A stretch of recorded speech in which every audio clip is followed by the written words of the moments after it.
debate, uncut, and after show.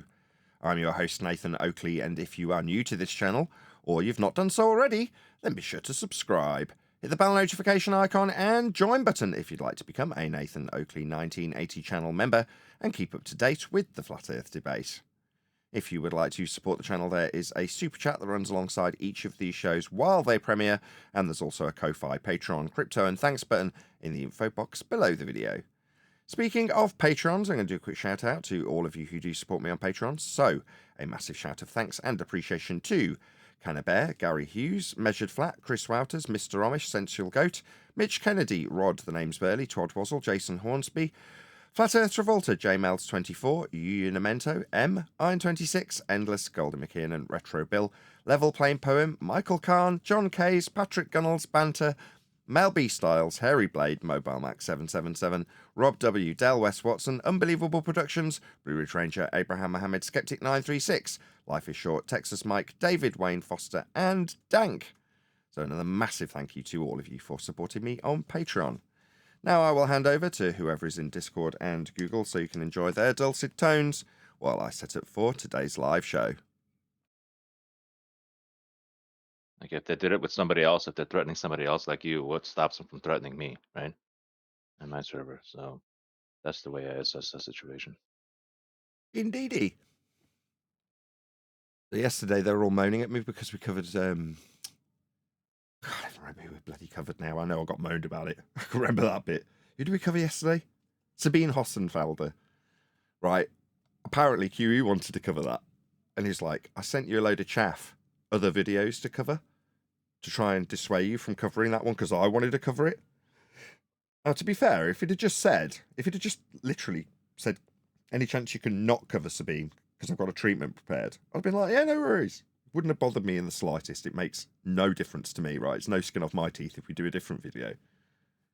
But he was quite put out about it because he hadn't directly messaged me. And then Brian had just said, do you want to cover that Sabine video? And I'm like, yeah, whatever.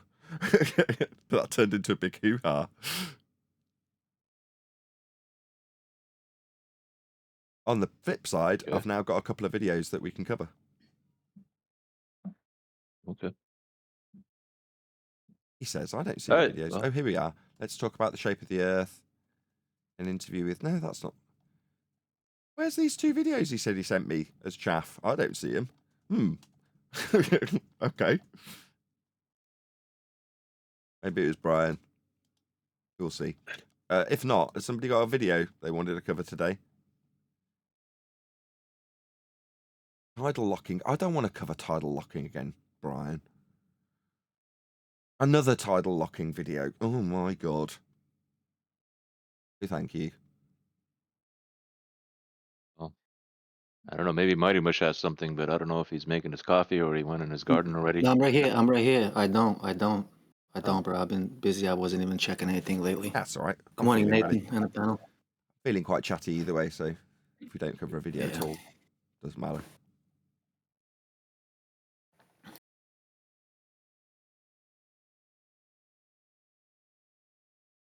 What were you chit-chatting about before I got here? Pretty much elderbear. A little bit of elderbear, some Canadian weather. Me and Humble were talking about the Canadian weather. It's a nice, beautiful day. Oh yeah, even Mighty Mush has a beautiful day in this area. Even? Sunshine. What do you mean even? We get nice weather more than you, bro. You in Alaska we or know something? that. Where are you? We're East Coast. I'm East Coast Canada. He's East Coast US.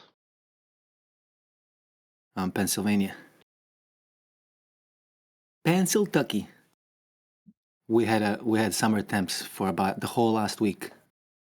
85 Fahrenheit. That's 30 Celsius. Wow, very nice. And then yesterday it dropped a little bit, but today again a beautiful day.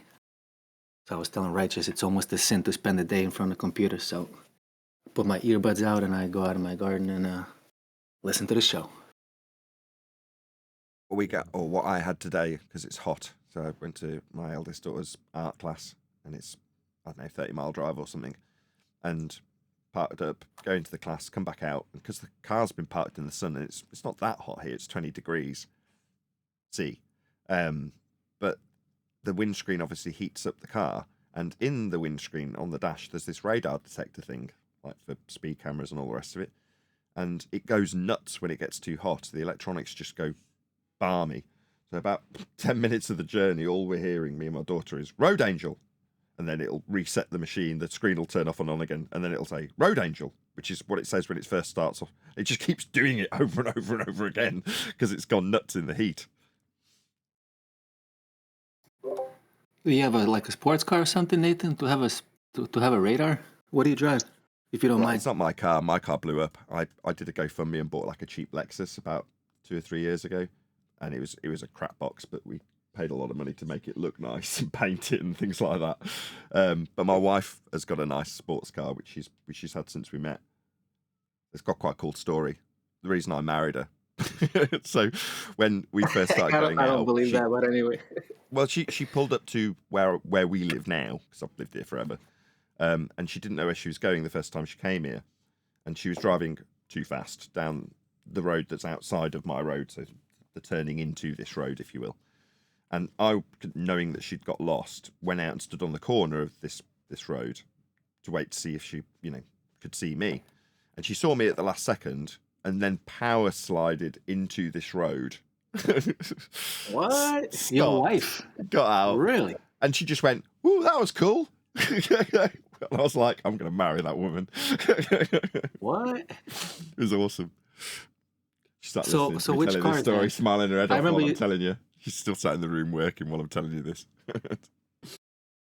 Yeah, she's got a TT, but it's all been tuned up, so it's souped up TT. So TTs typically aren't very fast. TT Audi or Yeah, something else? I mean they're reasonably fast, but she's had it all tuned up and it's nice and fast now. A bit dangerously Turbo? fast in winter, actually. When we had more money, we used to periodically detune it. So we'd take it to the guy who tuned it up, and he'd tune it up in the spring so we could drive it fast. And then in the winter, we'd take it to Audi for a service, and they'd detune it, so they'd put it back to stock. And for about 5 years, maybe longer, we would go back and forth through the cycle so that it would be safe to drive in winter. Now we're poor, it stays tuned. So in winter, you just have to be really careful with it. Because it's slightly So what did lethal. you increase the boost on it? Like, is it a turbo or something? Yeah, or? you've got it. It's had a few Nice. parts strapped onto it and turned all the boost up and all the rest of it. But it does have its downside, so it doesn't like stock. At stock, you can put normal fuel in it, and it'll run perfectly happily. Once it's tuned, or now, all the time, basically, it will not run on normal octane fuel. If you don't put high octane fuel in, it runs like crap. Yeah, higher compression, yeah. Yeah, because of the high compression, exactly. It just runs like total garbage if you don't put high octane fuel in. But there we go. So it's expensive. I mean, we do put cheap fuel in and just deal with it running like crap because we can't afford to put the really expensive fuel in most of the time. But anyway, enough moans. Sports car problems. Plus, it's really old. It's like 20 plus years old now.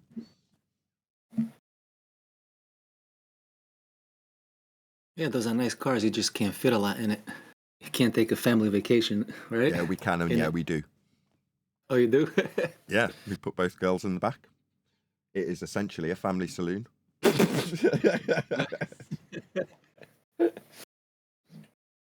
amuses us when we go to certain events. So, like, we'll go to a class, and you'll see a mum getting out of a massive Mercedes, like giant, 3 rows of seats, massive boot, enormous 4x4, and they'll pull out one child.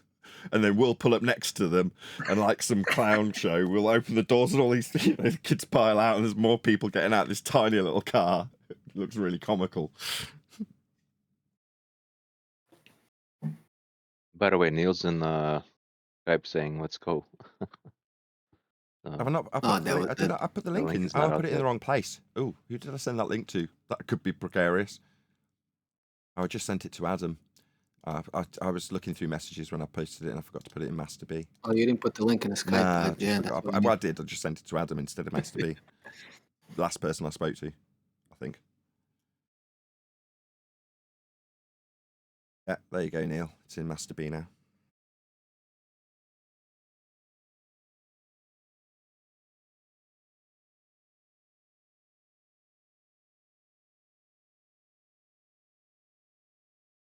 Yeah, when I was a rep, I had really fast cars as well. So when I met my wife, she obviously had that TT, and it was not very old. She'd not had it very long. But I got a brand new Retmobile, which was at the time an S4. It was all debadged, so you couldn't tell that it was a fast car, but it was. And I thought it was great. And, brand spanking new shiny car, admittedly only maybe a couple of years or 18 months newer than my wife's car at the time, right? Anyway, I pick her up in it and take her out, and we go to some castle-y place and get a coffee or whatever we did, sit out in the sun. And I dropped her off and I was like, do you like my car? It's new. Yeah, my nice new Retmobile. What do you think? She's like, it's all right. I was like, what? What do you mean it's all right? And she's like, well, it's just not as nice as my car. Well, what do you drive? She's like, a TT. I'm like, bitch, I can't believe I've got a brand new, really nice car. And this girl I've met's got a nicer car than me. How annoying. I don't know, man. I'll take S4 over TT any day. Oh, You talk about S4 man. Audi also? No Twin turbo? way. I had an S4 What? and an S5. Neither were What? as fast as the TT. No way. Top speed was faster, especially on the S5. That was What? really quick. Top speed. I did 175 in it, 174, which the TT couldn't get close to. But in terms of acceleration, going around corners, no way the S4 or the S5 could keep up. Absolutely no way. That's hard to believe, man. People think S4 is a twin. It's not. It's a saloon car. People knock things like the TT because it was reviewed by Clarkson and Top Gear, and they're like, "Well, it's a hairdresser's car." You're like, "Yeah." If you compare it to a Ferrari, it is a hairdresser's car by comparison to a Ferrari. But then when they review an S4, they're like, "It's amazing." You're like, "Yeah, it's amazing for a saloon car, for a Retmobile." But you get to a tight roundabout or a hairpin and try and go around it in a big saloon car, you've got no hope. Do it in a little 1,200 kilo TT, and you're just gurning and smiling and woohooing out the window while you do it sideways. It's much more fun.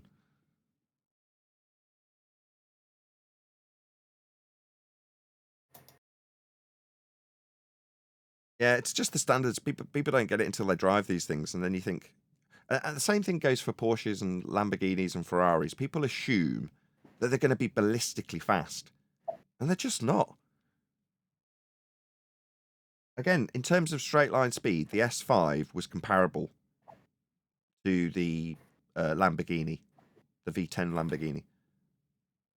They were equally fast in a straight line. What? For me. No way. Yeah, definitely. You'd be surprised. You think it's going to be really, really fast. And then you jump behind the wheel of one and you go, yeah, it's fast, but is it that much faster than a super saloon? And the answer is no. And you think back to when they used to show on Top Gear super saloon Mercedes versus Ferrari, and the super saloon would beat it in a straight line.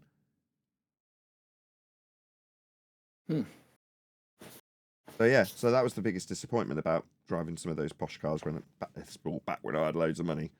Me and my wife, when we were working full time, had no kids and weren't scratching by on YouTube, working part time for her. But those were the days. What's that, Eleanor? Yeah, well, Eleanor's looking at me going, well, my eldest daughter's still in it. She just stared at me when I was like, those were the days back before we had the kids and we had money. She's just turned around and looked at me with this horrified look on her face. I mean, the Audi Quattro will pretty much outcorner any car out there. The original Audi Quattro was a tiny little sports car. Yeah, I'm talking about S4s, like something with turbos or turbos. No. People think an S4's like a Quattro. No, not at all. Well, it's a lot more powerful engine, but it's still an Audi, It's a four-wheel drive. A mate of mine had a Lancia Integrale Delta, one of the 500, the limited edition that they had to make to get them certified to go on the rallies, right? He had one of those, and he did the same as my wife did with her TT. We chipped it all up, tuned it, put a load of specialist parts on it, painted it really nicely. It was absolutely amazing. Probably one of the best cars I've ever been in on a road. It was simply amazing. As fast as a Ferrari, but could go around corners at ludicrous speeds. This four-wheel drive Integrale Lancia. Anyway, he swapped that for an S4 V8, and he was absolutely heartbroken from the day he swapped it because it wasn't the same car. And when I asked him, because at the time I was driving a similar car, but mine was an estate. And, you know, I parked it up next to his and they looked almost identical, obviously, apart from the rear end of it. And I was like, well, what do you think of it? Because I was driving up and down the Autobahns and across Europe and all over England in mine, and I was using it as a retmobile. Whereas he wasn't. He was just pootling around in it. It was his daily driver around town and picking up the shopping and the kids and just normal stuff, right? And it's like, it's just not the same. It's just so big and heavy by comparison to some flimsy 90s shitbox Delta. You know, but what they'd done to it was make this really light car very powerful. So suddenly you can flick it around bends and stuff and over humpback bridges and all the sort of stuff that you do in a rally. And it did it really well. And on a nice open track on Top Gear, you can watch an M3 or an S4 or something like that razz around a nice wide open track, sliding its rear end around. And it looks amazing and seems like it's really fast and does a really good track time.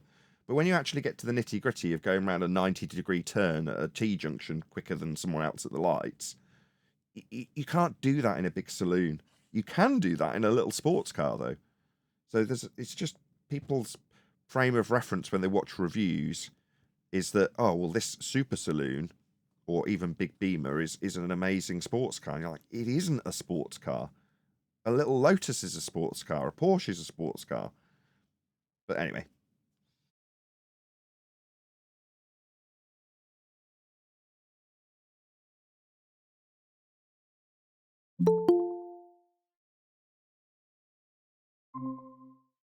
Took you long enough to get in, considering you're moaning in Skype, Neil. Yeah, I don't know what's the matter with my thing. I'm not getting like the next. Like I was still on a message I sent you. Out of service, not maybe. Like moving forward. It is DoorDash breakfast that you're doing then? I do DoorDash all day long, Nathan. No, that's what I'm saying. Choice. That's what I'm basically asking. So you're getting up, doing it, and it doesn't matter what people are ordering. If they're having bacon or if they're having ice cream, who cares? You'll take it to them. Correct. No, fair enough. It just never occurred to me that you were delivering people breakfast. It never occurred to me that people would get delivery of a takeaway breakfast. But obviously they do. Yeah, they do strangest things. I'll bring a donut to somebody. And you know what the problem is? A lot of kids are ordering it, and their parents do not instruct them to do the right thing and tip. So that's very frustrating.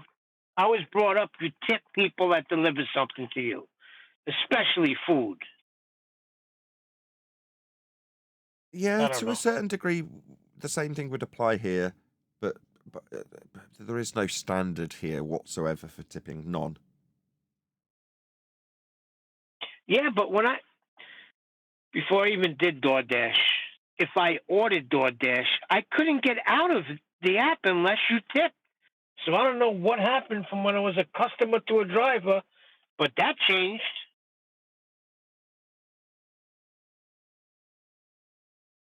Fair enough. Like I say, it's a completely different mentality over there to over here. What are we doing today? This is it. We're going to be chatting because there's nothing to cover. No one. Brian said that he'd sent me a couple of videos, and yeah, he has, but they're about tidal locking, and I'm like, I don't want to cover that.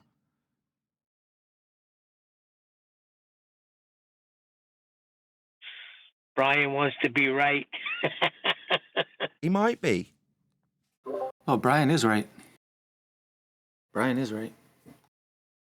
About tidal locking. Nothing makes any sense. If we have two rotating spheres, it is impossible for one side to be facing the Earth all the time if they're both rotating on their own axis. Yeah, it is. I don't care how you turn it around. It is possible. I can. Let's not do this. We did it on a 5-hour show and went over and over it, right? Fair enough. How can I?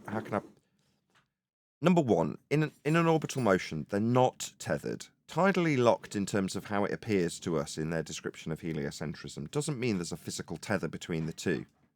Yeah? There isn't. In order for it to stay with the same face pointing towards a globe Earth in the heliocentric model derived from flat plane measurements, let's just drop that in there, you have to rotate about your axis if you're moving around another body in order for one face to stay tidally locked. Fact, it will be rotating about its axis to do that. Now, comprehensively, when it was first put to me, I also went, no, it must be stationary then. No, it isn't. And after about the third demonstration from someone like Eli, or even in the demonstrations that they showed us on, excuse me, on the videos that we were covering, they show the camera's point of view, and the camera does turn. You see different parts of the room as it stays tidally locked to a different body it's rotating around.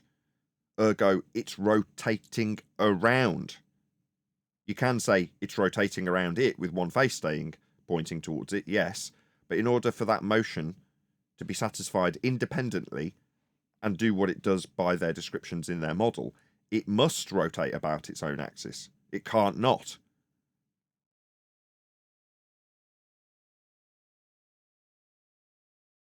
But who cares? We're in La La Land, and in La La Land you can make up a different description. That's why I say Brian might be correct. There might be some description within their mathematics that alludes to, I don't know what, but something that makes Brian correct. I don't know how that could be the case given the demonstrations that we've had, but it might still turn out to be the case within heliocentrism because it's La La Land, isn't it? However, fundamentally, in terms of the actual properties of two balls, one moving around the other with one, the outside ball, having its singular face point towards the other body that is also rotating but coincidentally not part of this description, it must, the outside ball, rotate about its axis to remain what they call tidally locked.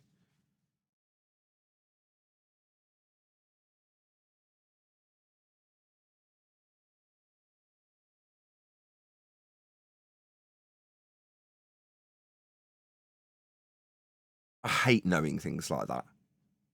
5 hours for me to be able to explain that to you, Mush, and I don't care. I really don't care.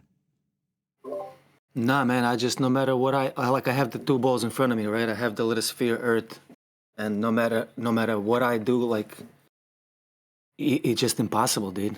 To have one sphere spinning on its axis and to have another sphere spinning on its axis and at the same time orbiting the other sphere, I don't care what you do and how you turn it around, it's impossible. Yeah, orbits is impossible. It's a nonsensical notion. So to describe how we understand the base premise of something that can't exist and how it would work with two different rotating bodies, to me is just so far into the depths of La La Land that right. a comprehension of orbital motion that might be thwarted by a new thing coming in that we didn't already know about, specifically orbital motion, that might undermine my understanding of how something rotates around its axis or doesn't.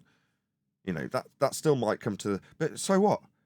Like, all of these descriptions have come from flat Earth measurements that have been stretched around a ball and then put into motion by Kepler. Who cares? Nonsense. We're not doing any of these things. Yeah, end of story, pretty much. So let's not talk about the tidal locking anymore. You're right. That's what I'm saying. The only two videos that I've got as a suggestion, it's like if you were trying to send me to chase after chaff, 2 videos about tidal locking aren't it. But that's what got discussed yesterday, because I hadn't looked at what the Skype messages were. QE and Brian between them made it sound like, so that you don't cover Sabine, and QE can cover it on his treatment, presumably tonight, cover these other videos about tidal locking, something Brian's interested in. How about that, the video the Essential Goat asked me to share, was it yesterday or a couple of days ago? I think it was Sunday afternoon. Did you see that? Let me take a look. Yes, Essential Goat asked me on Sunday afternoon to share this. Sunday afternoon, Master B. Sunday afternoon, what? Yeah, Master B. 2 days ago. Yes. Says, here we go again. The moon landings. Essential Goat wanted to share this. If I can find it, I'll bring it up. We've got enough time. We've got about 10 minutes before we start. Okay, I found it. You want me to repost it again? If you can post it at the bottom of Master B, it'll save me scrolling all the way up. Yes, please. Sure. Hey, Adam. Copy, paste. Here we go. Here we go again. Mm-hmm. Afternoon. Hello, Adam. How you doing? Not Hello, bad, Adam. mate. You? I'm very well. Hello, Discord. Hello, hello. Hi, guys. Hello, Adam. All right, dude. Speaking, did you hear me yesterday? Me? No, was that righteous? Wasn't it? It's all handled, though. Let's not talk about that. That's all cool. I didn't want to go specifics. That's why I just said, did you hear me yesterday? I heard secondhand through others, and I sorted it out with Nathan before the show started.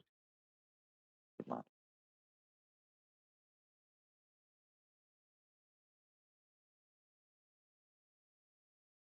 Well, that was good. I'll just sound check this. So check that out. Now, on the matter of conspiracies, the US does have quite a strong record. Good enough. Sounds good here. Is that today's vid? What we got? If we need it, I'd rather just chit chat if I'm honest, Adam, if you're up for it, unless you're... I know you're not working, are you, today? No, I'm still in Italy, mate. Last day, I'm going back tomorrow, so I'm just sat in the garden, just chilling. Just have a natter. All good. If we need to, we'll cover the video if we run out of things to talk about, but I'm happy to just have a chit chat. I'm in a good mood. Okay.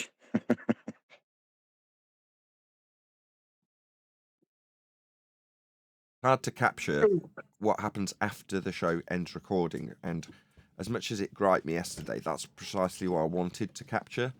But it seems to me that QE will come in and talk about a song or something that precludes the recording continuing. I'll round out the recording, and then we'll get a really good synopsis of the state of flat Earth.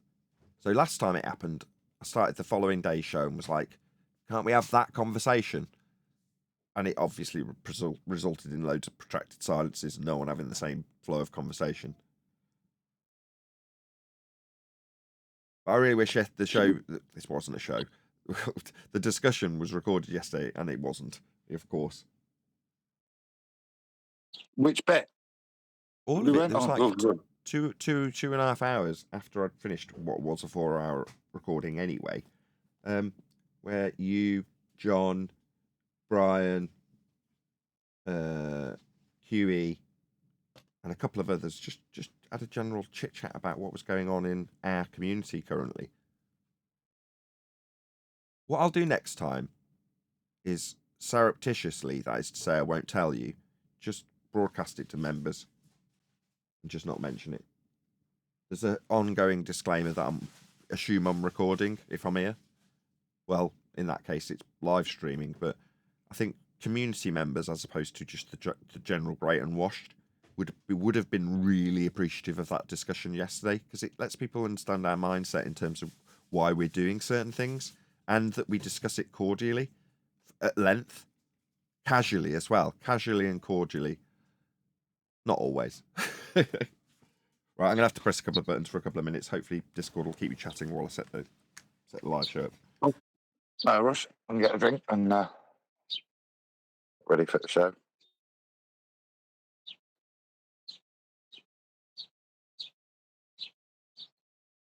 Well, Adam bailed on us too, so it's all us.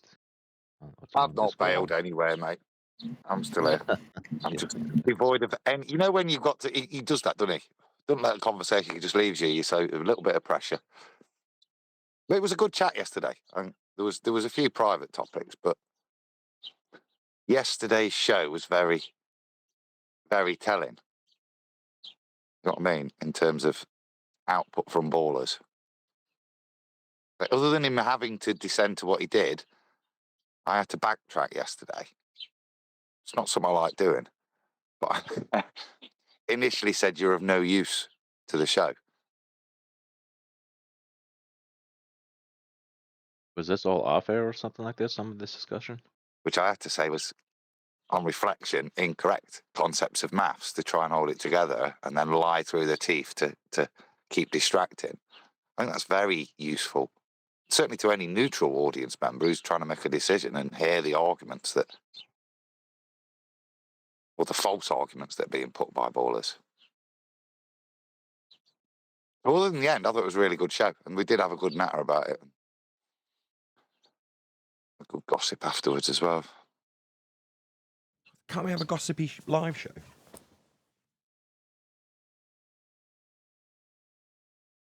No, clearly not. No one's keen. Well, it's, you know, no retort. Good morning, everyone. Morning, Mush. Hello, hello. Morning, Adam. Lively crowd today. Yeah.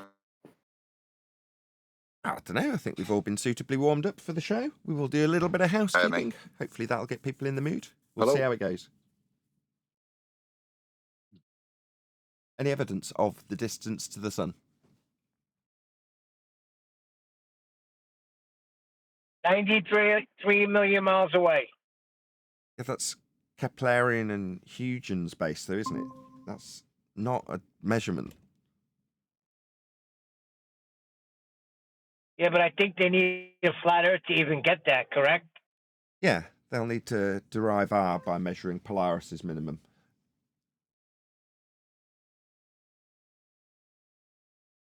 Anything else? So how can we get that changed? Because they're still teaching it in school books. What would you do to go about making a move on that to prove that they are wrong and those school books need to be changed? You just have to look out for yourself. You and I both homeschool our kids, right?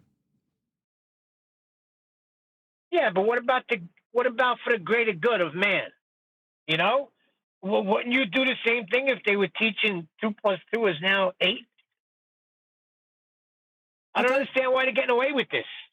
I don't know. Perhaps society needs a modicum of control that has been employed in this manner and we are just unaware of it. That is to say that without this control, be it religious-based in the case of heliocentrism or taxation-based, I don't know, maybe we'd have a collapse of society and a gentle introduction to the reality of our situation after an explosion of heliocentric rhetoric throughout the last 200 or 300 years needs a gentle massage so that we don't have a societal collapse or a rebellion against the people who keep us in check, because we need to be kept in check.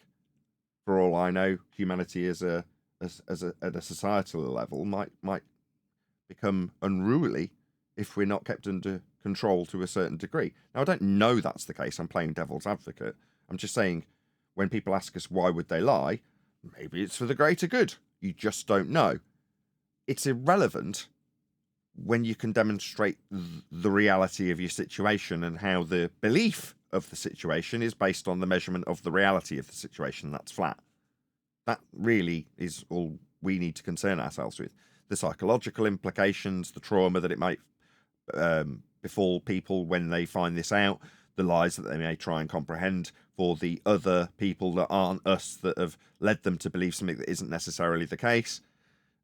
Those are their concerns, Neil. There's not a great deal we can do in terms of becoming the great unwashed counsellor after we expose the reality of the world to them, in terms of how it's measured and how their belief of a globe came from those measurements.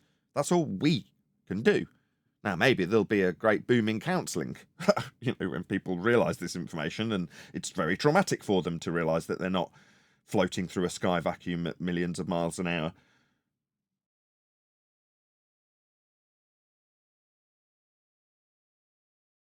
What can you do? If you're teaching something in a class and it undermines something that the students believed in until you demonstrated it to be contrary to their belief in reality, what are you going to do? Counsel them after you've shown them and demonstrated a principle to them that just holds true always, for example. What do you do? Oh, you found that traumatic because you believe differently prior to me demonstrating the truth of the situation to you. Should that person also be trained in counselling, Neil? Some education systems would say yes. Well, I don't know. It You just can't seems change the like world. they're getting away with a lie. They're getting away with teaching our children something that's not true. What was that, But Duncan? you can't change the world. Sorry, you can't change the world. You can only affect personal relationships. Yes. Which is why it's a little bit sad when we're appealing to people who want to change the world by trying to communicate Hold on through. a second. Okay. Well, Hold on. Who says you can't change the world?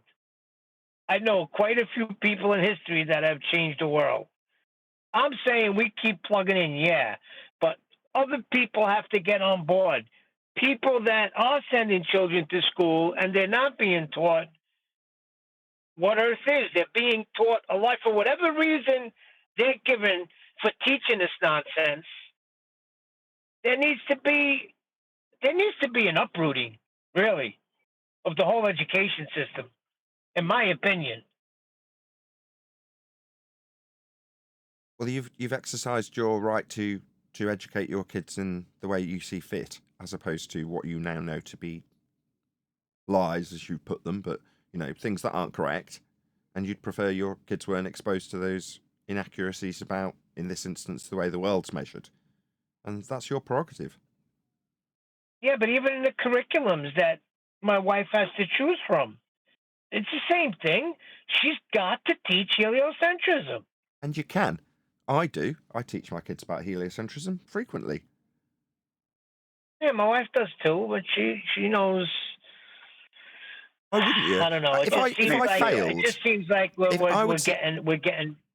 I would see it as a failure on my part if my kids entered the world not knowing the majority of Western world viewpoint in terms of what their, now obviously this is our language, belief leads them to envisage the world to be.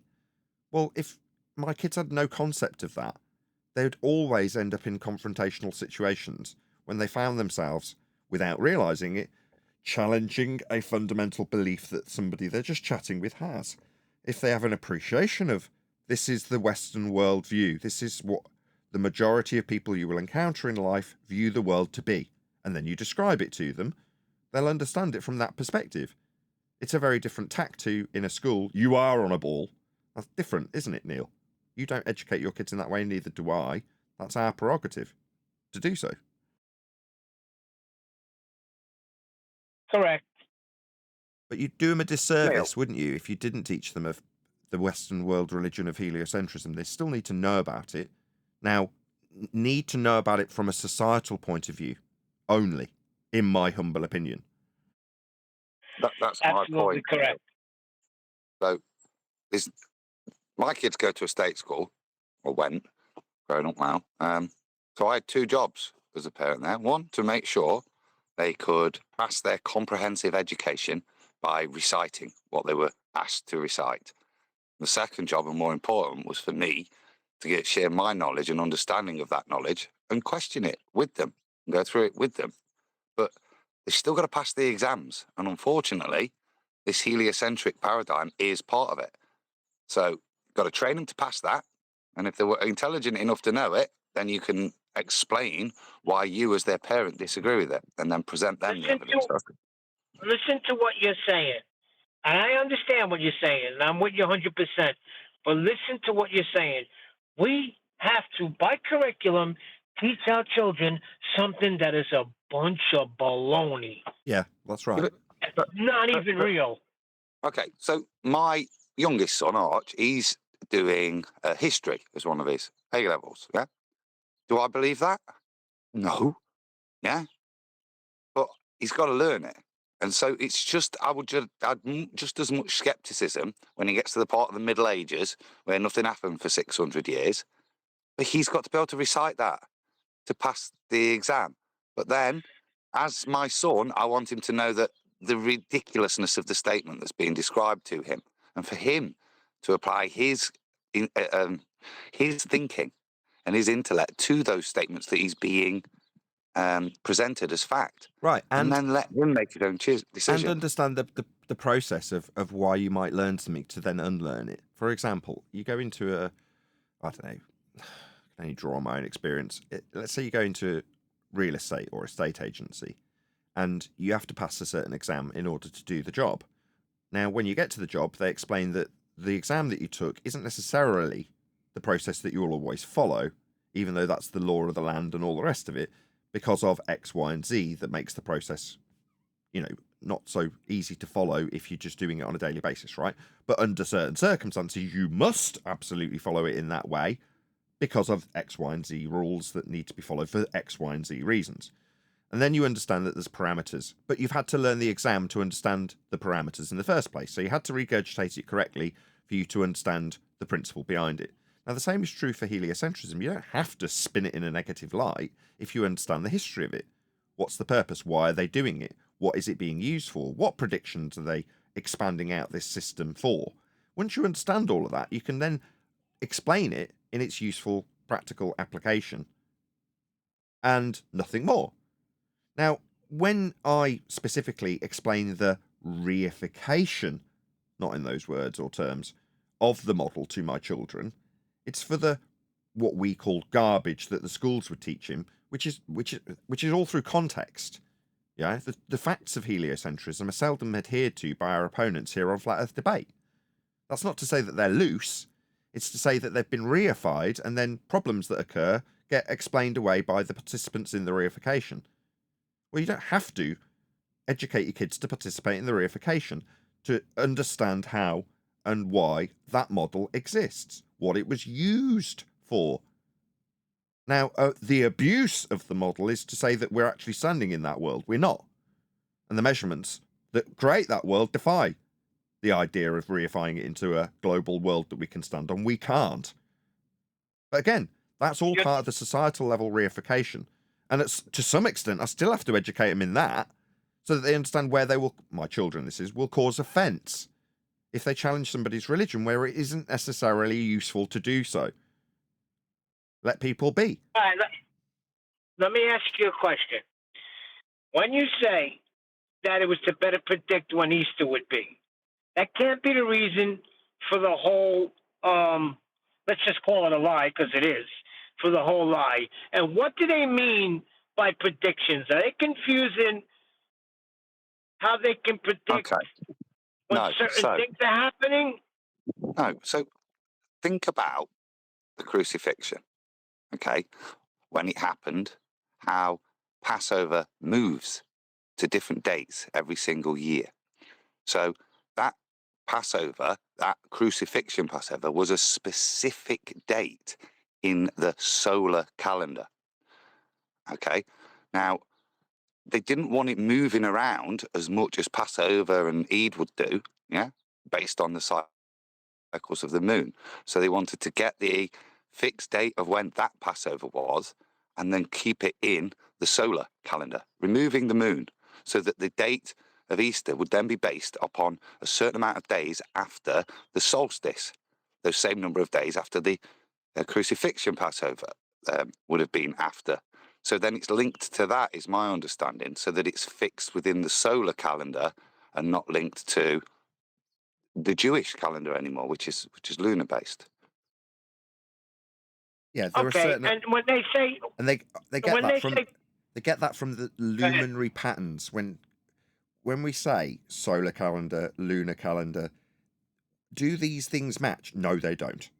So can you time one thing on the other? No, you can't. So you have to have a unified system so that you can have a way of predicting it on one calendar, because other things will occur that you can predict based on what actually occurs in the sky.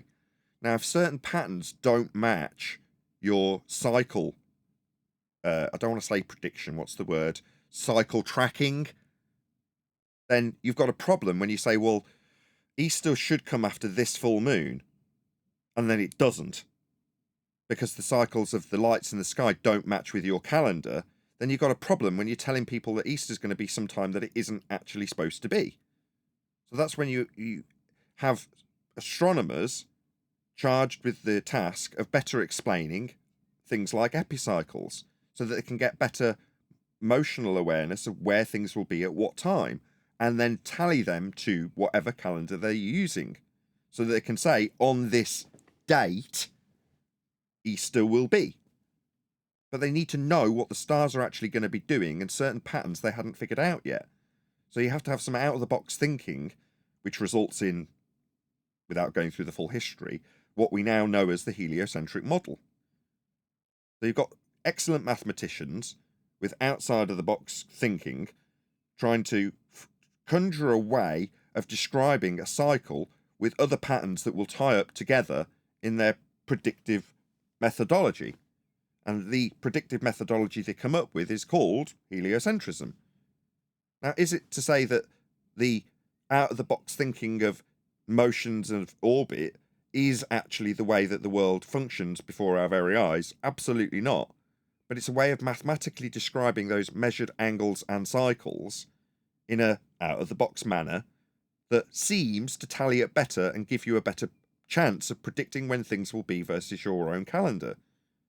So that's why they take these out-of-the-box ideas and put them into motion in inverted commas so that those predictions better work. So from that point of view, you can admire what the heliocentric model is, but it doesn't make it so. It doesn't mean the ground is curved. How that has come to fruition, in my opinion, is through the people who've been told it. It's a misinterpretation. That is to say that once people have the motion explained to them, they go, all right, so that means we're stood on a ball then. And from there, it expands out at an exponential rate over 200 or 300 years to the point where the entire Western world society actually take that reification from birth through their entire lives.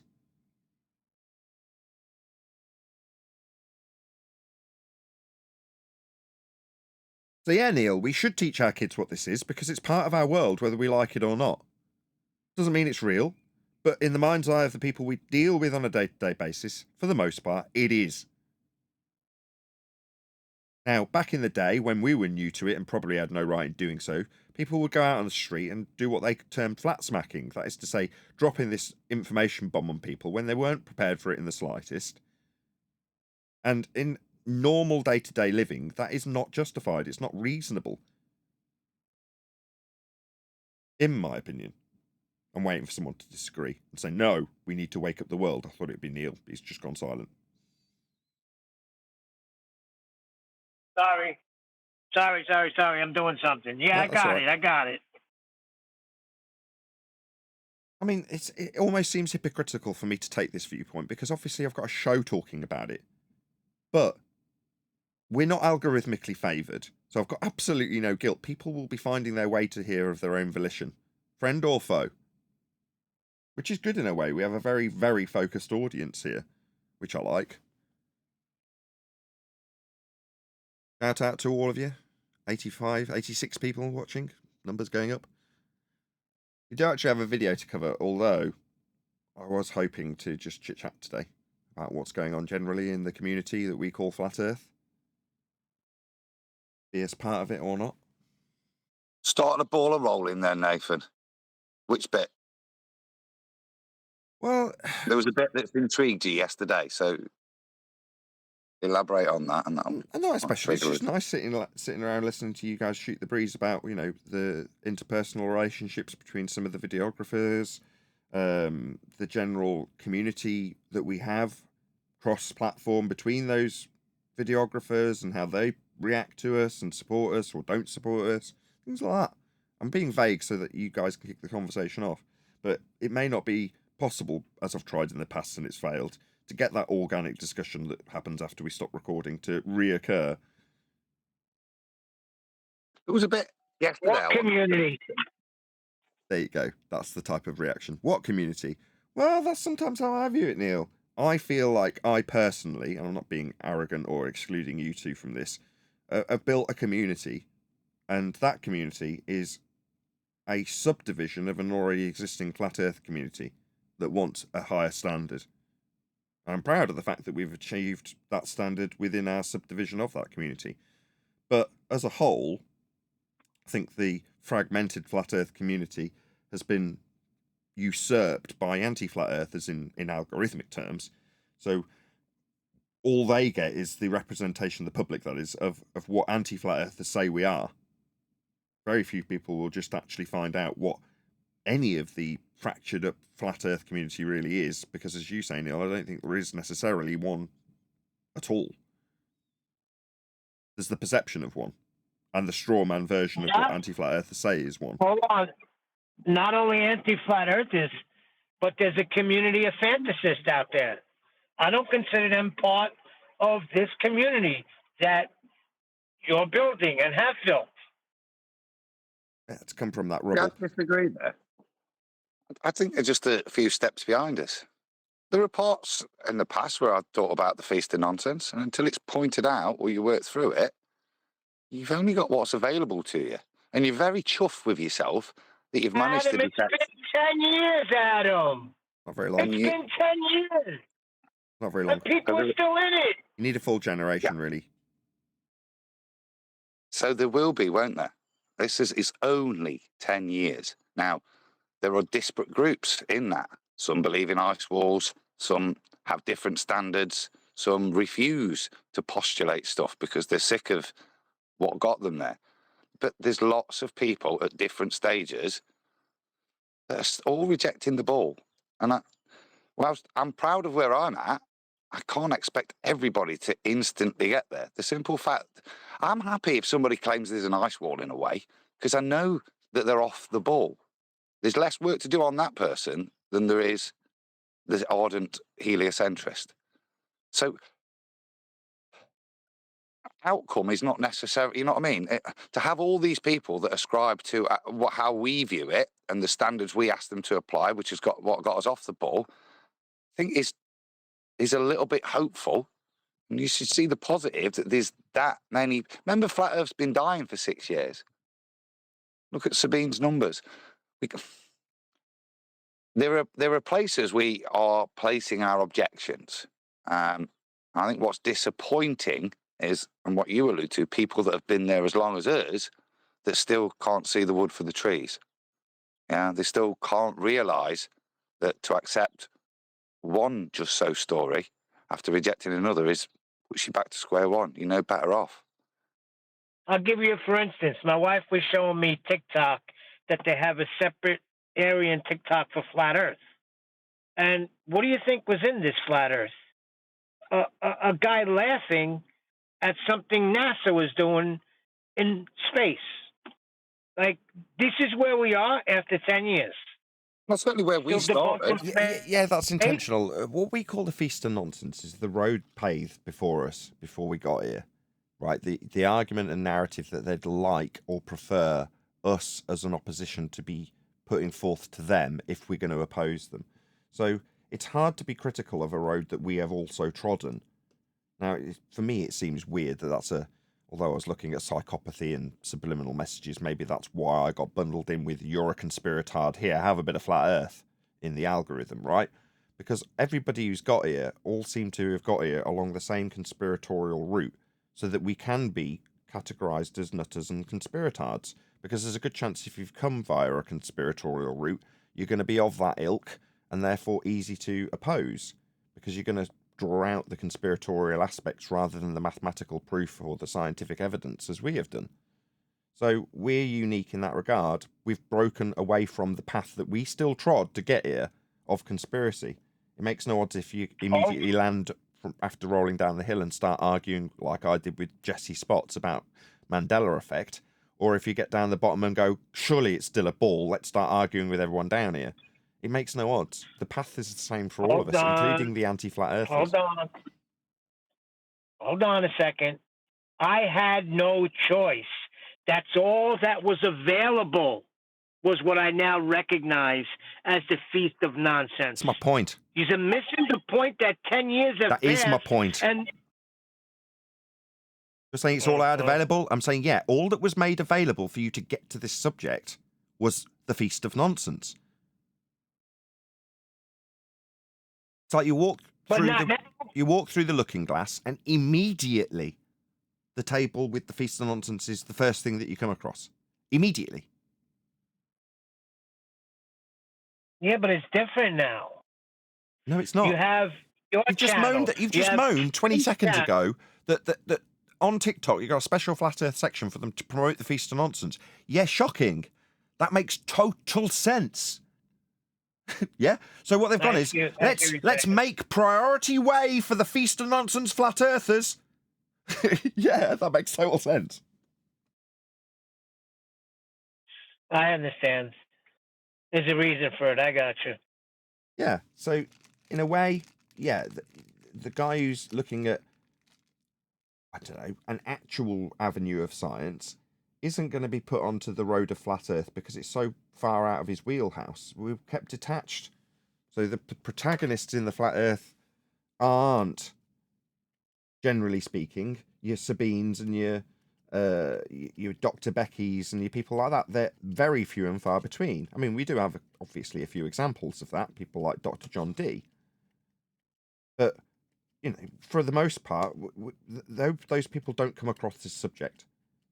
When they do, they're your Brian Mullins, and they get chased out of the community because to have somebody with some credentials in the community is definitely not what they wanted the path to lead, you know, the mice to come down this path to.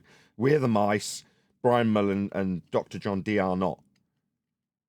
You know, and they want to dangle the societal level punishments that might befall them if they promote these subjects. And if they're not enforced by rules and regulations, they'll be enforced by the great and washed who will enforce it of their own volition, no matter how horrible it might be for them to do so. They don't care. They're in pain because they're losing their globe faith. We've seen it. That's not who they want here promoting this stuff, is it? Well, you know what it is, too? As I'm thinking, because I'm realizing now, my brother told me about this, and that was, what, in 2015, 2016? And it's the amount that you put in. That's what you're going to get out of it. He's got a business to run, so he checks in here and there, but he still brings up feast and nonsense stuff to me. And I'm like, what are you doing? And I'm trying to explain to him how sorry, Chris, if you're listening, but it's true. You bring up feast and nonsense all the time. Talk about ice walls, talk about domes, although I don't think that's a feast of nonsense. That's another story. But he's not at the level where we're at because he has the business to run. And he checks in here and there. But it's something you got to put time into. And if you don't, you're going to be stuck in a feast of nonsense. I want to read out a comment from one of my members on yesterday's live show. LLB Store, shout out to you. When a flat earther enters a debate with a big global platform, we'll typically try to frame the discussion as flat earth on trial, open brackets. How does this work? How does that work? Or even more condescending with the flat earth psychosis. How did you come to flat earth? How was your childhood? Close brackets. If you have an objective, you better have a good elevator pitch ready so you can start clear of their red herrings and prove the earth is measured flat. I did a bit of a bad job reading that out, but there we go. That's pretty much how it was worded. But you get the general gist of what LLB Store is saying, which is to say, you, me, and everyone else typically have got a mindset that we seem to need to justify the questions asked of us by people in pain who are contemplating the idea of rejecting a reality they've been born into on the spot, and therefore their pain in terms of what they contemplate is put onto you as a flat earther, with the notion of earth being flat being on trial. And that's not necessarily true, because I had them same questions when my brother told me about it. I threw everything at him. I was like, what about GPS? What about NASA? What about the moon landing? What about... I hit him with everything. For 2 weeks, I literally made fun of him and berated him. Yeah, but those are, as I just said, those are all your concerns. I think what LLB Store's driving at is when you actually get into the nitty-gritty of a focused discussion about the subject, like on a show. When we were doing the European tour, part of the considerations were that, and that's why it was rebranded the Globe Lite, or this is what, 2019, is it? Whenever I got rumbled in Italy. But on that was the point of changing the name. Not my position, but lots of other people's wanted to change it to that because that's what they felt they could address. What they couldn't address to the man on the street when we're doing activism is answer those specific questions because we don't know. And that's no use. So back in the day, that's how it was decided to deal with that, rebrand it, not Flat Earth, Globe Lightor, so that you focused on the lies that were being given to you. That was the point of the debates on the streets. This was pre-Black Swan. This was pre-celestial navigation. Because we couldn't demonstrate Flat Earth as a proof, yeah? All we had was that back in the day. And that's why we're so strong now. So why Nathan keeps reiterating that front foot forward. We don't have to deal with those. Well, how does this work? How does this work?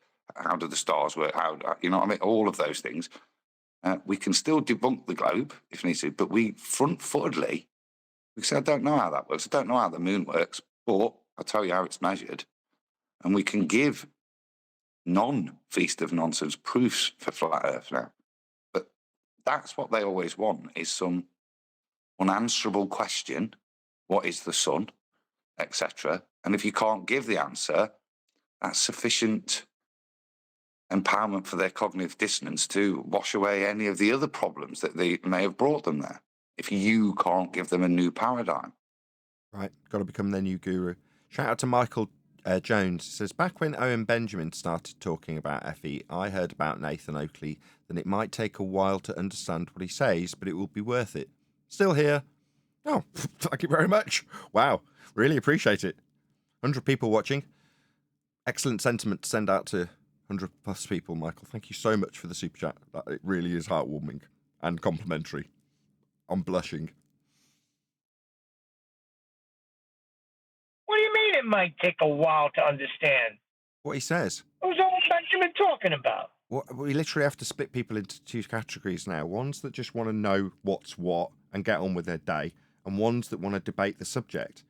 Well, I assume the context is in terms of having such a solid understanding that you can go home and when you tell your brother-in-law that it's a flat earth and he starts laughing at you and asking you what about NASA, what about whatever the list of stuff that Neil just rattled off, you can go, who cares, it's measured flat, here's an example, and tell him about celestial navigation, baselines, mapping, etc, etc, etc. Well, that requires you to have the ability to also overcome the person who's babbling on about NASA and therefore have a good understanding about space being fake. But for the guy who just wants to know how Earth is dealt with and measured, he can listen to an elevation angle argument in a 2-minute elevator pitch and go, oh, wow, I never knew Earth was flat, and get on with his day. But that person definitely won't be able to argue with somebody who says, what about all the pictures from space? Oh, I only tuned in for 20 minutes of flat Earth debate. Yeah, you need to stick around, don't you, Neil? Absolutely. That's why I'm still here. Subscribe today if you've not done so already.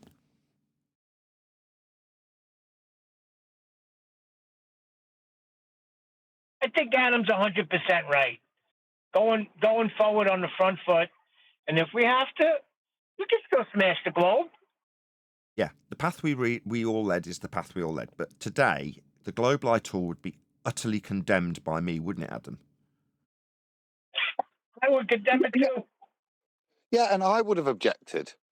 Yeah, not like I did back then, because I didn't have anything to put on the table solid. Yeah, all we did have back then was say, look at this, look at this, look at all these issues. Yeah, but we have something now, and that's hence the stance. Front foot forward. Yeah, make that statement first. Yeah, which we can. Then, if they need further convincing and entertainment, you can take the ball apart with them. But we do have the ability now to make a positive statement first. What did we have in 2019? Genuinely, you didn't have brief that. of an ice ball. You didn't have that, and I tentatively told my audience that. I'm like, I don't like any of the current flat Earth proofs. I wouldn't necessarily stand behind them, but what I can do is take apart your positive claim of a globe. Obviously, that's what's going to be put to us positively. Now, it's like, what are you doing? Why are you even bringing up the globe? That's not your position. All they'll do is fight you in false dichotomy, with the only thing being on the table, the globe, and whether or not it works. Start with the flat Earth and proving it's measured that way. If they go to the globe, tell them how their globe came from the measurements you started with. You'll never lose.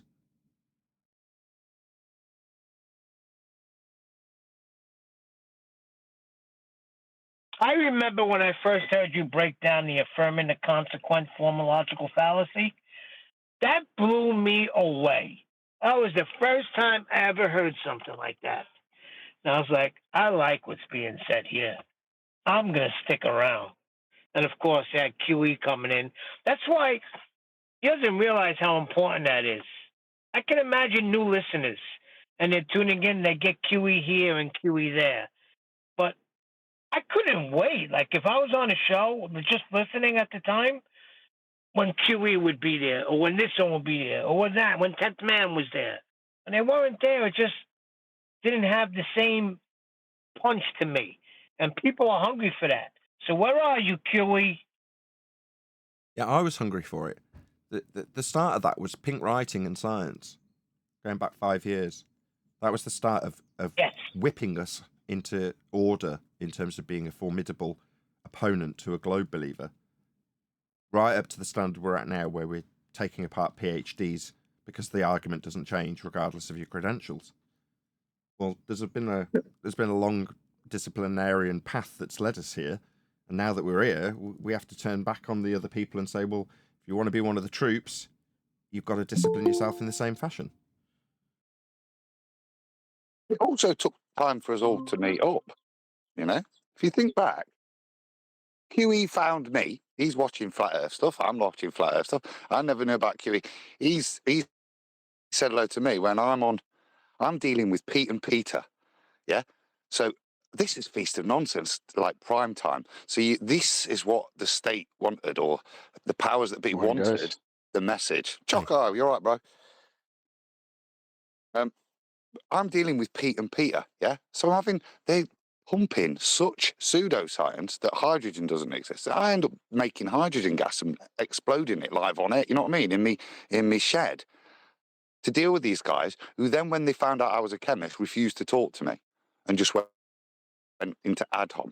Very telling about the number of plants that were in this community to make sure the Feast of Nonsense was what was led forward. Yeah. But that's when we start to meet up. So I'm with Iron Realm. QE's doing his bit. He's found Nathan, and he goes, "Oh, I like this guy. He's talking about cis trans isomerism and doing, you know what I mean?" And it took time for those that have built the argument today to meet up, get together, and do what we've done over the past, I would say, 4 or 5 years, which is to build the argument of flat Earth proofs,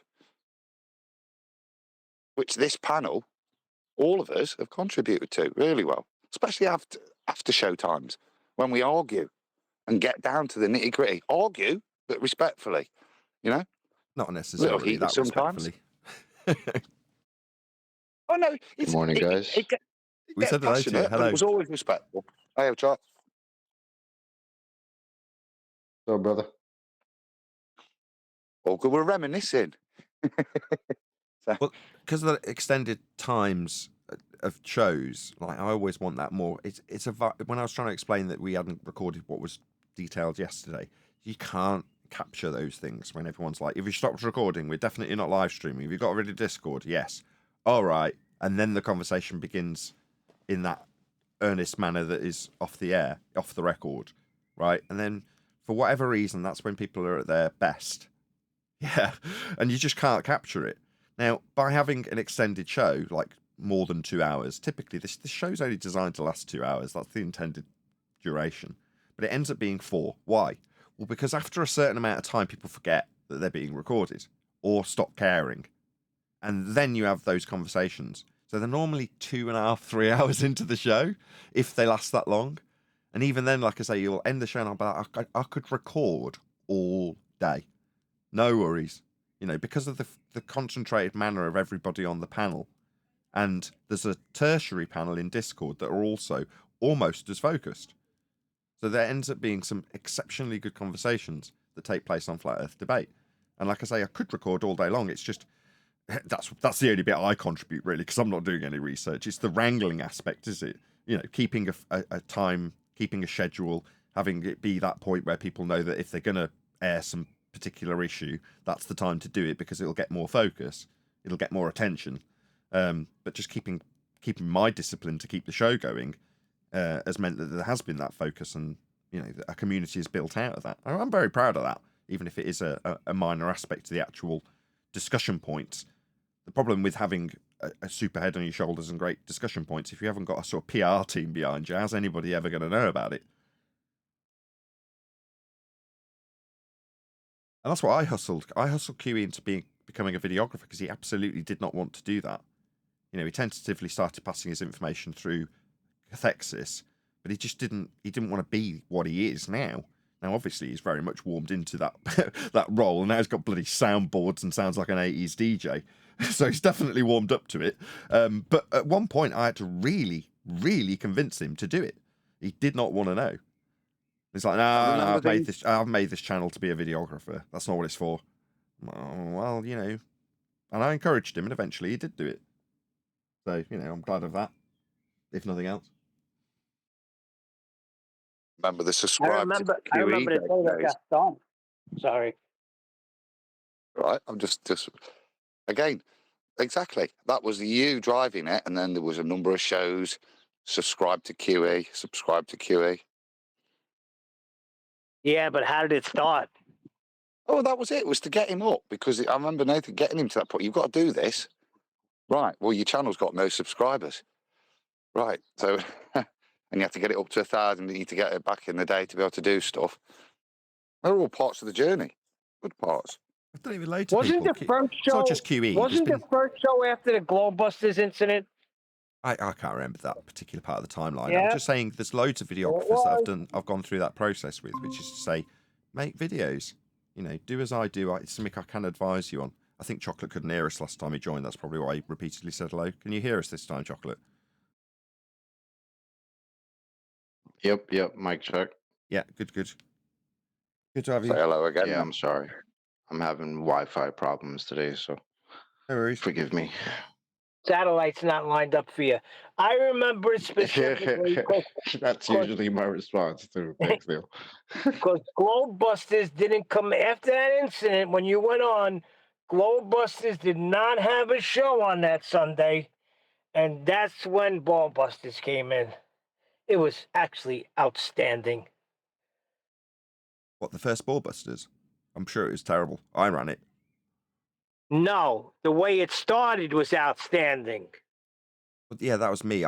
It was obviously it transitioned to becoming our show run from QE's channel. But originally, I ran Ballbusters, and obviously it was me that was putting the time slots and deciding when it was going to happen. And I created an advert for QE for his channel, and that whole process was to take my subscriber base and get them to subscribe to Quantum Eraser, so that, you know, there's the transition eventually to Ballbusters being ran by QE means he takes the audience that's been built from the back of my channel to his channel, and it worked beautifully. Yeah, he owes you big time. Doesn't owe me anything. You can lead a horse to water, but it's the horse doing the drinking, isn't it? Yeah, but you can get a horse to drink. I told you that before. Feed him salt, and you'll see how thirsty that horse gets. Sure, but okay, let's drop the horse analogies. The idea of getting a channel going is thwarted for most people by the fact that the initial start, the get going from 0 to 1,000, is the hardest thing you can do. It is really, really hard. However, if you've got a nice, friendly person next to you that's got those 1,000 subscribers already and can just pass them over to you, then life comes a lot easier. You just need to actually convince 1,000 real people to go and actually subscribe. Well, like I say, you get by with a little help from your friends. Well, you know, that's still QE doing the actual work to build his channel. I can't take credit for it besides help standing next to him while we're both trying to roll a tiny little snowball and get it to all stick together. If you've ever made a snowman, you'll know what I'm talking about. Once you get the ball rolling, it doesn't matter what you do. If you push it in any direction, it picks up snow. But initially, when you're trying to get that little tiny bit of snow to turn into a ball to start rolling it, it's almost impossible. You keep picking it up and turning it and pushing it and nothing happens. Very hard. But if you put a couple of people around you, you increase your chances of that first bit of ball going.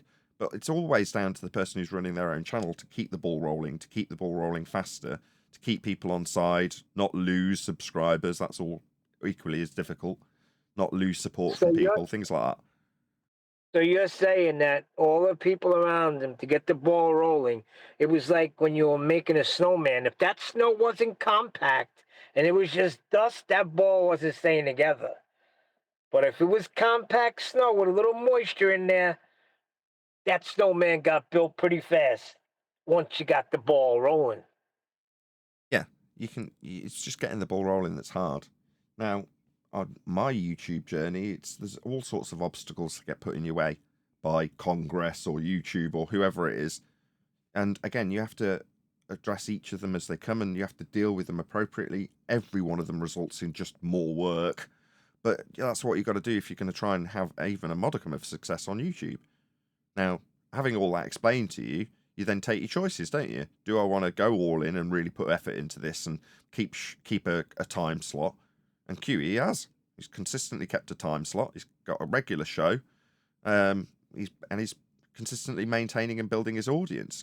He's concerned about what his material will be, to the point where he's arguing with me about what I should have covered yesterday, in the nicest possible way. But you know what I mean? He's got a bit of tenacity about maintaining and growing a YouTube channel. That's what you got to have. I don't know how we got on this subject. We're supposed to be talking about the community of Flat Earth as opposed to my YouTube channel. Or QE. It's because we were praising QE for his progress in the discussion, and I segued pink writing into this discussion, didn't I?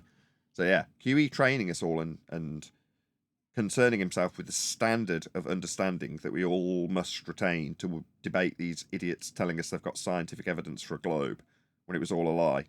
That was the starting point, 12 months of drilling a whole bunch of different people over different fragmented sections of shows in the scientific method, by example, with other opponents claiming they got science and being taken through the process in the pink writing from QE.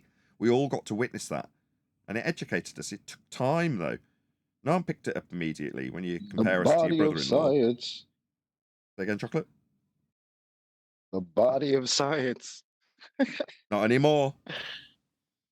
Nope. I heard some mainstream guy say that the other day, and I just had a whole belly laugh when I heard just that phrase come out of his mouth.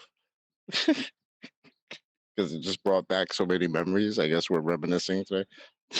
Well, positive for us, not so much for the rest of the community, because that particular that time was the fragmentation of a lot of communities within Flat Earth, because there's a good chunk of them that wanted to use the magical meaning of science to promote their fantastical ideas within Flat Earth.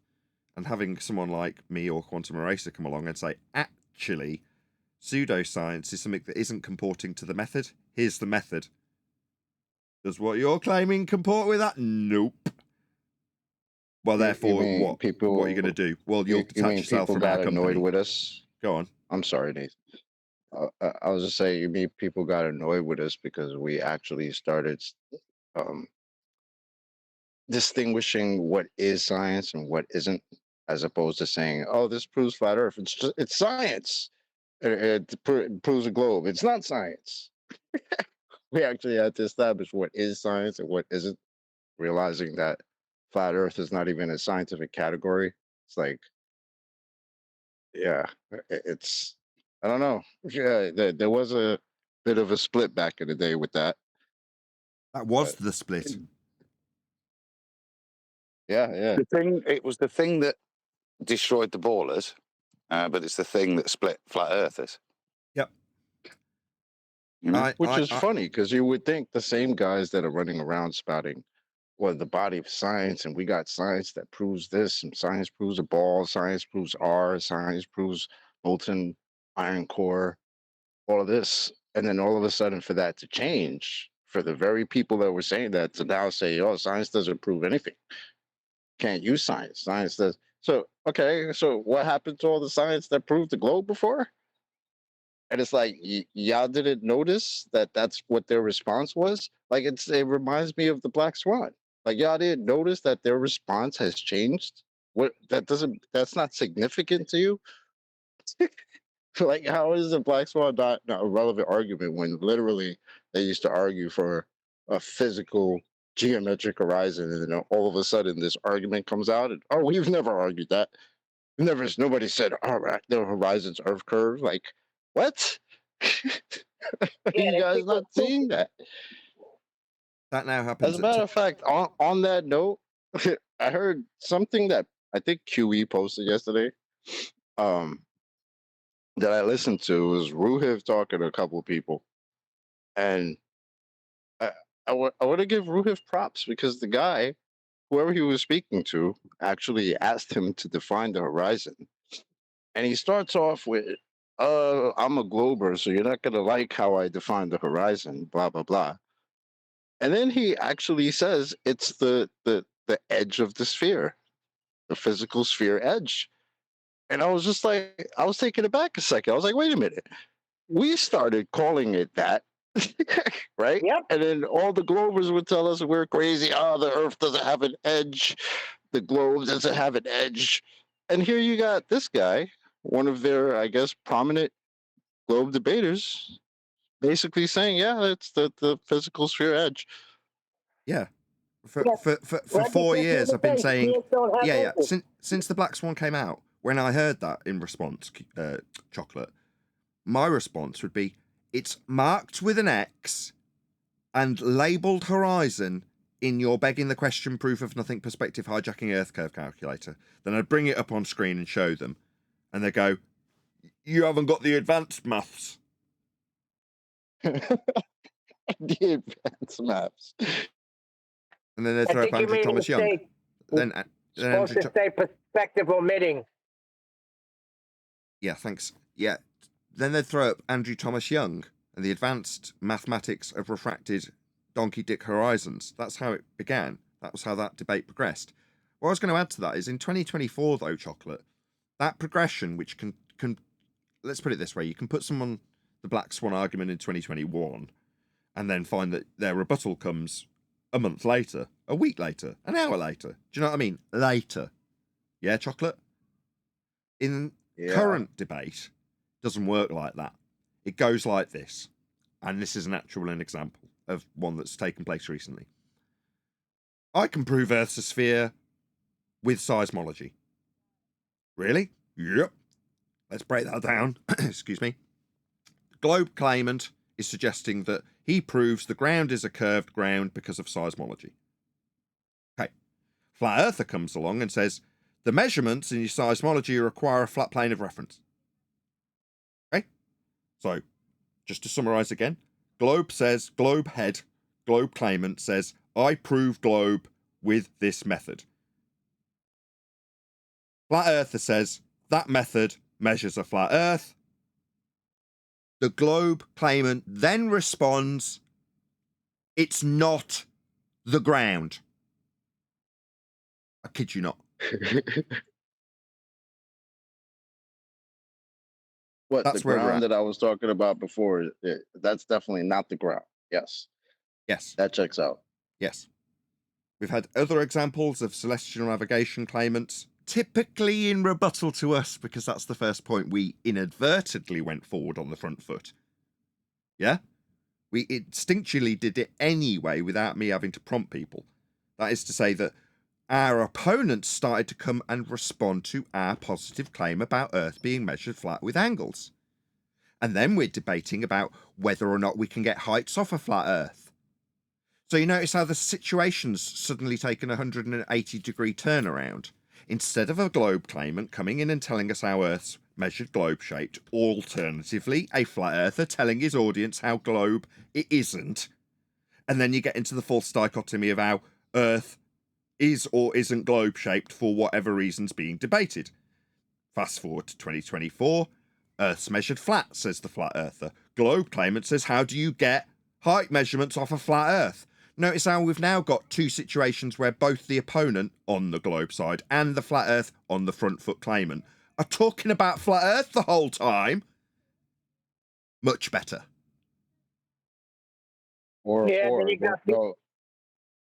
Sorry, Chopper, go ahead. No, I was just gonna say, or you get the wonderful, our fan favorite. It's too big, so of course we measure it flat because it's too big to measure the curve. Of course, it would be inappropriate to measure it spherically. Well, So what do we you measure it call flat. people that say? Then what do you call the other people that say it's their duty to mankind to tell them that Earth is not measured flat? They think they've got a duty to mankind. I'm saying look out for number one. Of the two, if you stack them up, you could say the flat earther is being quite selfish. He's saying, look out for what you know and you understand, and be respectful of others' beliefs. The globe proponent says, I need to convert the world to what they already believe anyway. Okay. Stark contrast. Yeah, that's Well, what I we're was gonna talking say. to Like, Bev. that's a hell of a duty because people are already taught that. So that you're basically you're taking up the duty of teaching people what they already supposed to believe. Yep. Oh, maybe that's what it is because it's a. I would suggest those people teaching others what they already believe to be true should get first punt in the YouTube algorithm. It's only reasonable. I was more speaking about Bev in chat saying it's his duty to tell the world that he's measured Earth not to be flat. Now, what's the purpose of that, Nathan? Talk about a community. What's Well, it's the useful for purpose of us. that? Yeah, man, I can get behind that. Check out how Bev shows how not flat the Earth is in its topology with reference to a horizontal plane of reference. Cool. What's Bev's message, Neil? That Earth is not measured flat. Well, he spends his time doing what, you see? He spends his time saying silly things like that, which he can't even substantiate. Bev's purpose is to make Bev famous. Yeah? And he's not bothered how he does it. Whether His it's duty. ad homing people, attacking people, whatever. His raison d'etre is to make Bev more known. Yeah, but Motivation's important. that's you know? also my primary purpose, though, strictly speaking, isn't it? No, yours is to make a living. Yeah, by being more well known, I'll make a better living. So that's a standard I've got to find objectionable, really. Yeah, but you're going to have standards, otherwise, yeah. What's making what's driving your channel is the standards. Yeah, that's why people will subscribe and rewatch the standards. Why are people watching Bev? I don't know. I'm not. Well, for the soap opera, mate. It's for the soap opera. Ah. For him coming over here and look at his channel. It's a soap opera. He doesn't do anything, doesn't achieve anything other than attack other flat earthers. Fair enough. Well, more power to him. I couldn't care less. And that's fine. But that's why he's doing it. He's not doing it to promote flat earth, to try and get any message out, is he? Like I say, I don't know. I don't watch him. No, snap anymore. But certainly the impression I've got, there's a difference in motivation and also standards that you'll do to get a subscriber. I mean, I only hope that people subscribe. Number one, if they haven't subscribed already, I want genuine numbers. And number two, that they're subscribing for the quality of the information that we put out. That is to say, it has a use. It's got a practical application in the debate about the nature of Earth. I'd hope people subscribe for that. Well, I think Paula had the same problem you had, Adam.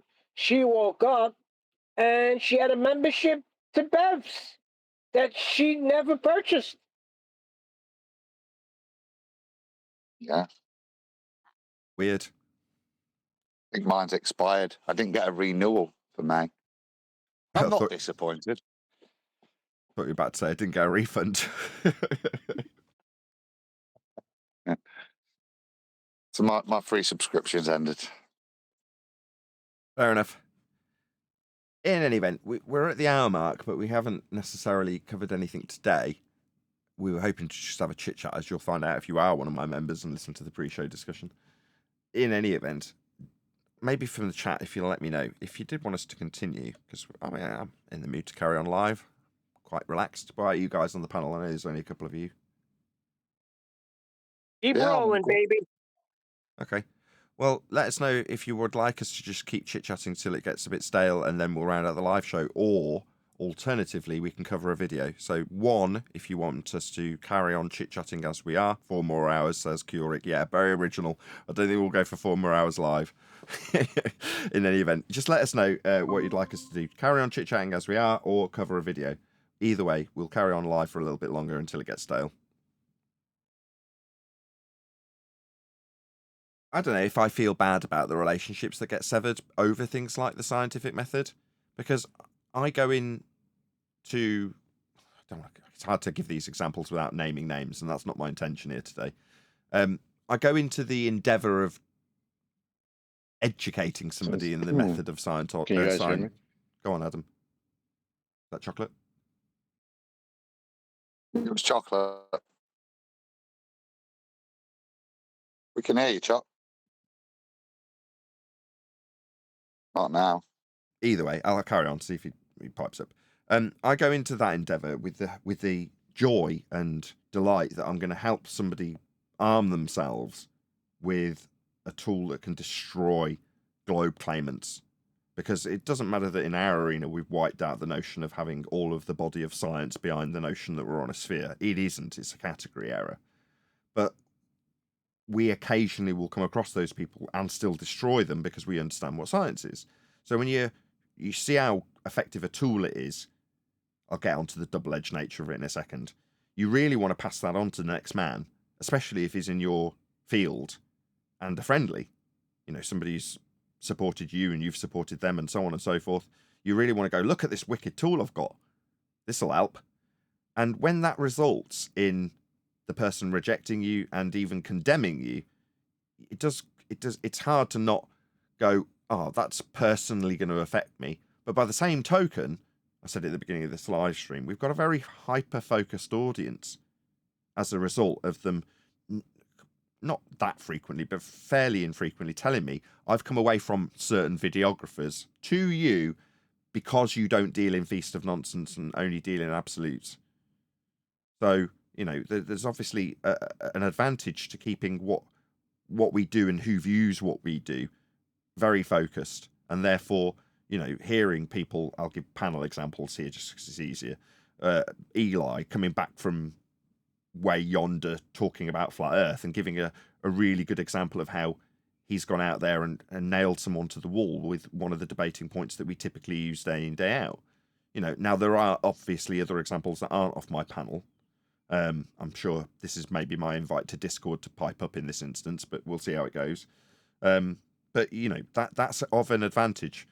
But back to the original point, it's hard not to look at the denial of the method from the person that you were hoping to pass on that tool to. Now, the reason is because it's a double-edged sword.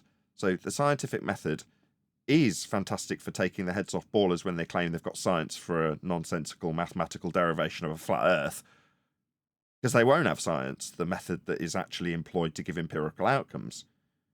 The problem is that a lot of the people who are in flat earth also use that magic trick. That is to say, suggest with the magic words of hypothesis or experiment or just science itself that they've got empirical evidence for that which they're claiming. And when you realize that you've got to relinquish that which you've used throughout your flat earth career, let's call it, to suggest that you're proving your point of a flat earth or anything else within that subject or outside of it, as the case may be, and the standard you've used to claim it is science, suddenly you've got a problem on your hands. You're undermining your own arguments that you've put forth for quite some time. Therefore, it's not worth relinquishing your own claims of science in a recognition of what science actually is.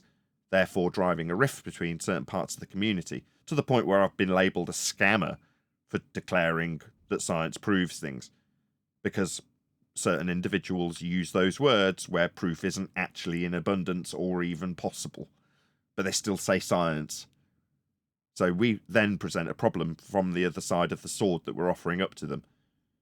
And in fairness to me, I've offered it up with a very clear explanation of the double-sided nature of the sword if you are one of those people that's in a position to claim science when you haven't got it as a flat earther. So there we go. That's the full rendition of why that drove a rift in the community however many years ago it is now. Did we get any votes? 2, video. People want video. Oh no, there's a couple of ones. Those people want a video. You do that then, What we got? gentlemen? And We're giving ladies, them an if there are option. any. Or... Go on. Adam. I was just saying, have we got an option or is it a pre-selection? Yeah, you to annoy Kira? can keep chatting if you want to keep chatting, I'll just keep chatting, and then there'll be no opportunity to press play. That's fair. I didn't know if we had different videos available or what was there. That I think the one that Kill QE, but I've not had a chance to listen to. I think Chocolate alluded to it earlier. Rufy and I think it was David Weiss, isn't it? I don't know if that's a video or something that QE's just pumped out.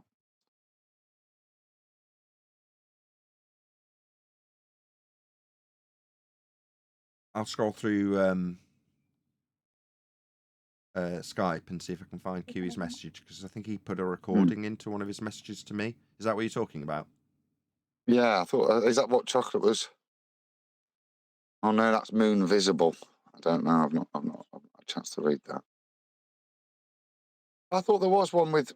It might have been Brian that's posted it then. Rufy and like David Weiss. Was it David Weiss? Oh, I don't know. If you haven't got it queued up, it's not something we can cover. What I have got queued up is a video discussing moon landing proofs from the podcast of the Lotus Eaters. I doubt you're familiar with it, Adam. I've not heard that, but the topic's interesting as to how we'll deal with it now. I say, I don't necessarily think it's a feast of nonsense topic, stuff like that. I know we poo-poo it. If you're dealing with a newbie, gas pressures. You know what I mean? It'd be interesting to see how these guys cover it. Do we focus on whether or not photographic film works on the moon, or Yeah, okay. the I'm down impossibility for of the plane? looking at this for half an hour. I mean, we'll probably only get through the first 25 seconds of it, but we'll see how we go. Okay, so this video is, as I suggested, titled The Moon Landings, and the videographer's the podcast of the Lotus Eaters. I've just stuck a link in the live stream chat, so please let the videographer know, at Nathan Oakley 1980 sent me, and just allude to the idea that we have covered their video.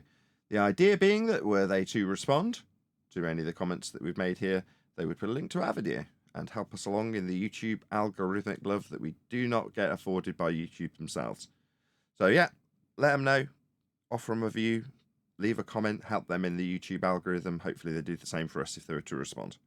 And indeed, me saying it several times gives the people who are actually in the live stream now the opportunity to go now by clicking that link and hopefully returning in a couple of minutes after they've left a polite, non-sweary, non-going-to-be-removed immediately comment on one of these videos that we do cover daily when we put their links, and help them in the YouTube algorithmic love that we do not receive.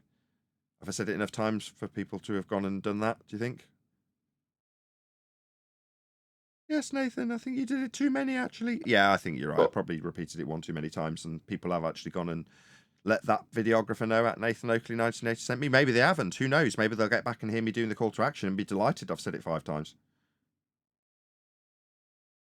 Is that Adam? Go ahead. I think let's make a start then. I think there are people who've had a chance to do it. Now, I'll actually start with ones that we can prove rather than ones that we can't. We'll be the judge of that. That's a bold statement to start with, isn't it? Yeah, well, great start. Confident. Just to whiz through a couple, during Prohibition, the US Department of the Treasury poisoned alcohol. Oh, this isn't going to be in my wheelhouse at all. This might be sort of trivia that Adam would know. Oh, should we spin on? Well, let's just see what this has got to have some role in conspiracy. New York's chief medical examiner personally identified over 1,000 people that had been poisoned by the alcohol. The Tuskegee syphilis experiment. For 40 years, the government claimed to be treating black men for their syphilis, but was actually just watching them and giving them fake medicine just to see what. Okay, this is quite a contentious. You need Eli and Chocolate and me have discussed this.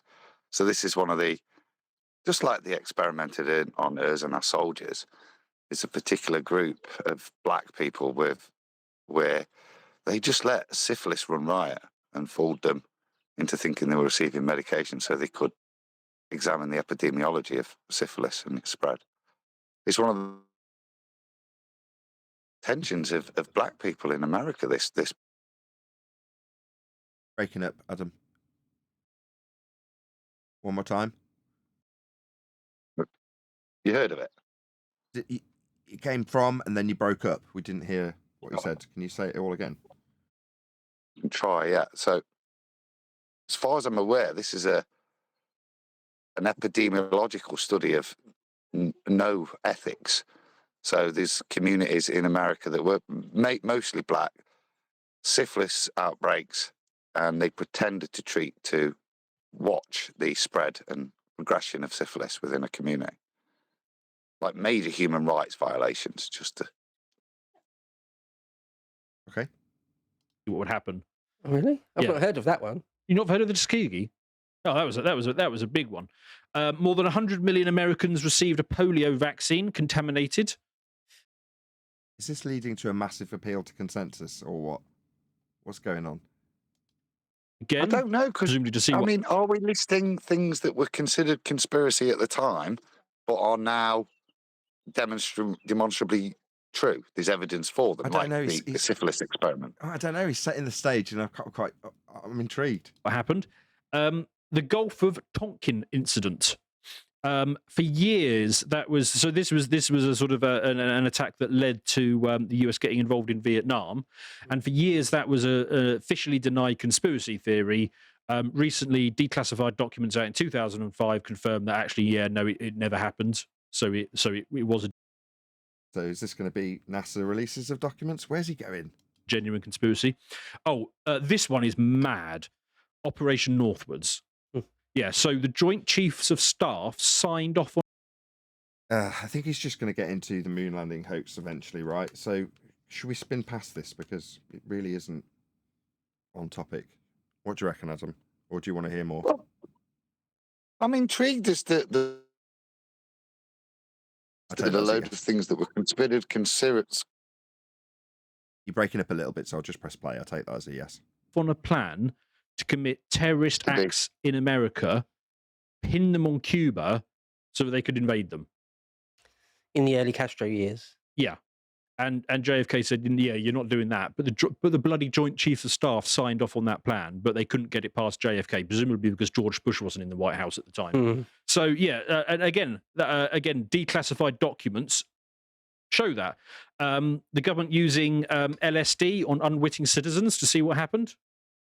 Probably the one most people will be familiar with in these conspiratorial corners of the internet.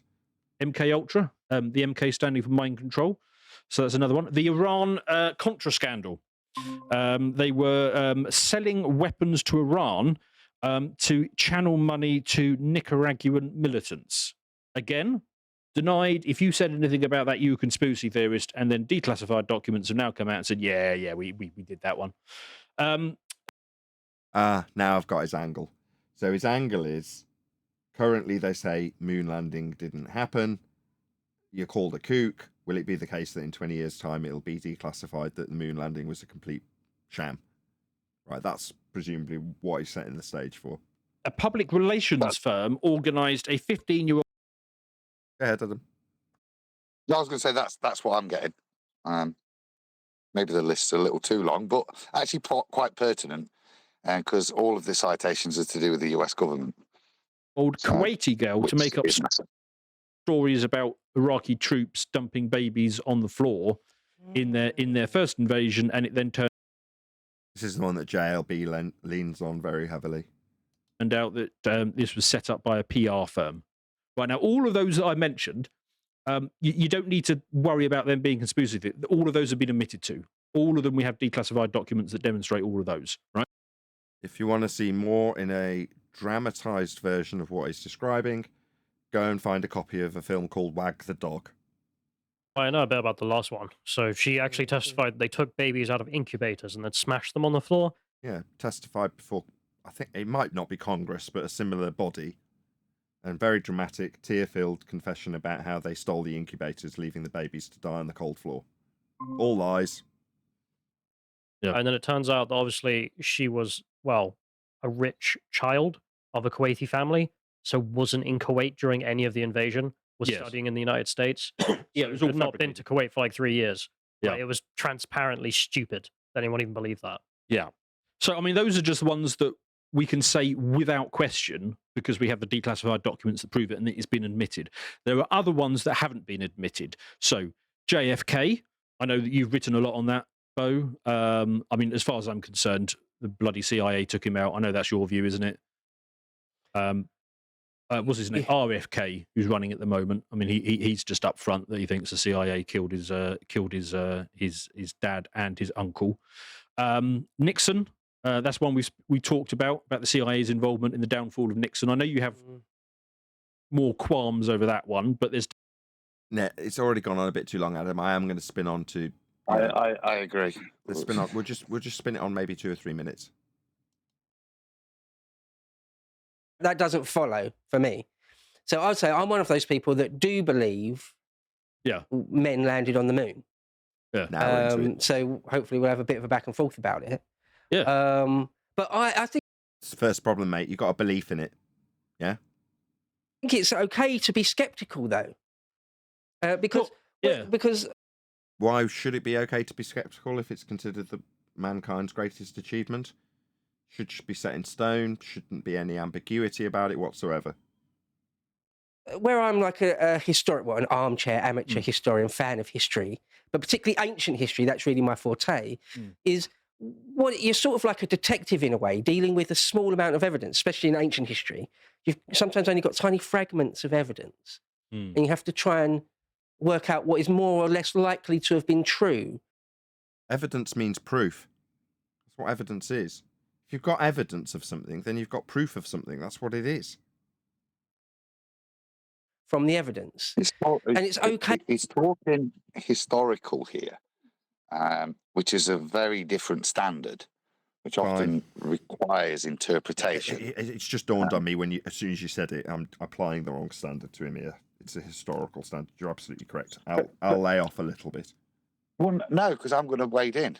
But within all of that, there are still other considerations. So if I've got a historical story, Icarus, for example, I could take that and say, well, realistically, I know you can't flap your arms whether you strap feathers to them or not. Now, the sun side of it, whether it melted and he plunged it, is irrelevant because from a historical point of view, those things weren't possible, still aren't possible today, breaks other laws of physics here, in terms of that. So when I then interpret that historical narrative, I've still got to be cognizant of the outlandish claims, and would that be possible?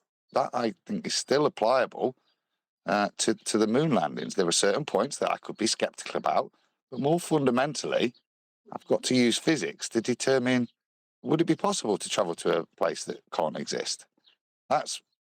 If you only use the historical stuff, you can maintain the narrative. If you bring in other fields of knowledge, then it's not reasonable to accept that. Okay, well, we'll undermine this entire discussion from the off, right?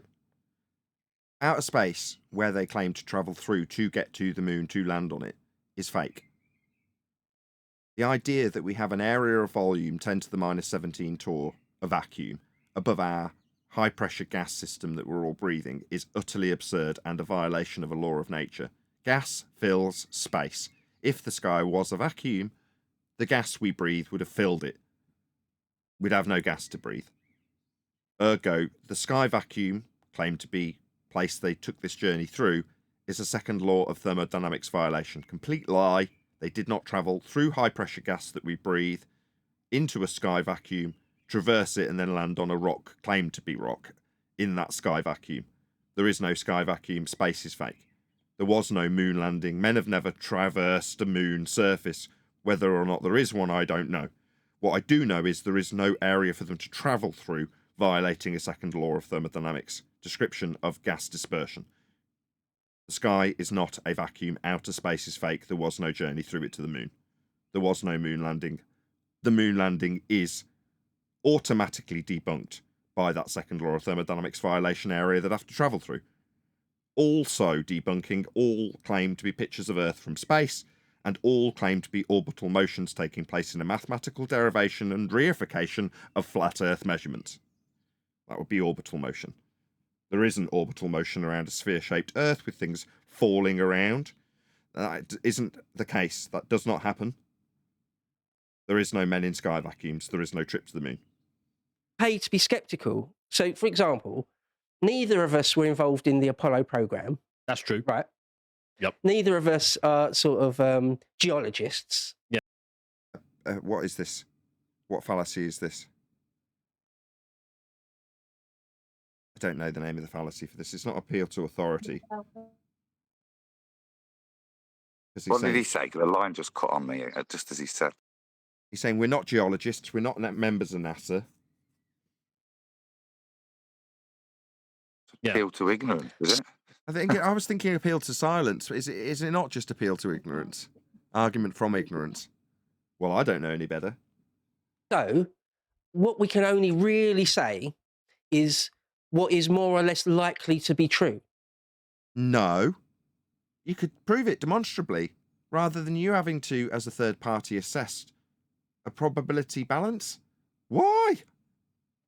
Why would you in any way, shape or form look at something that is put on video and claimed to be reality and assess it in that manner?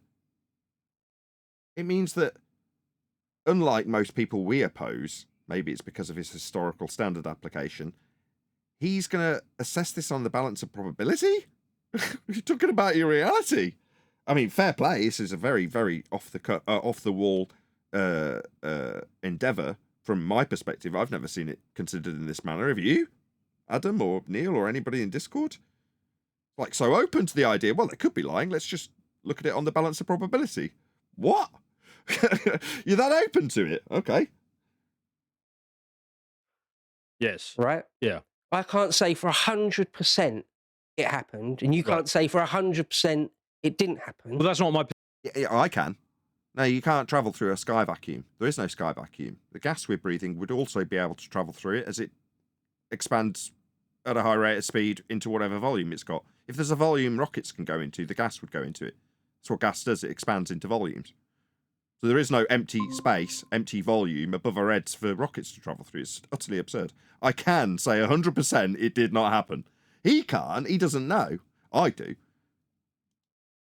Anyone trying to join or something? Maybe it was chocolate.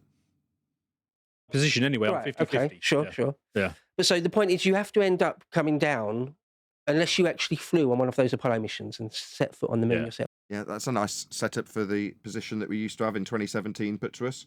Well, you haven't been up on a rocket if I put you on one. Or to go into a violation of a second law of thermodynamics description of entropic gas dispersion.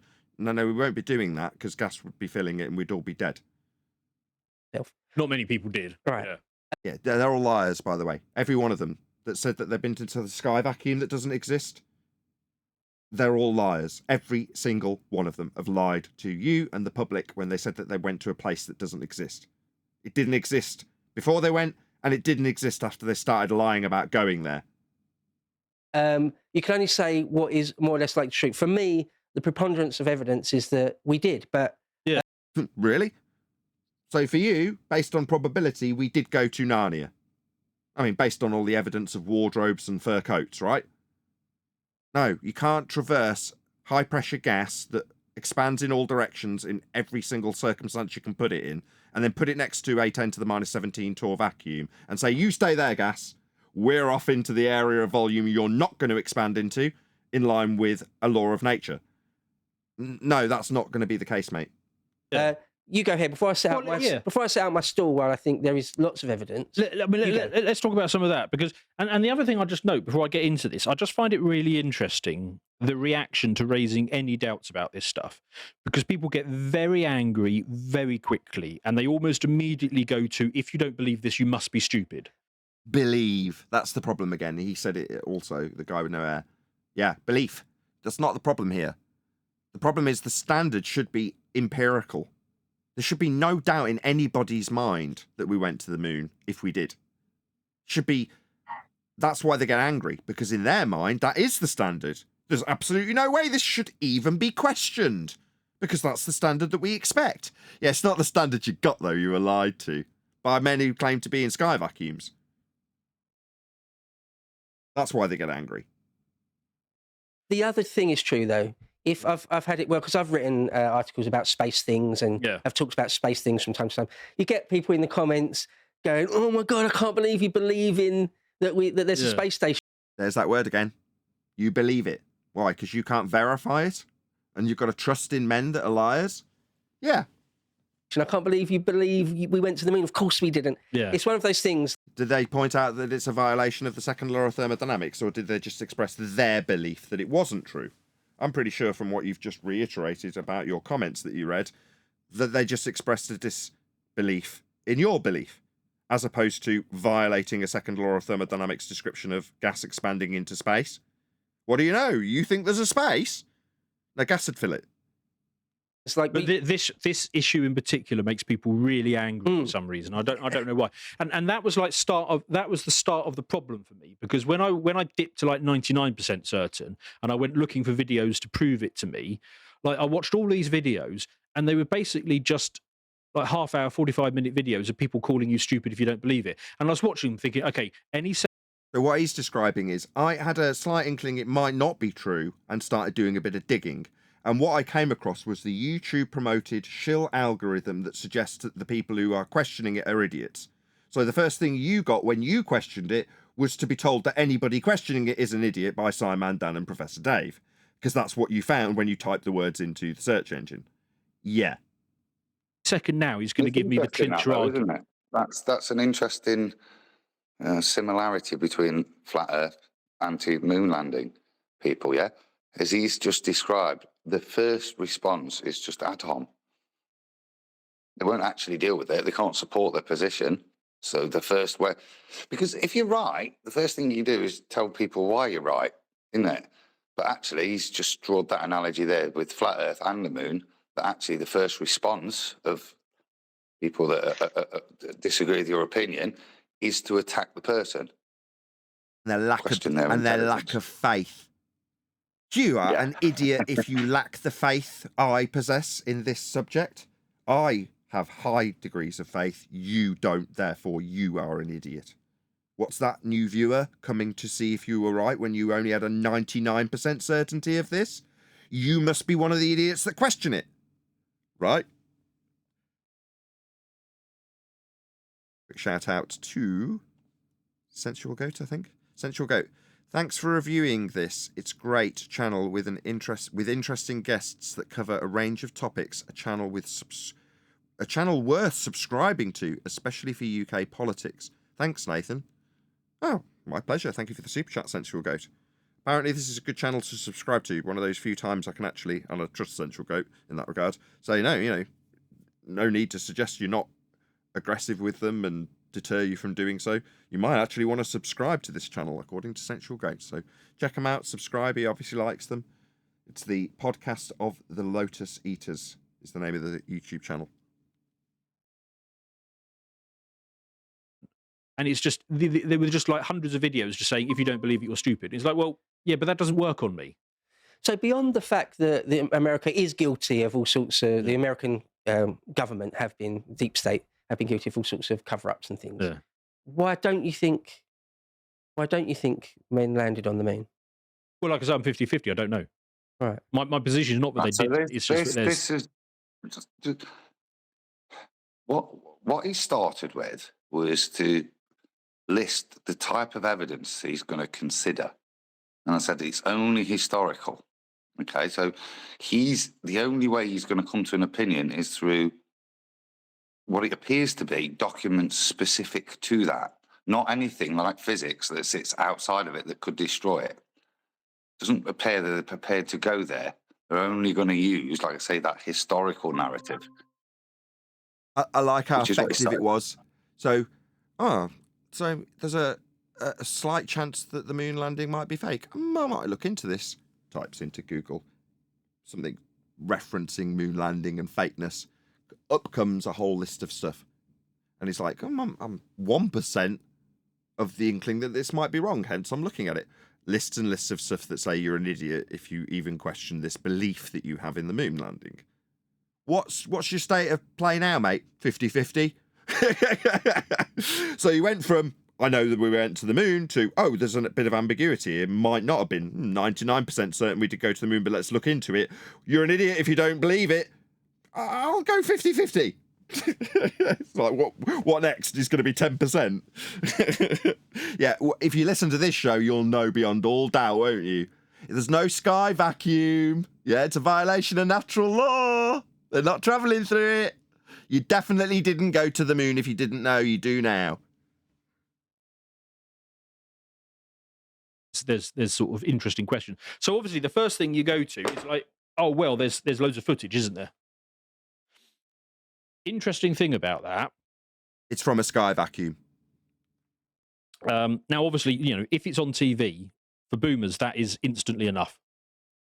Like that's all the evidence you need. If it's on TV, it's true, right? That's a fair point. Why? Yeah, I agree.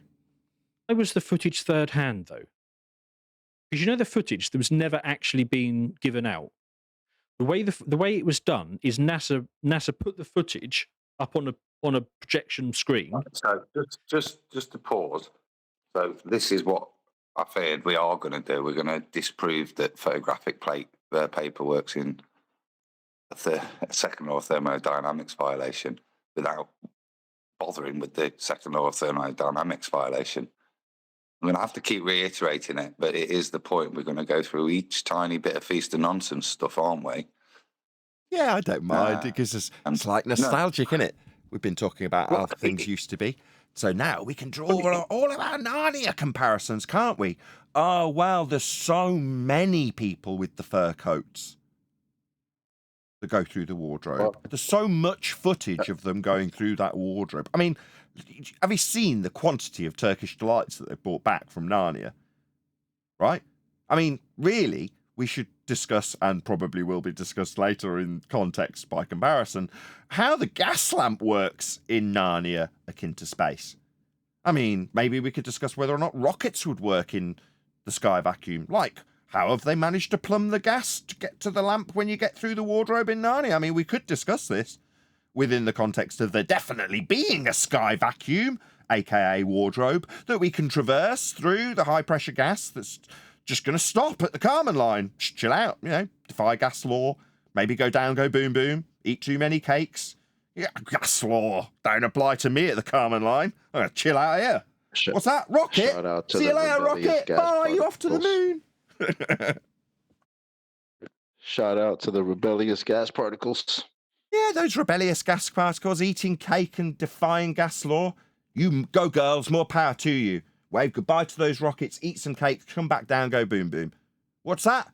You'd have to reach absolute zero to do so, defying the first law. Yeah, there's a lot of things being defied here, but we're just talking about a bullshit narrative where men who lie claim to be when they punt the idea of travelling to the moon. It's not like any of this is real. It doesn't really matter if it doesn't work. Who cares? People believe it. And you can assess it based on historic standards and probability, whether or not they went through that wardrobe. I mean, through this high-pressure gas we're breathing. We're definitely breathing high-pressure gas, by the way.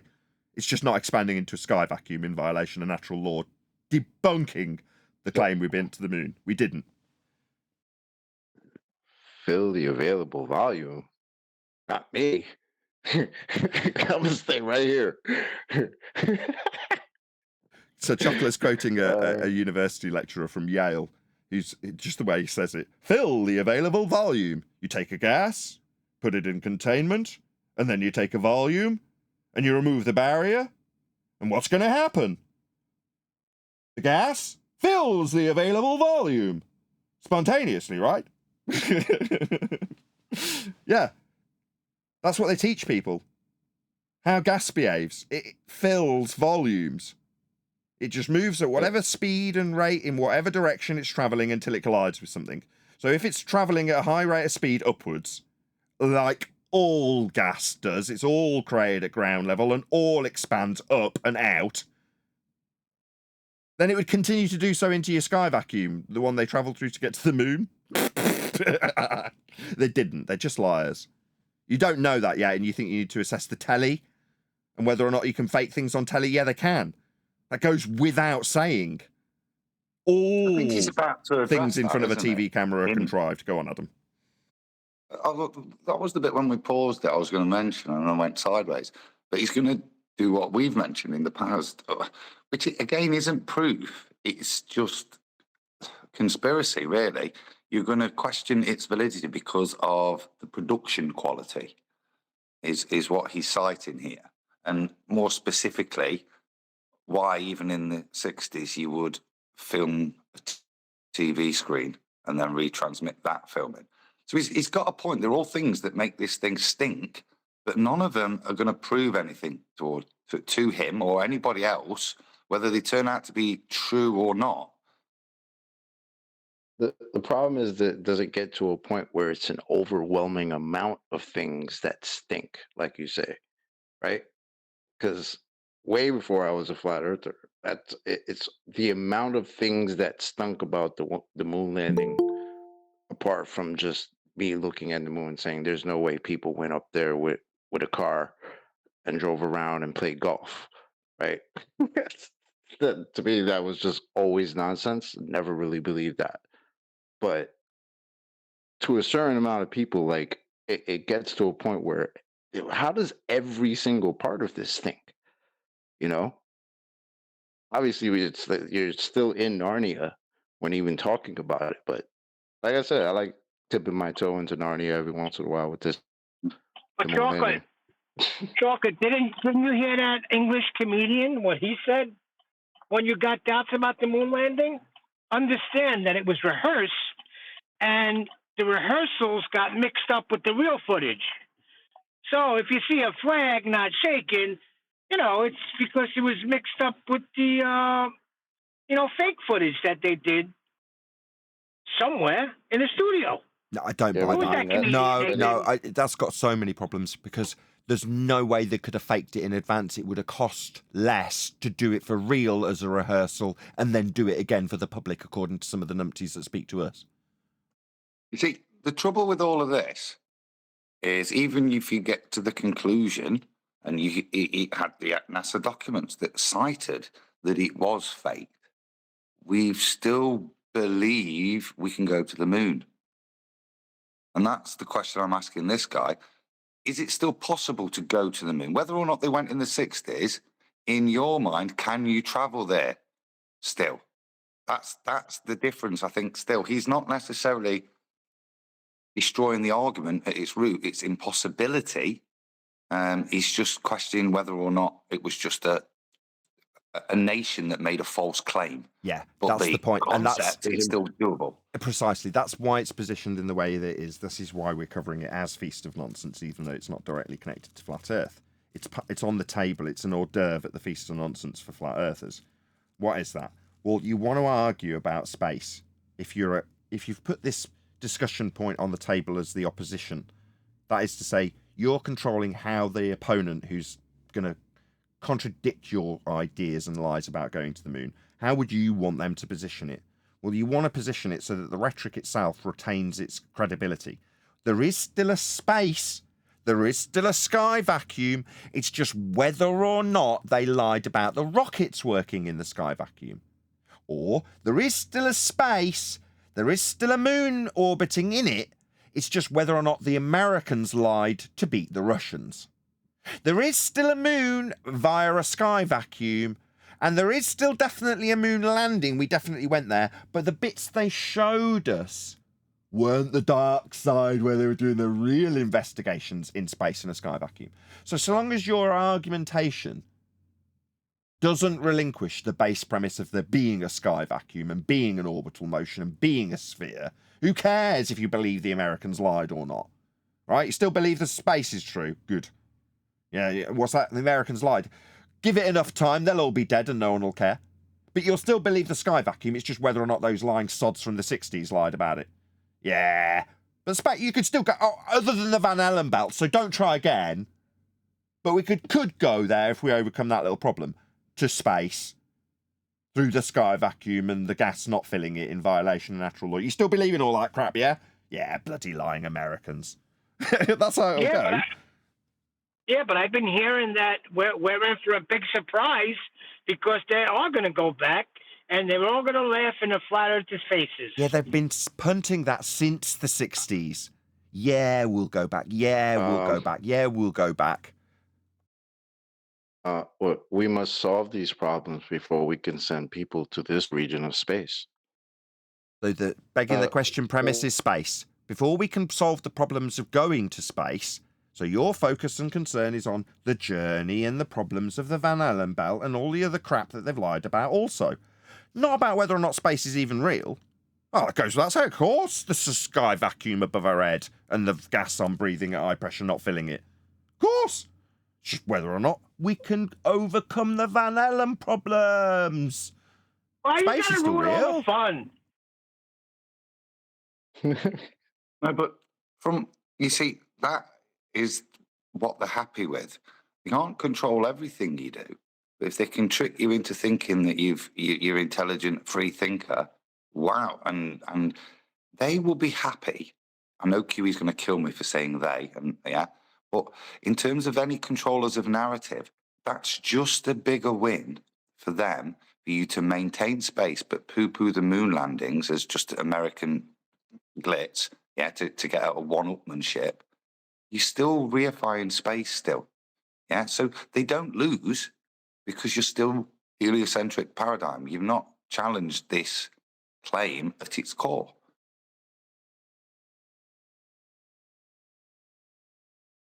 Yeah, back before we were moving forward and just demonstrating how the Earth was flat, which would currently, for us at least, turn into a segue if we had an opponent come and say, well, no, we went to the moon. Of course we're in an orbital motion. Of course we've got a sky vacuum.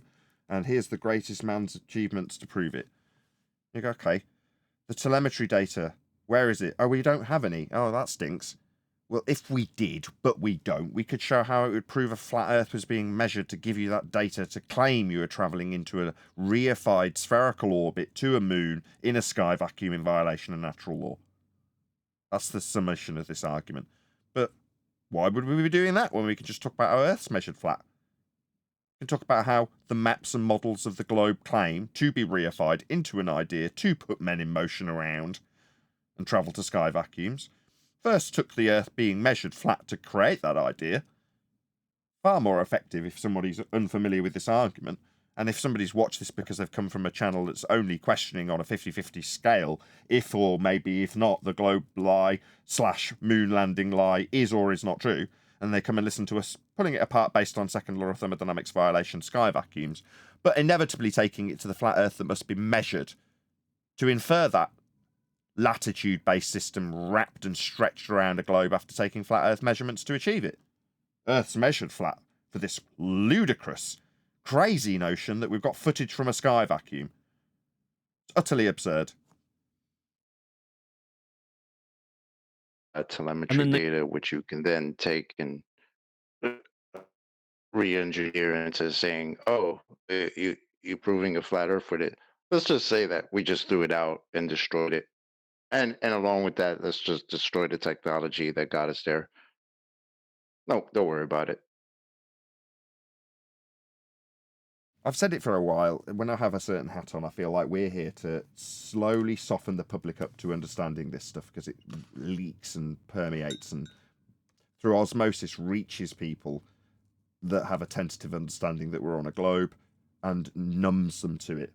It becomes commonplace, and then eventually it's just accepted as always having been known by everybody after about a generation. But it's things in this context, so things like NASA's release, maybe they'll get to this. We won't in this live show if they don't, but there we go. They've released documents describing how Earth must be a flat plane when they're talking about aviation. That's NASA. Well, freedom of information has given us the ability to see how they actually deal with the world, and they deal with it flat. That's not going to, based on the society that we run and the freedom of information that we have with things like NASA documents, people have applied for them, they've got them, and now they've found out what the reality of their world is. Well, you can't just dump that on everybody. Well, yeah, we kept going the 250, now 300-year-old rhetoric about us being on a globe, and we started to investigate it, and eventually we found that it wasn't the case, and we had to lie through our back teeth from that point to this. Said nobody and will say nobody ever. So you just got to soften the people in the public to it, relinquishing the idea of a globe, that is, or relinquishing the idea of a moon landing at the very least. That's definitely going to be relinquished. It's so garbage and god-awful that people, even normies, are laughing at it now because the standards are so low. Videography's come along such a long way that you can really spot the stop-motion animation that was claimed to be a moon landing. If you can't, you're dumb.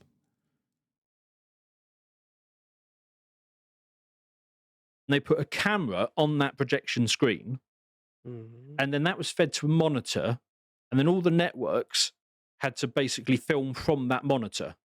So it was like a third-hand signal.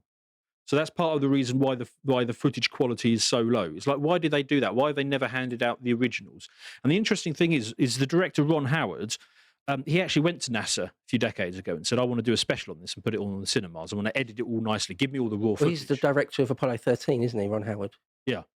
And so he wanted to use loads of the original Is he footage. not And he went to also NASA. Chachi from Happy Days? I was going to say that for comedic effect. Yeah. He took the momentum. No, he's definitely known for Apollo 13 as opposed to Happy Days. Said, can I have the original footage? And they said, no, we destroyed it. All right. Are you just talking about Neil Armstrong of Apollo 11? No, the moon landings in general. I mean, mainly, but no, I mean, so that's not true. So there's what is it? loads of footage, particularly of Apollo 14, 15, 16, and 17. There's hours and hours and hours and hours of footage. So there's hours and hours and hours and hours of footage of Aslan jabbering away about the political issues in Narnia. There's hours of it. Hours and hours. Yeah, is that the standard? It's hours and hours of it. Why I just told you they destroyed it. Oh yeah, I forgot to mention that. We destroyed that evidence of Aslan, but there was hours and hours of the witch and the fawns and stuff. So that's something we can definitely give you that. You called it earlier with the analogy. How many fur coats can I bring back from the wardrobe, or how much Turkish delight have I returned from Narnia? Yeah, that's what this is. Well, look, there's loads of it, so it has to be true. They're low standards. Yeah. The original footage was never given out. It was always done through that process. Again, so long as we're arguing about whether or not we've got original footage, we're not arguing about whether or not the footage that's been taken could exist from a sky vacuum. It's just whether or not we've got original footage and questioning why we haven't. Well, we haven't because there is no footage from sky vacuums. That's why the deception. Yeah, it's all fake. It's all done on a soundstage. There is no exception. If you're claiming to be in a place that isn't real, you've got to fake it. So they've got to be ambiguous about what they will and won't give you. But you're going to question about why they wouldn't give you footage as opposed to why they'd have to fake being in a sky vacuum. So it works beautifully in their advantage. Just keep debating about whether or not NASA have been a bit tricky with their footage, lied about going to the moon or not, because then you won't question if there's space above your head that gas isn't filling. Being shown on a monitor. Okay. I don't know which that the one. networks then had to have a third-hand signal. It's like, why did they do that rather than just providing the original footage, and why did they destroy it? I don't get that. The other thing that I find really curious about the footage Because I've just seen lots and lots of footage from particularly Apollo 15, 16, and 17, where it doesn't look, it's not that ridiculously grainy Apollo 11 style footage. It's not that. It is pretty clear stuff. And again, hours and hours of them driving around in the rovers and all sorts of stuff. Yeah, I mean, especially on the later ones, there is more footage available. So one thing I'll say real quick. So, okay, there's more footage from the sky vacuum, is there? No. Yeah, but You the moon can hear him believer, trying so hard. Sorry, Adam. Go ahead. The moon believer has now won. Because the standard that the anti-moon believer brought in was, well, the footage quality was so bad. And he went, well, no, there's loads of good quality footage. So the moon landings, by your standards, still exist. The things the non-believer is using of such low standard, which they wouldn't prove or disprove anything either way. I said it could still be original, that footage, couldn't it? Just crap quality. Why NASA asked the news agencies to film a TV screen makes no difference to the second law of thermodynamics, which is where he needs to be. But by his standards now, the guy's just debunked him. Because he said, well, there's only this crap footage, and now he's gone, there's hours and hours. Well, your arguments fell apart, pal. Before you go on, is I've got questions about Apollo 9, 10, and 11. Apollo 9 and 10 went to the moon and back, but didn't actually land. And Apollo 11, obviously, the famous moon landing, its first one. I've got all sorts of questions about images and footage. Okay. But Apollo 14, 15, 16, 17, there seems to be no doubt. You find that a lot more convincing, the later footage. Oh, yeah. Yeah. The BBC version of the Narnia visits was absolutely, thoroughly convincing. So Narnia Expedition 2, 3, and 4. Thoroughly. I mean, the footage was crystal clear. The sound quality from Aslan was perfect. And there's tons of it. Hours of them walking through the snow. Have you seen it? That's hours of that snow footage. Have you seen it, Adam? Through Narnia? Have you seen it? It's hours of White it. Witch, which sold it for me. No, well, they got plenty of White Witch footage. Just the Aslan talking footage the first time they went and spoke to Aslan. I mean, obviously he's been killed and resurrected since, but you know that's gone missing. But there's loads of snow walking footage in Narnia. Absolutely tons of it. They got the fur coats on and everything. It's tons of it. Right. Yeah. Okay. Yeah, that's fair. Yeah, I mean, I don't know the answers to all of this. The other thing I don't know an answer to is obviously AI. Answer to what? The being footage. Okay. Fake detection has had a hell of a lot of investment lately because everyone's worried about misinformation and stuff like that. So Google have been spending and other people have been spending billions on software that detects fakes. The interesting thing is when you run the moon landage footage through these fake detections and they've got like a perfect accuracy record, they say it's fake. Oh, really? I didn't know that. Did you know that? I didn't know that. I mean, it's obviously going to be the case, and if they failed in that regard, you'd be suspicious of them as a program. They'll just they'll program that out, won't they? They'll just program that out. AI, anyone that questions any moon landing footage, tell them it's real. That's easily fixed. But again, it doesn't help, does it? Because nope, it's AI. So what's AI's comparison of real moon landing footage that enables it to say that that's fake? Yeah. How's it coming up with the standard? Exactly. Means nothing. But whether or not AI has got it right about it being fake or not should be the debate, not whether or not you could get footage from a sky vacuum. I've not seen it. And they don't just, it's not just like a big fake message comes up on the screen. They give you like almost 200 detailed reasons as to why it's fake. And they go into really granular things that humans would never spot. Do you things think like, that AI came up with the reason that it's a second law of thermodynamics violation? Doubt it. Highly doubt it. Right? One of us will have to plug in a image analyzer AI program with the footage and see what it spits out. But do I care?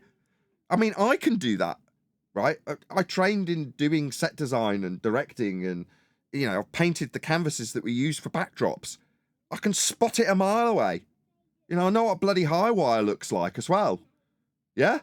It's like, that's a high wire. They're obviously on wires.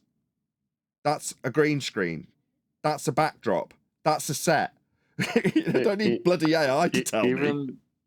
Even Joe Rogan, who the other day was having a debate with Terrell, as he's defending, or what he called it, he said he was steel manning the position of, you know, obviously the mainstream story of we did go to the moon, right? And he's defending it the whole time. But even while he's defending it, like especially with that particular lunar module that is supposed to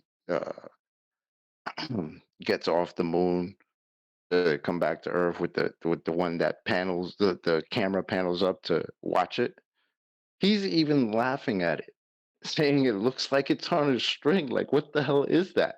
As that is his position to defend, he's simultaneously laughing at it because you just can't help yourself. It just looks so bad. Like, how can you look at that? You're missing it. Jimmy Carr said it's a backdrop, it's a green screen, but that's the mix-up they had. They mixed up the real footage with the ones they rehearsed because they wanted it to be perfect. They rehearsed it. When Neil Armstrong came out, what were the first words he was going to say? It was rehearsed. So they got the bad footage. Intensity and color patterns and distribution stuff like that it tells you that it's from an electric light, not the sun, and a whole bunch of stuff. And you can put in other, and it's not just because it's filmed on the moon, because you can put in other footage from unmanned vehicles that have gone there, like the NASA's lunar rovers and Martian rovers and stuff like that, and it says, yeah, that's true. Right. When you put in the landing one. So, yeah, again, this is the standard you want to lay down. He says grainy footage from moon landing. I respond, no, Later footage is much clearer. He says AI says moon landing is fake. He responds to himself. But they also analyse what pictures from Greenland, coloured in orange, and it's definitely lit by the sun. Therefore real. What, real footage of a real landscape? Compared to what? The other moon landing that was independently covering it so we could compare and contrast with that?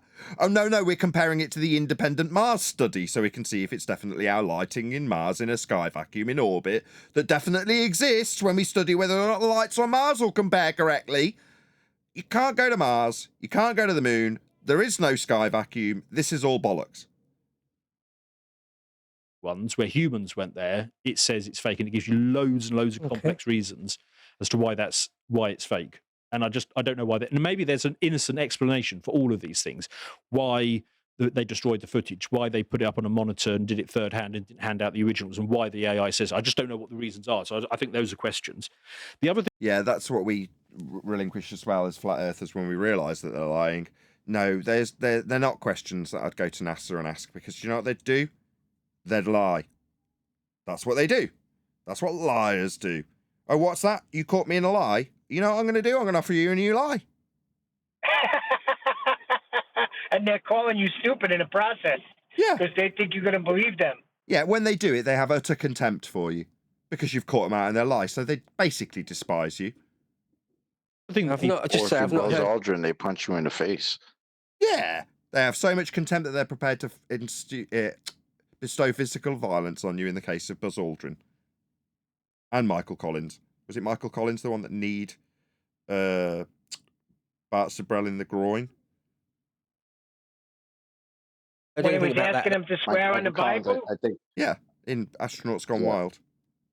The point isn't that. The point is, although it's moon landing stuff, isn't it? Should really give Bart Sabrell a bit of a shout. Although, again, we undermine his entire premise.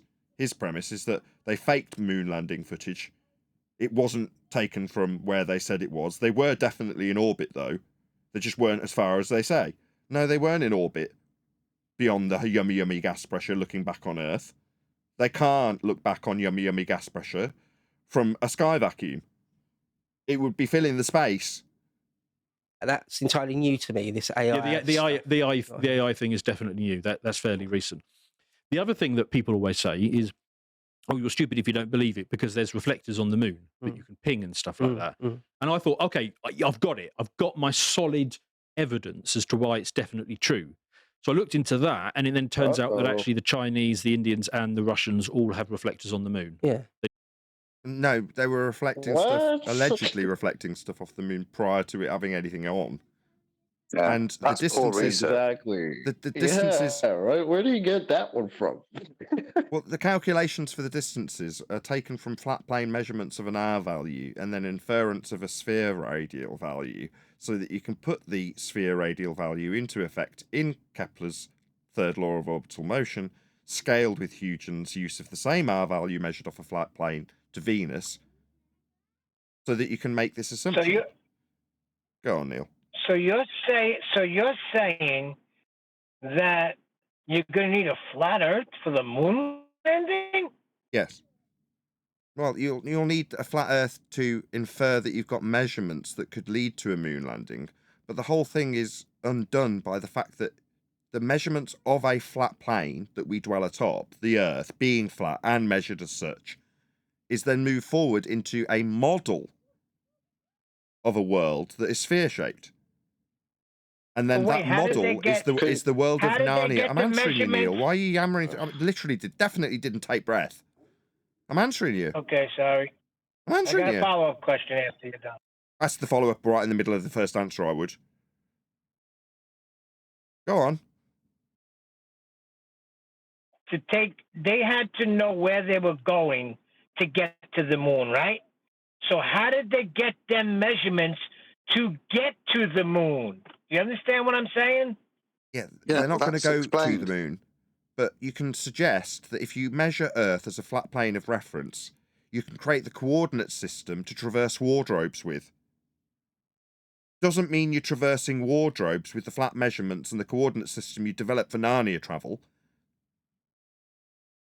Nathan, when you play, could you go back like 10 seconds? I want to hear who else did he say The I've got my Chinese, the solid Russians, who else got evidence reflectors? as to why it's definitely true. India. So I looked into that, and it then turns out that actually the Chinese, the Indians, and the Russians all have reflectors on the moon. Yeah.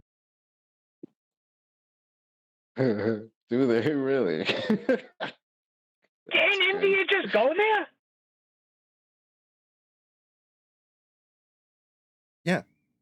Did you not see No. the Bollywood Superman dancing on the moon in celebration?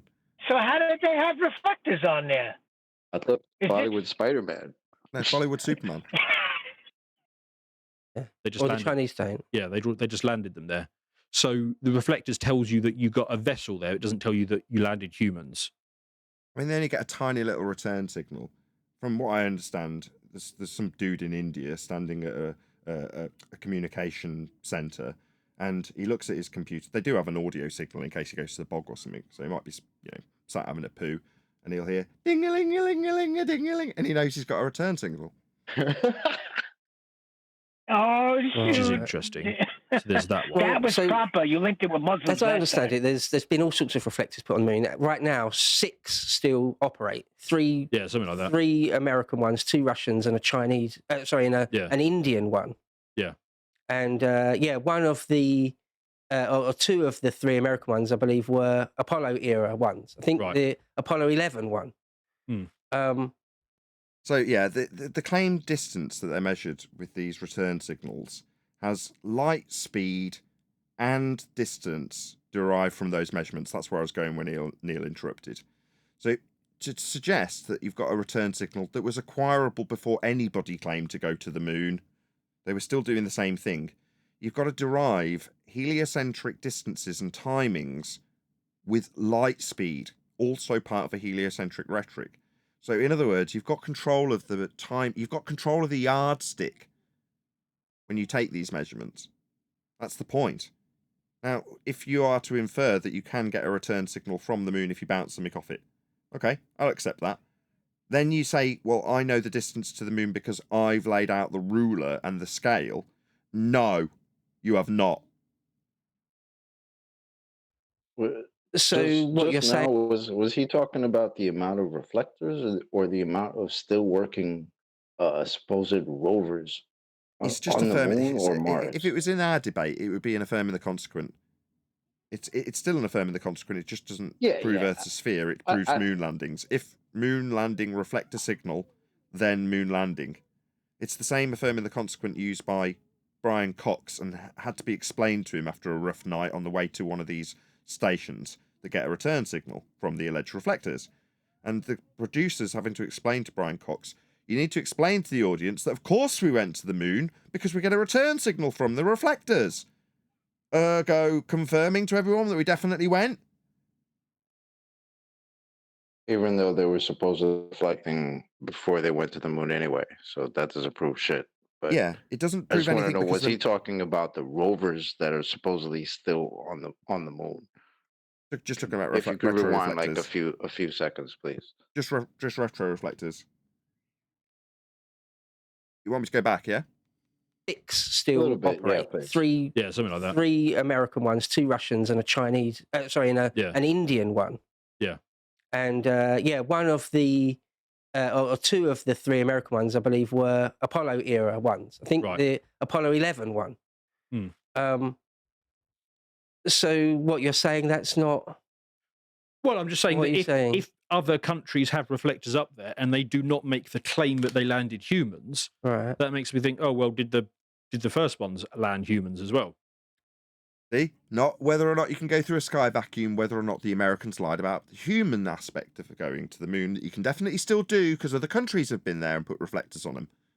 No. You could get a return signal before anybody was even claimed to go from the moon. Now, whether or not it's from the moon at all could just be from the sky for all I know. I've not done it. But the timings are based in heliocentric motion and orbital motion and Keplerian derivations and light speed, all heliocentric. You've got complete control of the scale and the ruler. Because the reflectors clearly don't tell you. Before normie, that's just another discrepancy you can put on the list. I know about that list. Meanwhile, we know how orbital motions derive from measurements of a flat Earth. So we can point out how there's a connection to the way the Earth actually is measured and derived and lived on for you to make these crazy, outlandish, and outrageous claims of nonsensical orbital motion derived from reification of flat Earth measurements when put into a spherical coordinate system after measuring a flat Earth coordinate system of latitude. That's all this is. This la-la land nonsense about whether or not men have gone to this place they call the moon that's apparently a location because they need to convince everybody that there's soil in the sky. That's the only real purpose. We used to find land out towards the horizon. We call them the New Worlds. Now we are told there's soil in the sky, and whether or not we went to it. That they landed humans, it only tells you that they landed something. I suppose, but I think it's quite well documented. I think it was Apollo 14 or Apollo 12, but certainly Apollo 11, they put a reflector down. And again, it's documented the footage of them putting it down and placing it and stuff. Yeah. So... But, I mean, they could have landed that previously. And yeah, I mean, they could, I suppose. But again, it gets to the preponderance of what's more likely. Yes. It becomes it becomes... So is it likely you can travel through a thermodynamics violation or not? They're pondering whether or not these things were there before or after man landed. They're still in the paradigm that this is possible. They've not used that evidence. Like I said, they're sticking with the historical evidence and not using anything else to form their opinion, i.e. physics. There's more... One more time, I started the video. I said, or natural law in this case, which is what we're but at this point, they're not asking about the physics. They're already well deep into the paradigm, right?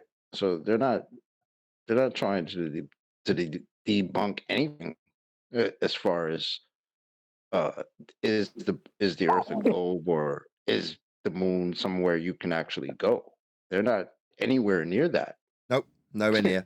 And that's what we are the remedy to. So, as always, I'll do a little shout out and call to action while we've got a live stream. We are still streaming live. We've obviously got well into this, and I've just noticed that we're 2 hours into this live stream now. So, am I okay to carry on, Paula? My wife's just walked in. Good timing. Up to me. Happy days. Yeah, I'm having fun. Okay, I'm going to post a link to this videographer. So, as always, you can let them know at Nathan Oakley 1980 sent me. Where's my paste button? The idea being that this videographer, were they to make a response, would hopefully do the same thing for us and put a link to our video when we point out that there is no second law of thermodynamics violation sky vacuum above our head to travel to Narnia through. I mean space. A space, a volume that the gas would be filling if it was real. Because they are obviously so unaware of this that they are contemplating the hows and whys of definitely travelling to the moon to put retro reflectors on and whether or not we've got a liar in the American midst. For whatever reason they may be lying. Let's discuss that perhaps next. Either way, please let the videographer know at Nathan Oakley 1980 sent me. I'm sure they'll be intrigued to hear a very different spin on how they have critiqued the moon landings, because our version of it just undermines it at its root, which is to say that there is no area above our head, 10 to the minus 17 torr, that gas is not filling. No, my point more is that therefore the reflector argument is not conclusive proof, because clearly if other nations can land reflectors without landing people, then presumably the Americans have that ability as well. So it's again, so it's great for you as a fundy that believes in space and globes and moon landings, because you've just overcome the Americans aspect of it for the American moon landing in isolation. But there's definitely others. We've affirmed our bias that it's still possible to go to the moon as an overall premise. Well called, Adam. So I didn't find that. The other thing I thought too, okay, rocks. Yeah. Lunar rocks. Yeah, that has to be solid, right? Yeah. Couple of interesting stories on that. One, Neil Armstrong personally presented a lump of lunar rock to the, I think it was the Dutch Prime Minister. I've heard this. And more recently, they got curious and they put it under a microscope, and it turned out it was petrified wood. So I mean that's just one example. Maybe it's only the Dutch Prime Minister, so maybe he doesn't warrant a proper bit of rock. The other thing that I found really interesting. This is all neutral outcome, because the best you can agree is, well, probably in the past there were trees on the moon. This is not evidence. Whether or not the Americans gave a crap gift doesn't prove anything. But he's still postulating that the thing came from the moon. Whether or not they bothered to give him a real bit of moon rock because it's quite expensive, is not in debate. Yeah, whether you could get moon rock is not in debate. It's whether or not the Americans are cheap gits. Oh, Jardo's tempting my audience with free memberships. He says, "Hi, nice to listen live once in the UK. Hi, all memberships coming in 10." I think that's what he means. Jardo tends to give people memberships. Thank you for the super chat.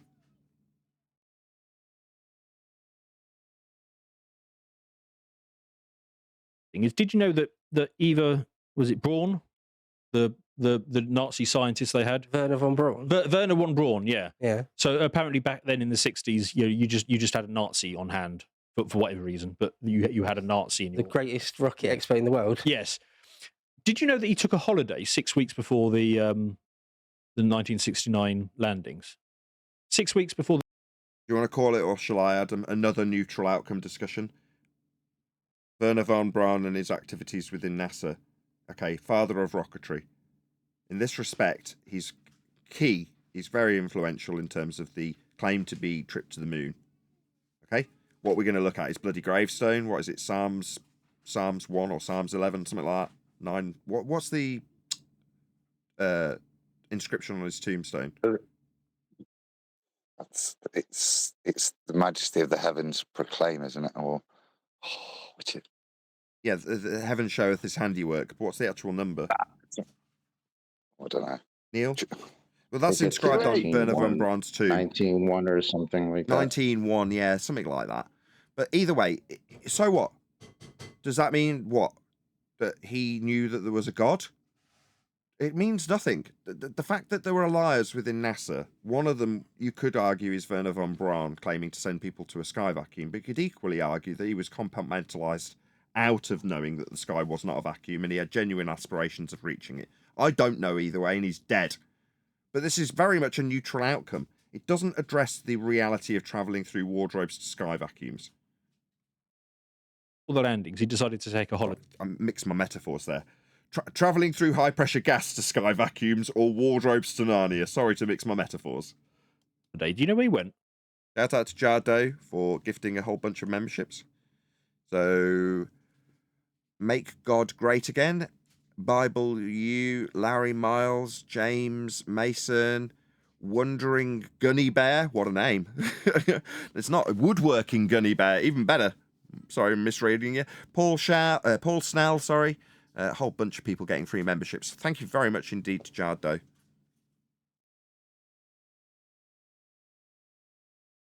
No. Antarctica. Right. His holiday. Okay. Which just so happens to be the best location on Earth to collect lunar meteorites. Mm-hmm. That's interesting. I don't know why he did that. I mean, presumably the beaches. Of course, there's me questioning this narrative. We know they're rocks from the moon because we only get rocks from the moon from Antarctica. And we compared the rocks from the moon to the rocks in Antarctica that could only have come from the moon. And we know that they're from the moon because they're the same as the ones that came from the moon when we compared them to the ones in Antarctica. I mean, obviously, we only get moon rocks from the moon unless they fell in Antarctica. Then they're moon rocks that fell in Antarctica. They're still moon rocks. Which is a fantastic... So the thing about the rocks is that they brought back something in the order of 800 pounds of rocks. Yeah. Like Apollo 17 alone brought back 240, 250 pounds of rocks. There's loads of moon rocks. If they gave the Dutch Prime Minister a dodgy one, I can't explain that. I don't know why that is. Yeah. But I think it's fair to say, and again, I'm not like a geologist or a chemist or anything, but I think it's fair to say that putting all these rocks by all sorts of different places, not just NASA, saying we've tested it, we've done analysis on it, and just believe us, they're definitely extraterrestrial rocks. I think it is the case that it's documented that other... That is fair. I mean, there is a whole bunch of documentation that proves that those Turkish delights could have only been made in Narnia. I mean, there's no other Turkish delights like them. And there's a whole bunch of them that they brought back. I mean, I think they brought back 7 pallets of those Turkish delights. All of them have been analysed. Every last one of them. That's one of my favorite parts of this nonsensical story is that these guys went to the moon and collected, what did he say, 800 pounds of rocks? and put it in that lunar module and took off with it back to the Earth with 800 pounds of rocks. Sure, they did. They didn't travel through a sky vacuum. We'd all be dead. The gas would be filling the space. We'd have never developed gas pressure. There'd be nothing for the gas that escaped from the ground to press on. It'd just go into an area, 10 to the minus 17 torr, and never return. As would every other gas particle that was ever developed by a globe in a heliocentric world that's been developed from flat Earth measurements. It's a nonsense story that is not real.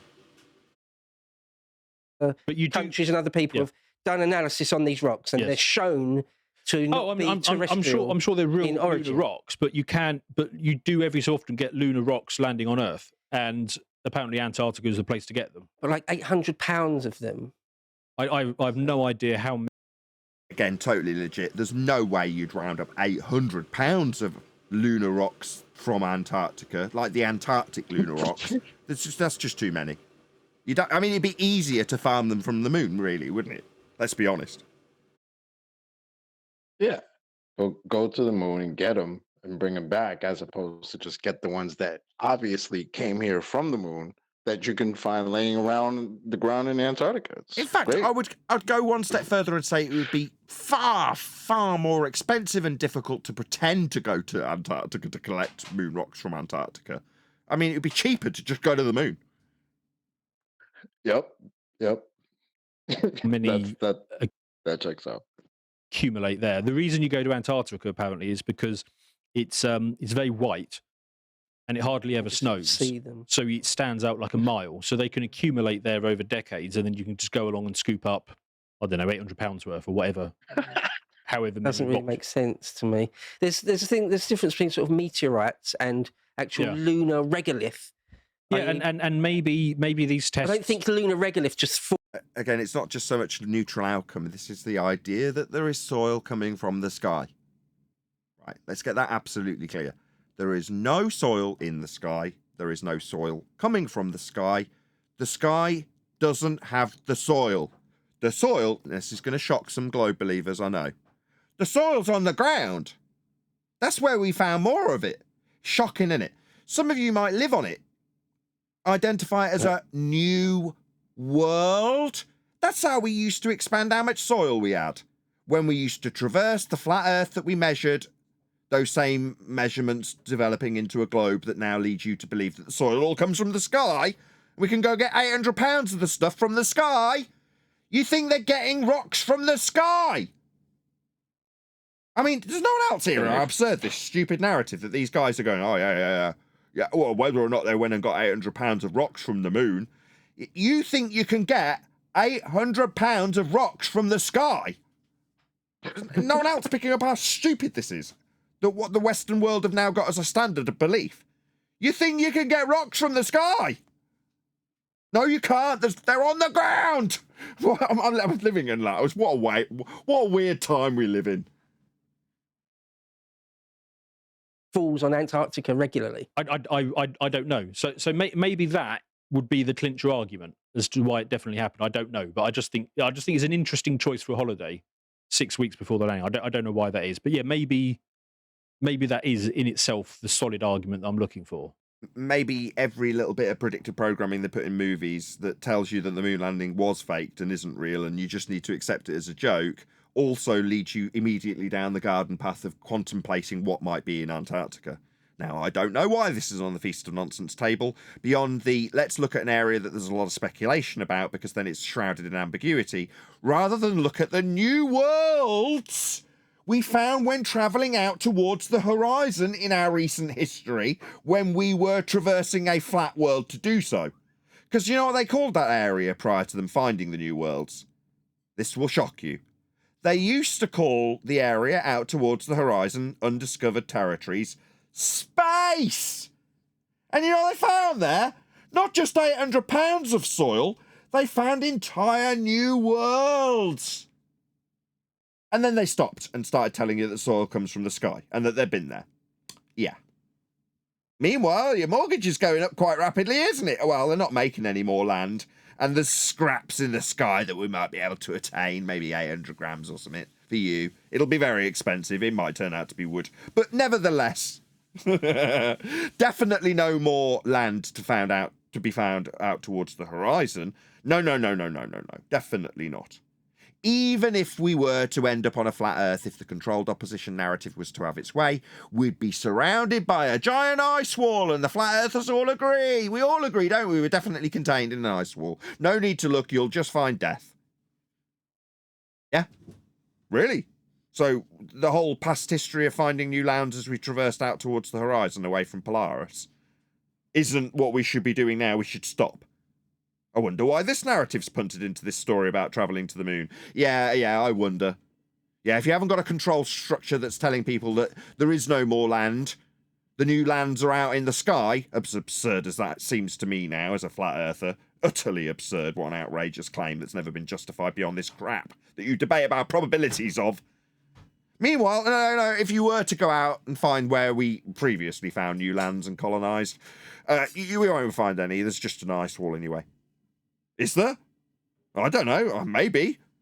Maybe the past history of actually finding new worlds in space, with those new worlds in space being the new worlds that people now still call new worlds, would just continue if we carried on looking.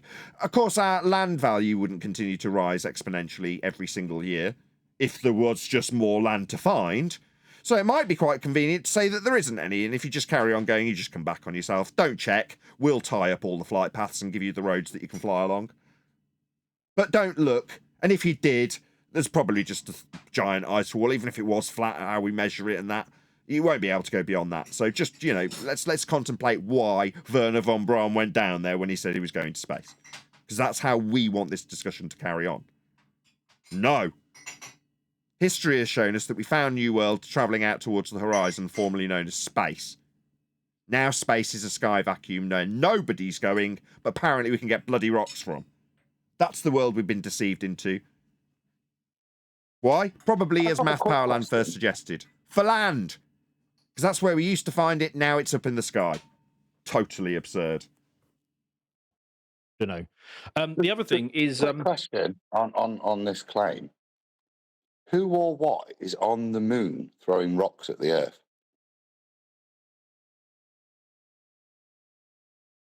I think you'd have to have a moon in an orbital motion claimed to be physical. I'm staying in their paradigm. They've got 1/6 their gravity. How are rocks getting from the moon to the Earth? Even if they do all like to congregate in Antarctica, who's throwing rocks off the moon at the Earth? I can rattle off a story if you like. Oh, please. Oh, okay, about 1,000 years ago, like before documentation of moon stuff, one of the craters, let's say Aristarchus, was smashed into. Let's make it 5,000 years, just so we've absolutely got no chance of ever verifying this. So 5,000 years ago, the crater known as Aristarchus was created by an impact. Now, it was an ideal impact that happened to come in at the orbital angle that avoided Earth and hit the face that's facing us, right? So we can see it now. Yeah, I mean, do you deny that there's Aristarchus? Obviously not. Therefore, this story is true.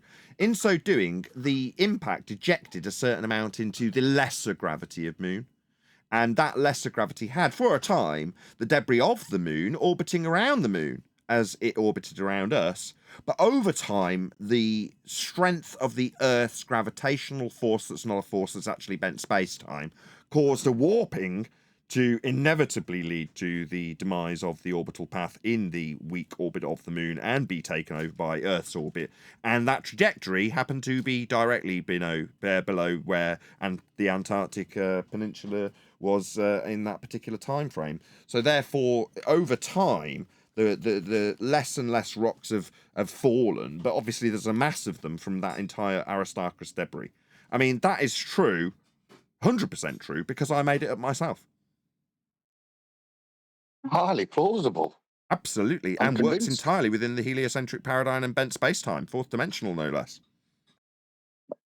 I'm so convinced I'm off to a place I can't go to go and get some moon rocks. I mean, it'd be cheaper to disprove it than to just accept it on pure faith and belief alone. I mean, I've just invented it on the spot and it works. I mean, back in the day, we could laugh about when they didn't know this to be true. The scientists and that. Now they do. We understand where those moon rocks came from and how it absolutely validates the moon landings from the moon. obviously. People always say is how could you possibly keep it quiet? Because it's a big project. Surely somebody would have stuck their hand up and said this is a bit suspect. Yeah, who cares? Again, I'm not on topic today in terms of fallacy use. What fallacy is that? Consensus? Is it appeal to consensus? Somebody would have said something.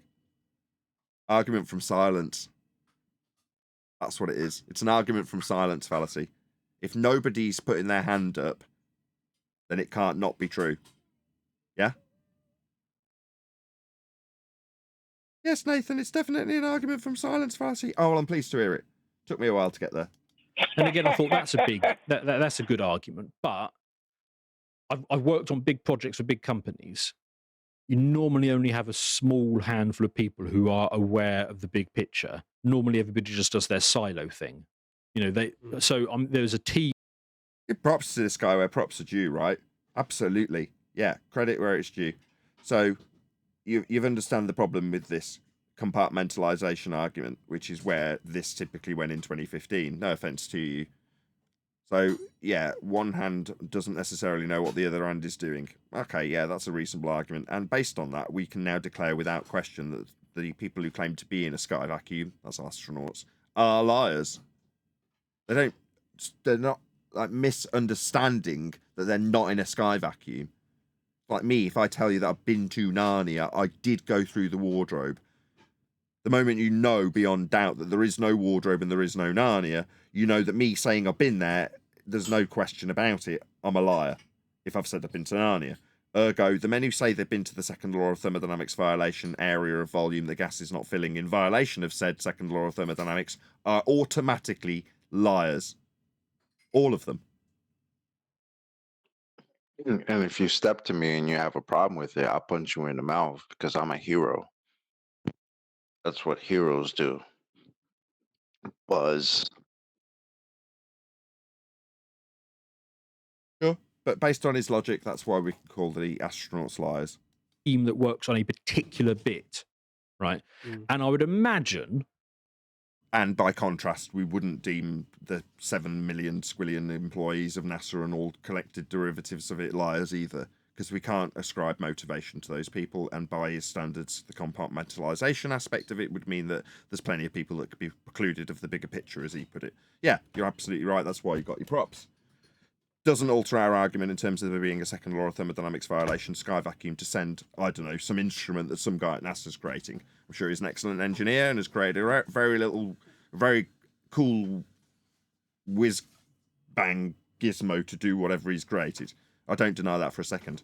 It doesn't mean he's privy to the idea and notion that there's an area of volume that gas isn't filling, that they definitely won't be sending that gadget to. He just produces the gadget and has done a good job for NASA, gets paid, and off he goes and does his work. In fact, for those people, I do have quite a high degree of empathy. This could ruin a whole load of people's bullshit jobs. I'm sorry, it's bullshit jobs. That's not my fault, though. Yeah? If there was a bit of tomfoolery going on here, they wouldn't have held an all-hands meeting and said, look, guys, this is what's going on. There would have been people who were diligently working on their bit of the project, and only a small number of people would have actually seen it in totality, would have seen it all pulled together. If the whole thing is a hoax, though, it will be in the interests of the Russians, if nobody else, to expose it as such. Oh, I'm coming to that one. Yeah. Oh, okay. Yeah, I'm coming to that one. And just while we're talking about people blowing the whistle on this, of course, there have been people who have blown the whistle on this, but they've been sort of sidelined or not listened to. I mean, one example is Eugene Akers, who was head of security at Cannon Air Force Base. And he said that that's where it was filmed. He gave a deathbed confession saying that this is where it was filmed. So there have been people who have come out, but they just don't get any sort of coverage. So that's in. Again, easily overcome by any fundy that wants to attack the individual, attack their credibility. And it is just that. It's their individual account. Rather than something that undermines the base premise that the area of volume above our head called a sky vacuum is somewhere that you could traverse. The moment you prove it isn't, that obviously necessitates all of the fakery. It justifies it, it explains it. Why would they need to fake it? because you can't go to a sky vacuum. That's it. That's the reason. Interesting. The other thing that people say, he's looking at where they'd faked it based on a deathbed confession, how much that may or may not legitimize it. To me, Adam, I don't know if you agree, if you're still here. That's still neutral outcome, isn't it? Yeah, because we've not dealt with the underlying problem, which is, can you go to the moon? We're just saying that's not even on the table, that discussion. Whether, like I said, the reflectors and everything have demonstrated that in his mind, traveling to the moon through a space vacuum next to a pressurized system with no containment is not even in his head, and in terms of consideration. The only consideration is the validity of things like this. This is a deathbed confession. But we're still at the basic premise of we can go to the moon still. Whether or not the Americans are liars is the question on the table. Yeah, at this stage, you get the conclusion, okay, so deathbed confession, the Americans definitely lied about going, and I don't know how they got their reflector up there, but all the other reflectors prove that people have traversed sky vacuums to get to rocks in the sky that we've bought rocks back from. Good afternoon, y'all. Hey. Hey, real quick, I wanted to say, besides the fact of what you're talking about, the second law of thermodynamics, Nathan, but we also know, even if you want to just throw in the extra stuff that may not be as substantiated evidence besides the second law of thermodynamics, but we know there was an incentive, a political incentive for them to fake it, and we knew they knew how to fake it, and that they had motive to fake it through the political battle they were going through with international ruling or New World Order, whatever you want to call it. But the fact that the bleepers showed how they faked it, because these were actually pilots. They were legitimate pilots, and they knew how to go at a certain altitude and to hover at a certain altitude like any plane, and then do what they did with the window. All of the things that, there's so many different things that's subsidiary to the fact that they can't break the second law of thermodynamics and go through the vacuum. But everything else is evident and substantiated that they faked it. They had motive to fake it. They had an incentive to fake it. Okay. So do you there's remember no that? going around it. In recent history, there was a woman with a deep, commanding voice that pretended to have a wonder drug diagnosis process that could just jab you a bit of blood and diagnose you on the spot. Do you know what I'm talking about? No. No. Really? Oh, Was she American or? Yeah, some blonde-haired American woman.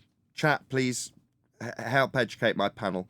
You'll tell me the name of the company. She's recently been done for fraud because she just faked the whole thing and pretended and sent off on-the-spot blood samples that she'd get from participants that wanted demonstrations to an actual machine that did full analysis on the spot with a huge amount of manpower going into doing it so she could pretend they could do it.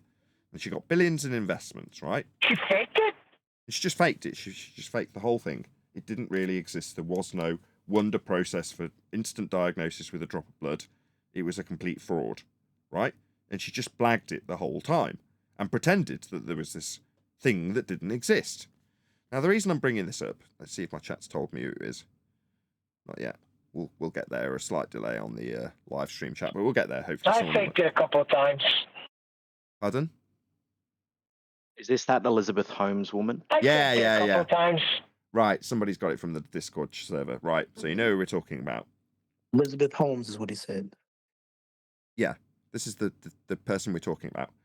The point is, if you want... Have you just looked it up? Okay, look, everyone just chill out. We know who it is now, hopefully. If you're an audience member, you've twigged on already. Okay. Anyway, the company started with THI, I think, says Bible U. Man, I thought everybody would know who I was referencing. In any event, at the point that you start questioning, why did she give her really great motivational speech? Why did they have all the machines in the foyer? Why did they throw the parties for the wonder drug? Why did this and that and the other? Why was she involved with all of these pharmaceutical experts? Why did they do this testing then? It's like, it did not exist. You're now looking at the motivation for why someone would have to fake it. If you know the thing isn't real, there was never a wonder drug diagnosis process. It was just a lie. Yeah? When you know that's the case, you no longer need to go, well, why did she put the deep voice on? You don't need to ask that anymore. Well, why did she Yeah, I know go what you before the mean. cameras and say X? Everything she did was all done to cover up the fact that the wonder drug, the process that she was claiming, was not real. So in this instance, by comparison, everything they do is structured around getting around the fact that there is no sky vacuum to go to. That's it. That's there. Once you know there's no sky vacuum, that's it. You don't need to question anything else in terms of the validity, the motivation, the telemetry, why they filmed it in a certain way, why astronauts drop their keys in zero-G environments. You don't need to question any of it. The only reason they're doing any of it is because the whole notion of having a sky vacuum with a world in motion in it is a lie. It is not real. Once you know that, all of the bets are off. My son will tell you that if you're never gone there, you can't say what's happening there. That's Just true. like That's you a fair can't say what point. they That's are, a fair then point. I If could you've say never you gone know and what it's like no, up there. I agree. If you've never gone and got those Turkish delights from the White Witch, how the hell would you know they're not real? Just you saying that it's fake doesn't mean anything to them. Yeah, I've because got they footage say, of me what do you getting mean the. it's I've second got law of footage of thermodynamics? me going through the Things can operate wardrobe. differently. Hello. You have It's to like he lump didn't this even me, listen to a right? word. It's like he didn't listen. Hours of snow footage. The coats. I've got footage of the wardrobe working. I've got Polaroid of me being handed the Turkish delights. What do you want? What more do you need? On a balance of probability, Not what I'm obviously saying. Narnia's real. It's not what I'm saying. That's what I'm You saying. say gas pressure. They say you've never been up there to demonstrate if gas pressure is the same as it is down on Earth. Now, gas pressure always needs to press on something. It's in the title. It's the clues in the name. Or we could go to I'm NASA and just telling define you it. what they say. Or we could go to NASA and define it with a hostile witness. What do NASA say gas pressure is? Oh, they say it's the force exerted on the walls of the container, end quote, NASA. Yeah, it is. It's an antecedent-consequent relationship. You can't have gas pressure without a container. You may behave differently in space, Nathan. Yeah, argument from ignorance fallacy. Appeal to the future fallacy. Well, we might know the distance to the stars. You done. You never can tell. You can't say that they don't behave We got that like the the first. geometry we see on Earth. We got that the first 2 times. Yeah, your appeal to this is ultimately your appeal to a flat Earth measurement that's been turned into a globe and put into orbital motion by Kepler, and then scaled by Huygens, and then reified by the masses for 250, 300 years. And then saying, why couldn't it work? You haven't been out to an area of volume that's only come into existence by measuring a world that couldn't comport with that description. Flat. No, I don't need to go there to obey your argument from ignorance fallacy and appeal to the future fallacy. I don't need to do that. I know you can't have gas pressure without containment. Pressure is the pressing on it. If it's not pressing on something, that is to say, it goes up and there's just an area 10 to the minus 17 torr presented to it, it'll just carry on going. That's what gas does. Is Yeah, over here on Earth.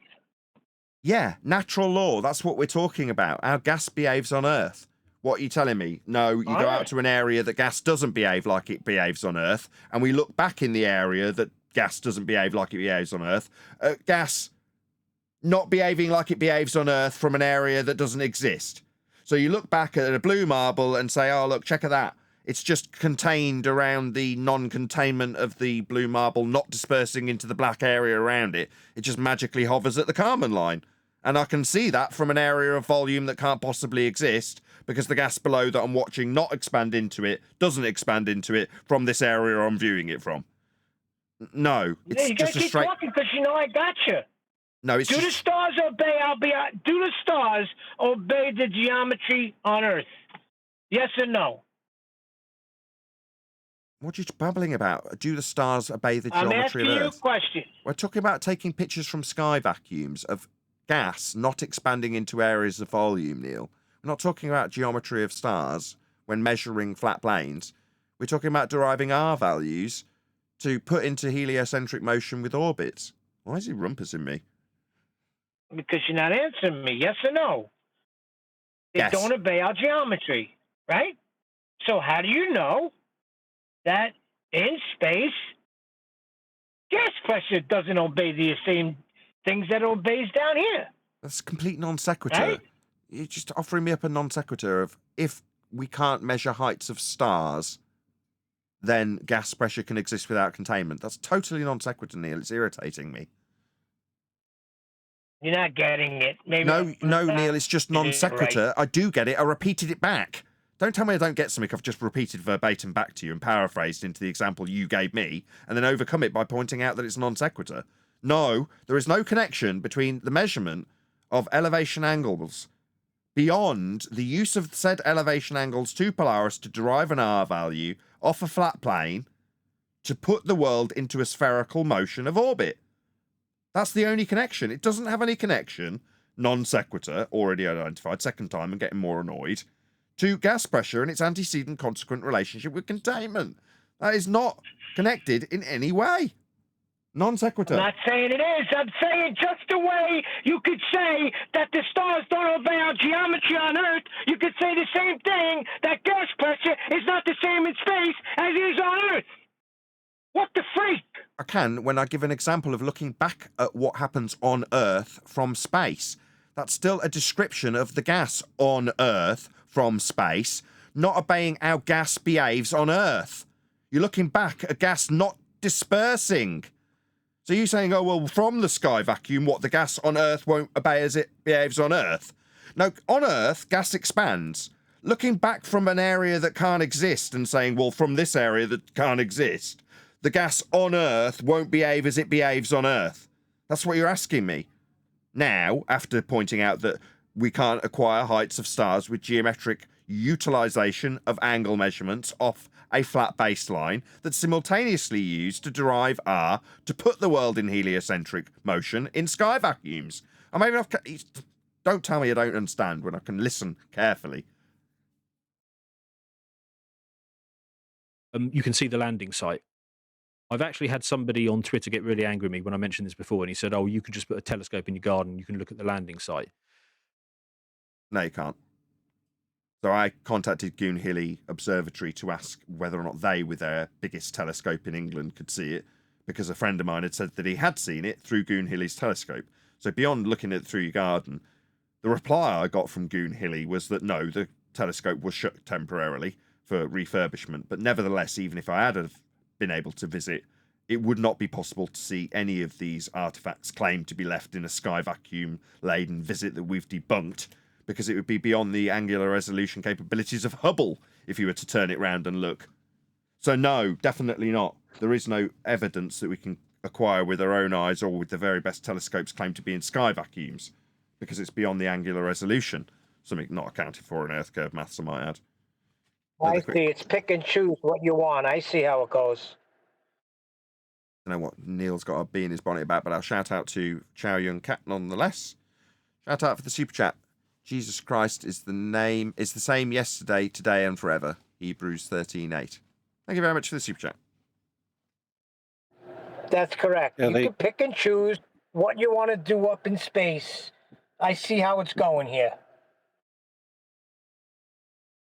We're about halfway through this video. We'll probably give it a couple more minutes. We've been live for a long time now, so almost 3 hours. Yeah. But I'm Nathan? getting a bit irritated, so I've got to round out at some point.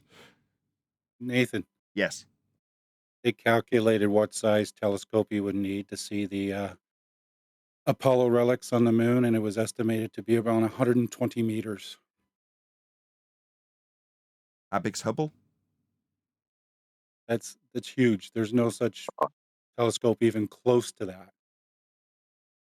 Yeah, Most are in the 10 well, meter the reason range. I was asking is was to try and describe the orders of magnitude larger than what we currently have would have to be in effect, in order to see it at the heliocentric distances that are claimed after deriving the distances and the light speed for return signals from reflectors, I might add, from elevation angle measurements to Polaris at their minimum to give you a radial value on a flat plane, to then stretch the latitude system, also measured with respect to Polaris on a flat plane, around a globe for Kepler to put it into orbital motion. And then with the scaling values acquired from Huygens' genius assumption that that same radial value measured off a flat plane is the spherical radial value for Venus to scale this whole garbage system in motion in a sky vacuum in violation of the second law of thermodynamics. Anybody got anything else to add before I round out the live stream?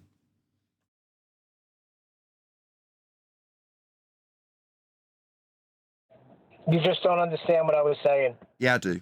I paraphrased it back twice. You're not getting it. I don't know what this little shtick's about, Neil, but I do get it. I follow. And even when it's convoluted from your own lack of clarity, I can still paraphrase what the situation is into heliocentric rhetoric, and even have the empathy to understand somebody who's not looking at it from a flat Earth perspective, nay, even understanding that there's a sky vacuum in violation of natural law when they ponder the probability of fake footage. I mean, what we've covered today is pretty much garbage, Neil, and you're kind of sidetracking that a little bit, but there we go. Share your pain. Your son's a heliocentrist. I get it. Anybody else other than Neil? What's that supposed to mean? I mean, you've already had your say. Still saying none of us have gone there to see. I'm still trying to ponder your point, Neil. Me too. Genuinely, I'm not being funny. I'm not attacking it because I don't get it. We say that the stars don't obey our geometry and they're in space, correct? So how do we know that gas pressure doesn't obey? Stop. No, we don't say that stars are in space. Well, where the heck are they? First, they're up there, look, in the sky. As far as I can see. Oh, now they're I'm not up there. invoking space. Yeah, no, they've always been. No, they've always been just up there. Oh, I see how you're getting. See, you're getting grimy. No. I know what I'm talking about. Okay. Well, we'll have to ponder it in the after show. Right, the first part of your statement I agreed with. They don't obey geometry, yeah? And then you said unnecessarily in space. Reify in space for no reason. I don't that's my disconnect. Okay, so up there. All right, so up there, the gas pressure doesn't obey the same rules that it obeys down here as it does up there. Why? Why would you say that? No, you wouldn't.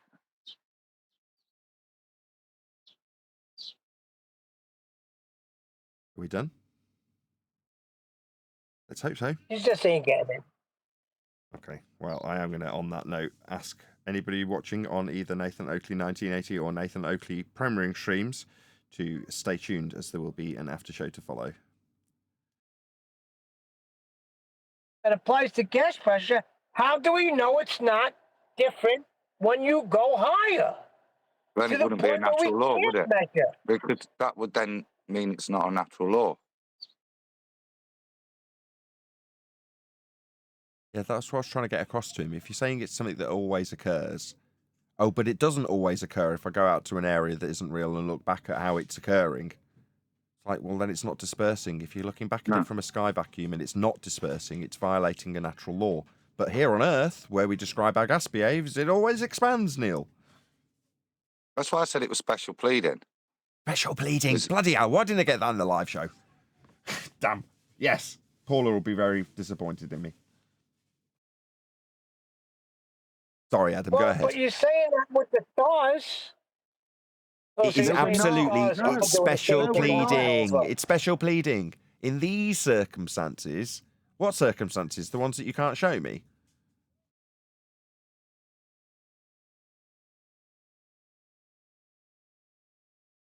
So you're saying the stars do what they do over and over again, but gas pressure does the same thing over and over again. That's how we know it's a natural law. Correct? Stars do the same thing over and over again. They don't see stars change position. Now, when we're measuring them and taking elevation angles, can we apply geometry to it? No. When we measure an elevation angle to their apparent position. See, No. that's what I'm saying, though. No, but we're not saying you can apply geometry to it. That comment, yeah, is saying no, it doesn't match this. Still works. They're still always where they are. Yeah, they don't change. There's no mitigation for that.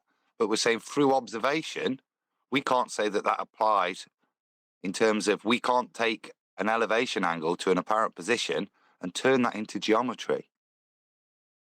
And there's a reason for that. And that's because an elevation angle is a perspective measurement.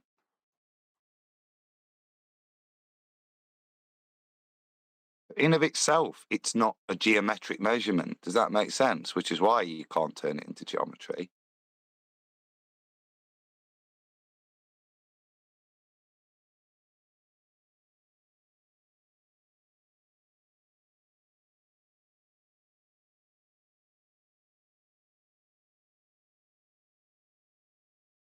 It could be, though, that things are different above. Or there could be a firmament, a natural law Special applies. pleading. It's special pleading the whole time. Yeah. I got that out in the show. Anyway. I know you did. I heard you. That's why I didn't say anything. Huey. How's the weather? Pretty rough last night, but made it through, but the worst is yet to come. That will be tomorrow. What's going on over there? It seems like you're getting hammered. We all are. So it's gonna be pretty rough. One more day to get through. Roof's already leaking. So got to deal with that.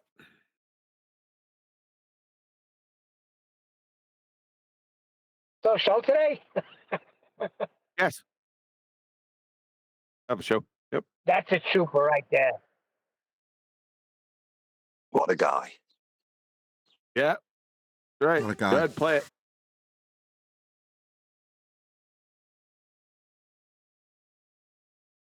Something weird. I can make a prediction what the intro is going to be.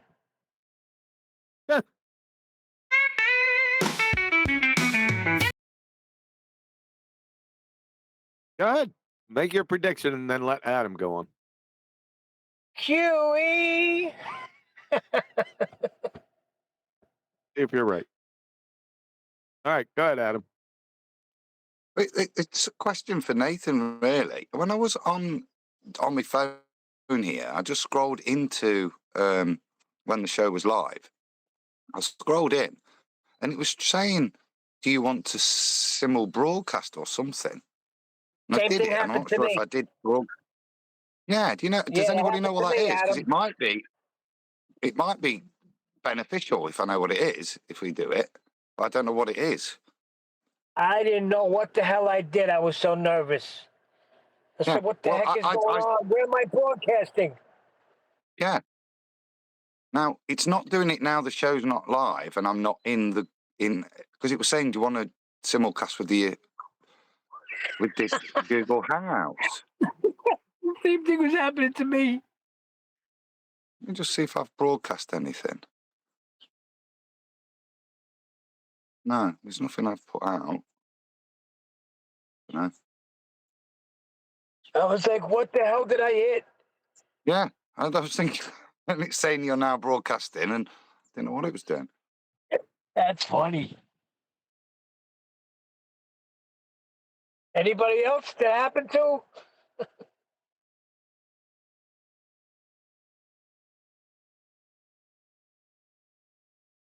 It's LVA Paul's fault, this stupid phone.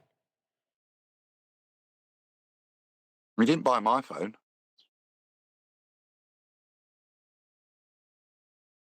Oh, that's right. That was Nathan. I'm sorry.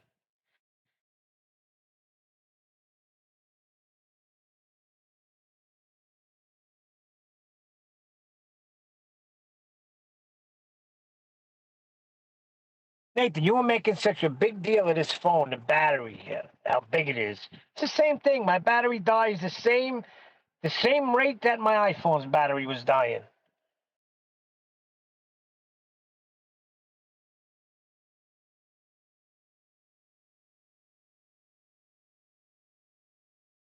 Got a bolt, guys. Adam, you going to be on the show? I'm literally on my way out for tea. What time are you starting in an hour, aren't you? No. I might try and No. 2 No? hours. 2 hours. 2, 3. Well, I might be back before the end. If I am, I will stick my head in and say hello. Don't say hello. Get your ass in there. I'll try. It's my last night, so probably unlikely. Not unlikely, likely. Don't give me inductive reasoning horse shit. You just get your ass in there. Yes, sir. Where's Brian? Oh, there he Brian, is. better get your ass in there too. I need some substance. I'll be in there for a while anyway. Yeah, good. Thanks. Because I need some substance. Because I've stayed up most of the night last night. So No hassle. I know. No hassles. I know what to do when Brian's not around anymore. Just share some secrets. He'll pop in. all right. See you on the show, guys. Later. See you there, Kitty. Yep. Nathan, my good sir, later. I know you're playing games or something. Why don't you Google yourself? I want to get back into the title locking, but Nathan seems to be resisting it, Brian.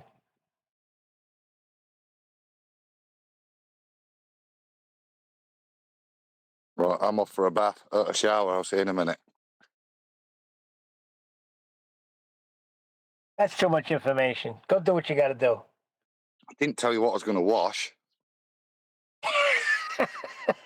You started to. You changed from bath Hopefully to shower everything. real quick.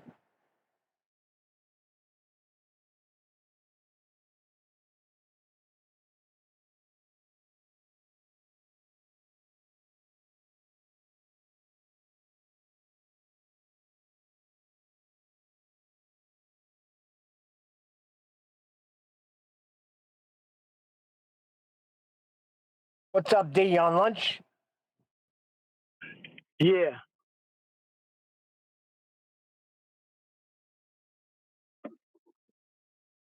Yep. Is the show over? Well, I know Nathan says I'm always recording. We're in the after show now. Okay. That was pretty hilarious what you did with the helium balloon, Nathan, with the children, making them laugh. Yeah, that was funny, right? That was cool.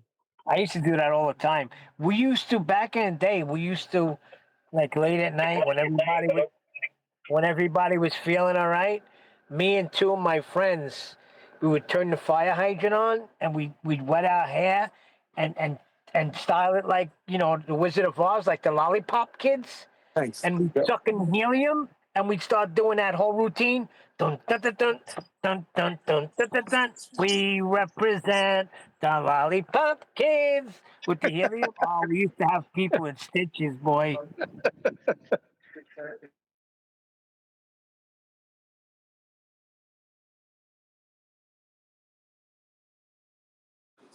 What did y'all call fire hydrants again in Brooklyn? Because I know in the Bronx we ain't Johnny called that. Pump. Call them Johnny Pumps. Johnny Pump. Okay. Hey, there Now, was a debate. did you when you turned it on full force, the smaller side, did you scrape the cans so there was a hole on each side and then get behind it and control the water? Yeah. Yeah, that and was hit the car. that was it. And hit the cars as they go by. Yeah. And the people that didn't want to get hit, they would come out the car and chase us. And then the cops would come and shut it off and put the stupid sprinkler on the big side of it. We'd be like, this is boring. Hey, that's what you had to do in Brooklyn in the summer, man. You weren't getting no relief when it was 92 degrees. Everywhere, Brooklyn, man. Bronx. Yep. Manhattan? All right, I'm about to order. Hold on now.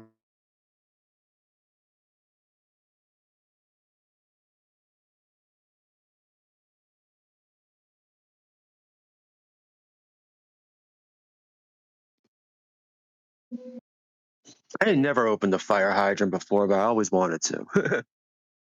Where you from?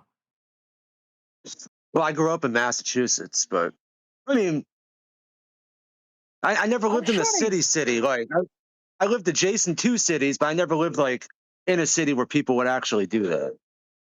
Yeah, because I know for a fact in Boston, right by Fenway Park in that area over there, they opened the fire hydrants. It was the same there as it was in Brooklyn and the Bronx and Yeah. everything. That's how you got relief. I always just lived in a little safe little town. One time, what I they miss did it, but was at the same time, I don't think I'd ever want to listen to live what back up in the north. Man. listen to what they did one time in Brooklyn, which I wasn't stupid enough to go in. They brought a mobile pool around, right, for the kids to go in. It was on a big flatbed truck, but they had to fill it up on the spot using a fire hydrant. That water was so freaking cold. There was kids in there with their lips were blue instantly. Oh I yeah. didn't go in that. I remember we used to have the fire trucks come to our summer camp when I was a kid, and they would spray us all in a big field with their hoses. Oh, see, that's cool. I never had that. Like the whole field, like it was like the whole field got covered in like 6 inches. I don't know how much water they can keep on a truck, but that thing felt like it pumped forever. Brian had something they had the something similar in loaded. the Troubles, didn't you, Brian? They'd spray you all with water hoses.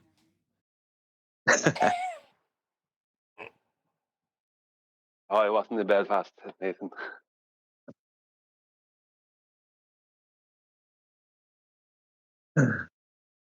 I've heard some people in Alabama said they got sprayed with hoses, but it wasn't as fun as when we did it. Yeah,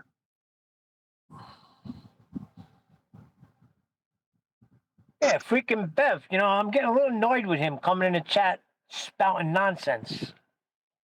He thinks really the Earth pissing me rises off. up forever. He has no opinion on anything. Bev thinks the Earth rises up. I've heard that. I don't know. I've never heard him say it, but I've always heard like it was attached to them. I don't know if it's true or not. They've never claimed that's it, but Dell. You're mixing the isn't three-letter Dell and things. Bev, Dell. They're the same little weird group. Yeah, I agree.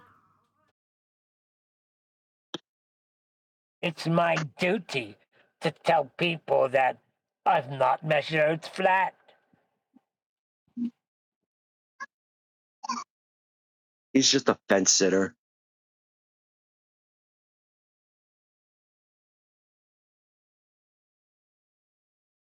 Every sect of flat earthers besides FED hate the Sexton argument. They can't stand it. And I don't understand why. It's the easiest argument for anyone to really comprehend. If you can picture what an angle looks like, then that's all you need. Well, according to Dell and the upward rising Earth is, he laughs at our proof. He says all I need is a plumb bob. They think they're at the tip of the sphere. A plumb bob would require weight. Yeah.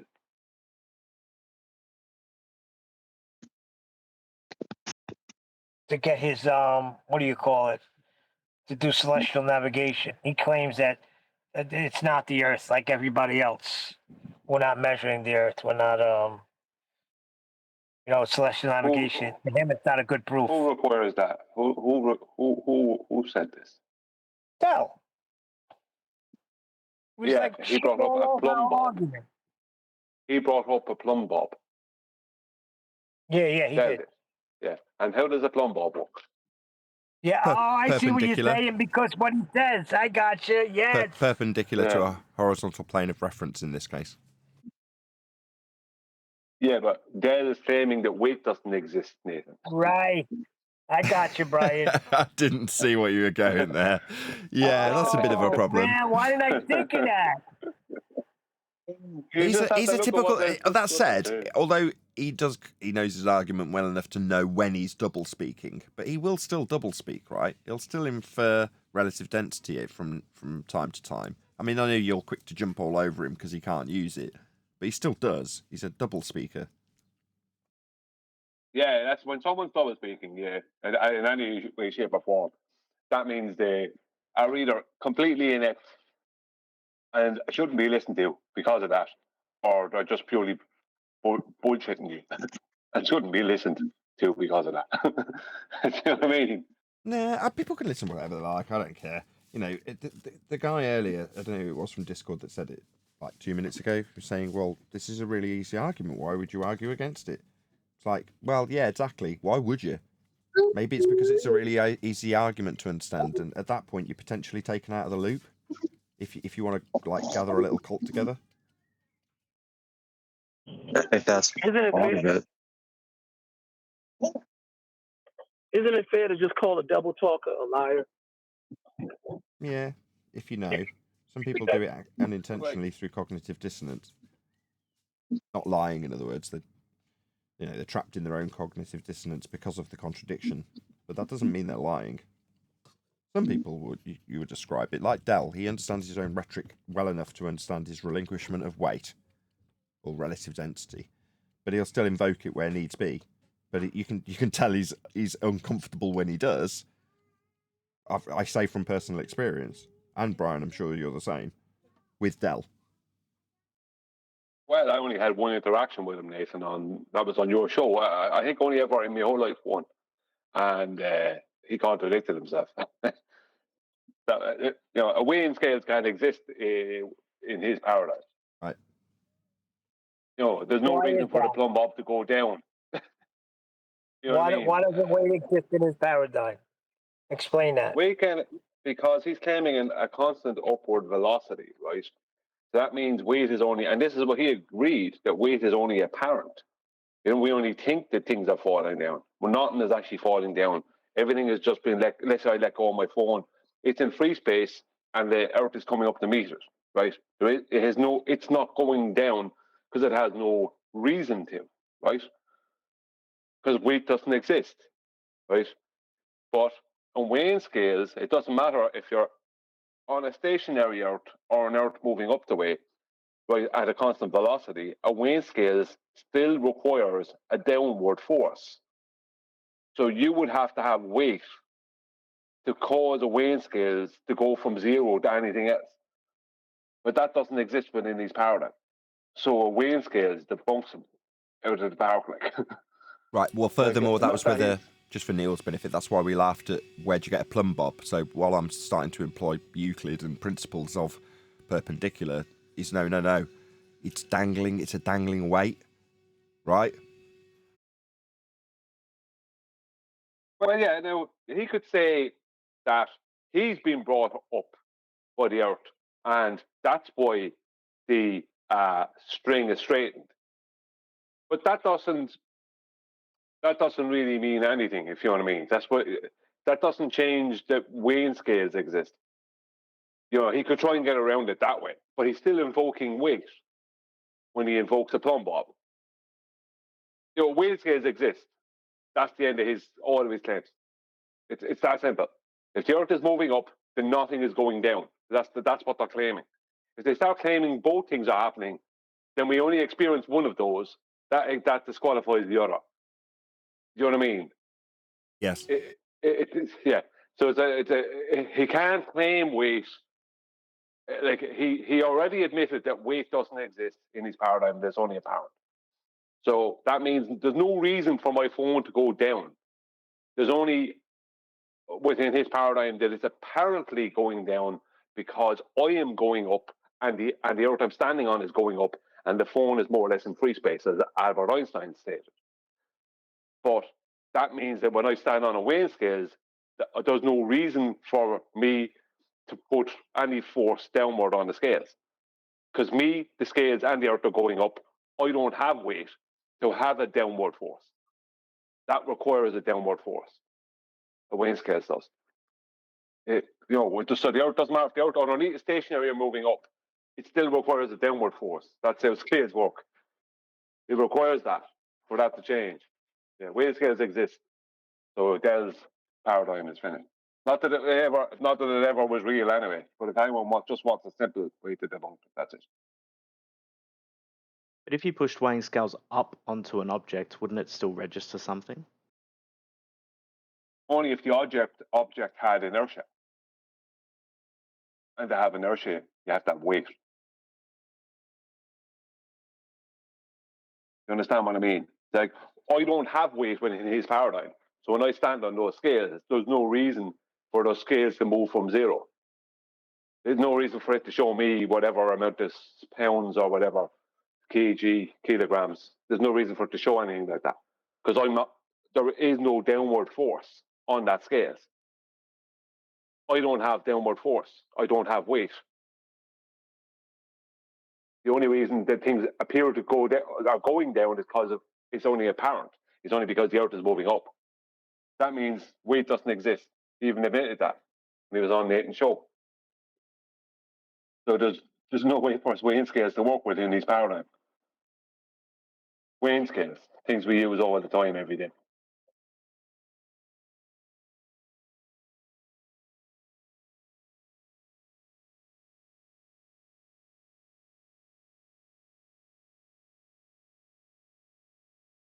Where did Adam Another go? easy debunk. Sorry? Where did Adam go? Oh, he's went for a shower. He said he'd be back. Oh, okay. He went for a bath, the shower. Another easy debunk of it is a plate, just a ceramic plate. If the Earth is moving up at a constant velocity, then if I hold that plate at 10 foot above the ground and another plate at 30 foot above the ground, then the smash radius has to be equal. Because the plates aren't going down. The Earth is only coming up at the same constant velocity. So it doesn't matter what height I drop that plate from, it will still have the same smash radius. Well, what you're saying, you're saying if you drop it from 30 foot or from 10 foot, because the Earth is rising up, the radius when it breaks should be the same, but it's not. So that debunks his claim.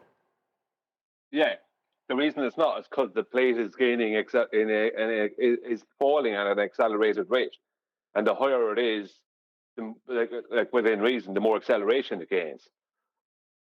You know what I mean? You know, so Brian, he did give an answer to that. I'm going to go and I'm going to find it in chat. I'm going to re-listen because somebody did ask him that. He's talking about deceleration or some other. Nah, the problem is that the plate can't do what it does. Those two plates can't have different break radii, if unless they actually are accelerating themselves. So it can't just be the Earth. The plates must be doing something as well for that to be different. Otherwise, there's no change. Do you know what I mean? There's no change. It's the same constant velocity upward that the Earth is moving at. So it doesn't matter what height you let go of that plate. When the Earth hits it with the same velocity as it does, whether it's a foot off the ground or 20 foot off the ground, the velocity is the same. So saying deceleration or some other nonsense has nothing to do with it, because the plate is not supposed to be doing anything. That's the point. So he's going to probably start invoking something the plate is doing when the plate is not supposed to be doing anything.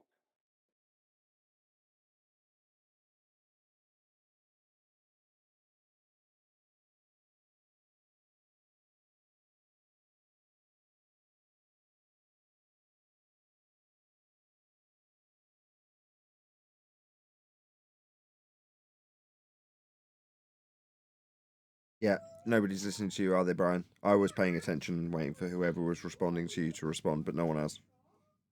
I'm listening. I just went to Dell's video. I'm trying to find out what he says. I'm paying close attention. Nobody wants to talk no more. They just want to sit in silence. He has to invoke the plate doing something. My mouth is full. I'm eating. So I guess you could do the same sort of practical demonstration with some water balloons filled with paint or something. What he was trying to say is that the plane is, you could do it, yeah, with paint. what he's trying to say is that when he lets go of that plate, it's not retaining the velocity that it had. So it starts to decelerate, which means he's saying the plane is starting to slow down. But how can it decelerate? It doesn't have It weight. would have to have a force acting upon it or something. Yeah, he's trying to say it's decelerating. That's what he'll say about the plate. He's trying to say it's decelerating. That because if the Earth is moving up at 1,000 miles an hour, let's just say, when you let go of that plate, it's not moving up at 1,000 miles an hour anymore. So it's slowing down the rate it's moving up at. But it's not moving up at all. The only thing that's moving up is the Earth. When you let go of that plate, that's why Einstein described it as free space, because there's no way to describe the plate doing anything.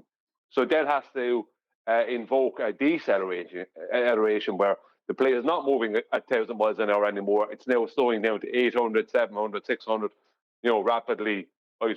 But that kind of thing. So, but what has that got to do with anything?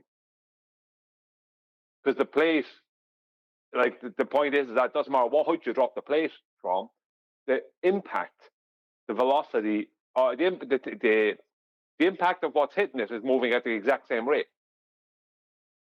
The plate, he's trying to invoke the plate doing something, but it can't within his paradigm. There's no reason for it to do anything.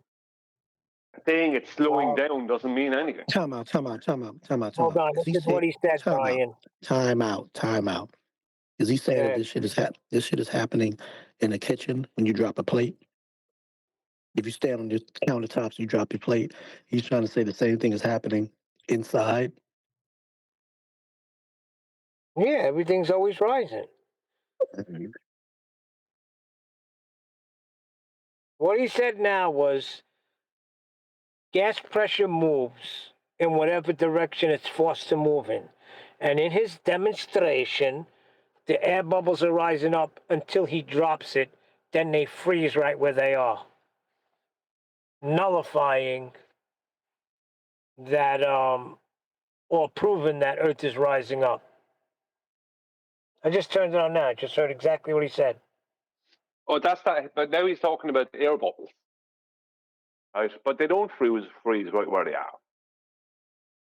When he turns that bottle upside down and drops it, another thing when they turn the bottle upside down and they drop it, right? It's about the fall rate in comparison with the rate that air bubble will rise up through the liquid. You know what I mean? So that fall rate is very fast. The fall rate, right? The change in acceleration. So the thing is falling and speeding up as it's falling. The thing he's trying to say is slowing down, right? The thing he's trying to say doesn't do anything.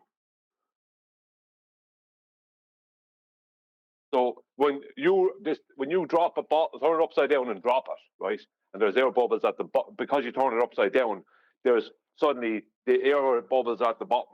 The reason that doesn't appear in slow motion to be rising up is because the fall rate of the bottle is so fast. That's the reason. It's about rates. It's so stupid. Let me listen some more, see what he says.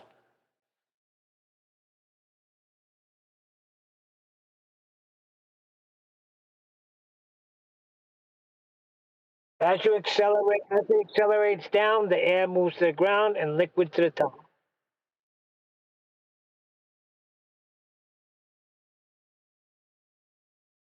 Say that again, Neil. As it accelerates down, the liquid goes to the top and the air goes to the bottom. I told you, that's what he said. No, he's turning it upside down for that to happen. Air doesn't go to the bottom of the bottle without him turning it upside down and then dropping it. His argument is that the air will always move to the direction of the. Higher little strength.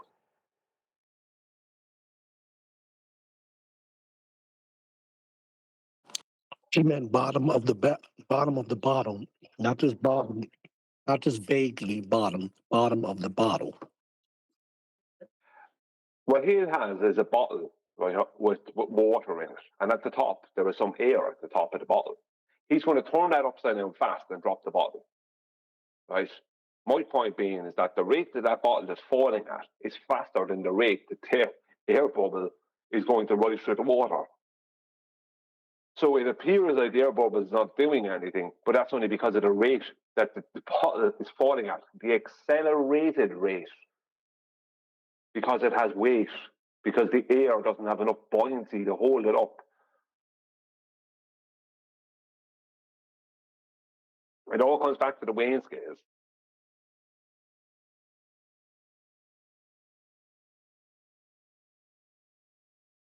And it's funny if you think about it, we have a solid going up against a median of gas falling, but we have a gas in the median of liquid trying to rise up. So you're not going to have the same rate anyway.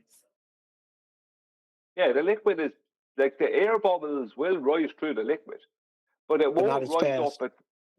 Not as fast as the bottle that's falling. Exactly. Of course. You know what I mean? That's obvious. That's all That's it is. obvious. It's so stupid.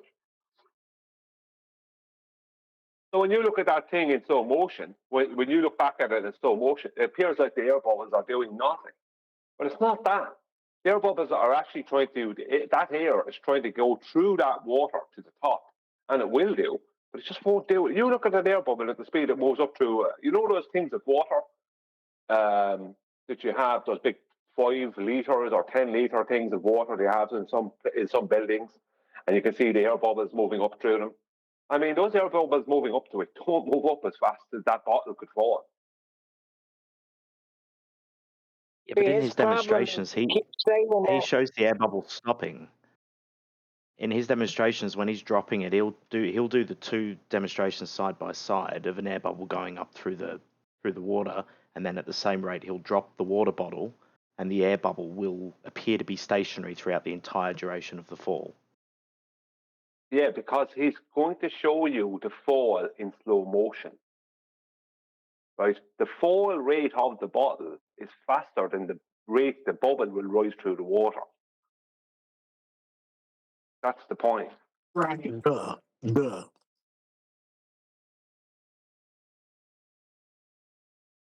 Who was just talking to you? Because it seems like he knows what's going on over there.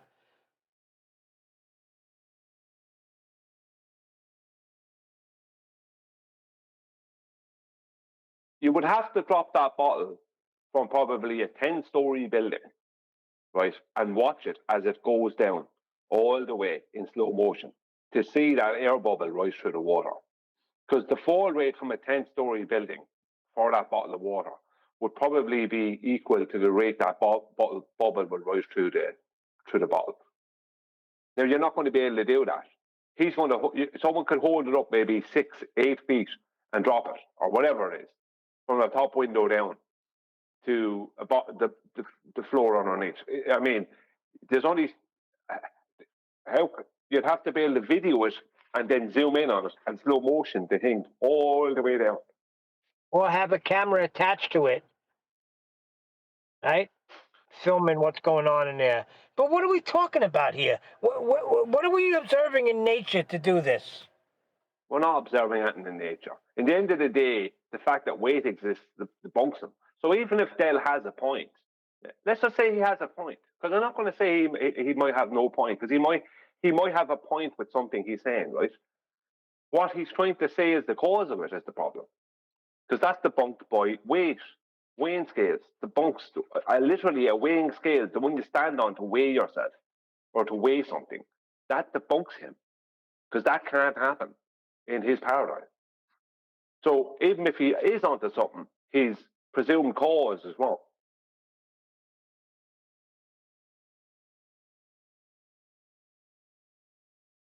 Yeah, I think he's claiming a constant acceleration upward. That's his whole beef. That's why you're seeing all of these phenomena. Yeah, so the break radius of a ceramic plate can't be different from different elevations. It has to be equal. There's no point saying, oh, well, the plate is slowing down. It's like, no, the blast radius has to be the same. It doesn't matter what you're trying to say the plate is happening to the plate. The impact is equal at all times.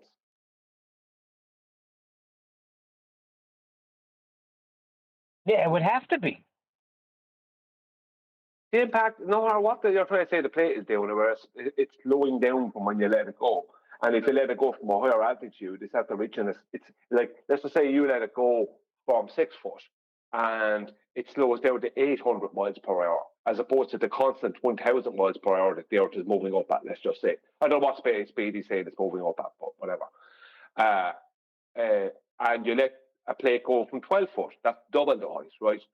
And let's just say from 12 foot, it slows down to 400 miles per hour, right? So it's moving at 600, the plate. The first one is moving at 800, and the second plate is moving at 400, according to him, slowing down to 400. So the plate is moving, but the plate isn't moving at anything within his paradigm. That's what he's forgetting.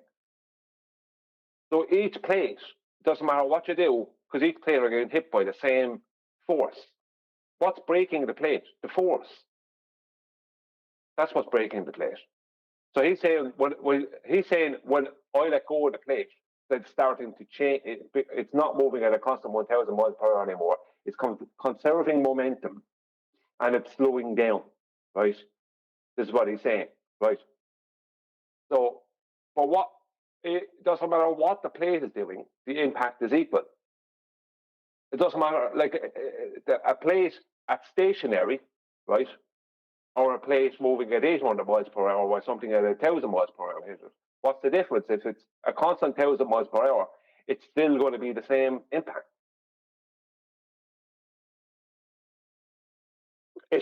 Look, at the end of the day, everything he's doing, right, is looking past weighing scales. Everything, every single part of what he's doing is looking straight past weighing scales. The thing that debunks him. Clouds, rain, all these things, they all debunk him. How does gas go up? How is gas going up faster than the velocity of the Earth that's moving up? How is that happening? So when you see steam rising out of your kettle going up towards the ceiling, so how is that going up faster than the Earth is rising up to meet it? How are airplanes taking off? How are they landing? How are they flying at a constant altitude? Brian, I think I did the balloon thing. I was wrong. He's doing 2 demonstrations. He's got one with a lead connected to it at the bottom and a spring in the middle, and one without. So and that's what he's talking about. What's the lead doing? It's not pulling it down. But we said why, because the balloon is not going up with enough force to What do cause you mean anything it's not to pulling happen. it down? It's yeah, I asked you the what the lead lead is doing, and you said it's not pulling the spring down. it's underneath the balloon. Hold on, give me 1 second. Let me listen again. Is the lead falling, or is the lead on something solid?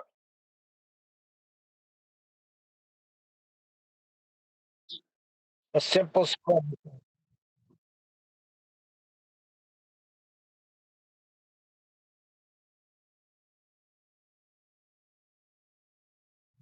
It says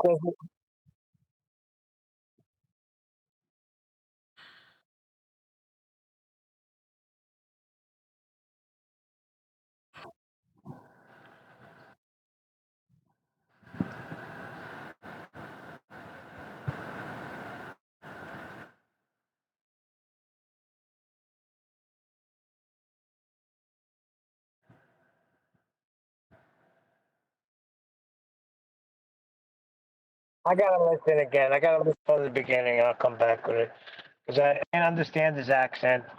He's got 2 demonstrations.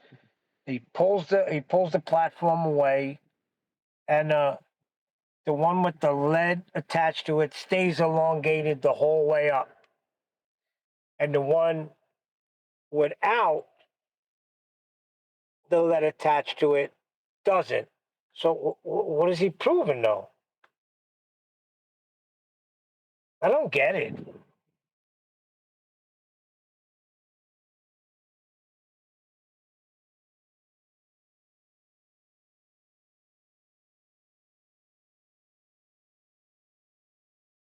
How is there a helium balloon going up while something else goes down? How is anything going up? How is there a helium See, balloon going up? Why don't I he put still Why don't I invokes put this in at relative the density. 20-minute mark? Hang on, someone else is Can saying you? something. I'm not going to watch it at the moment. Sorry. What's the other Go ahead. person? I was just going to say that Dell seems to still invoke relative density and buoyancy for things that are attached to the Earth. But as soon as he basically says that as soon as it goes into free fall, that doesn't apply anymore. Well, what about this then? And I put this towards him, and he didn't address it. Right? You can go back if you can find the show when he was on Nathan. How does an air-filled balloon go down and a helium-filled balloon go up? If the reason for the helium-filled balloon going up, what's the reason for that? He has to invoke relative density, right? None of them are attached to the Earth, but they're both going in two different vectors, right? That's practically demonstratable, as he would like to say, right? So the air-filled balloon goes down, the helium-filled balloon goes up. That requires buoyancy. That requires relative density. That requires what we call weight. That requires two different vectors. What he's claiming is one vector. He's claiming only an apparent down. There can't be an up, and there can't be weight, because there is no down, if you understand what I mean. It's an apparent down.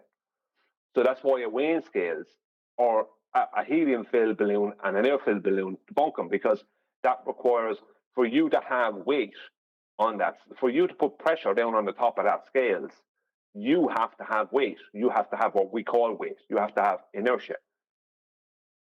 You can't have those within his paradigm, because he's saying things aren't falling down. So you don't. When you let your phone go by accident, it doesn't fall to the floor. It only appears to do. What's actually happening is the Earth is coming up to meet the phone. But he's claiming, right? That's what he's claiming. It's only apparent.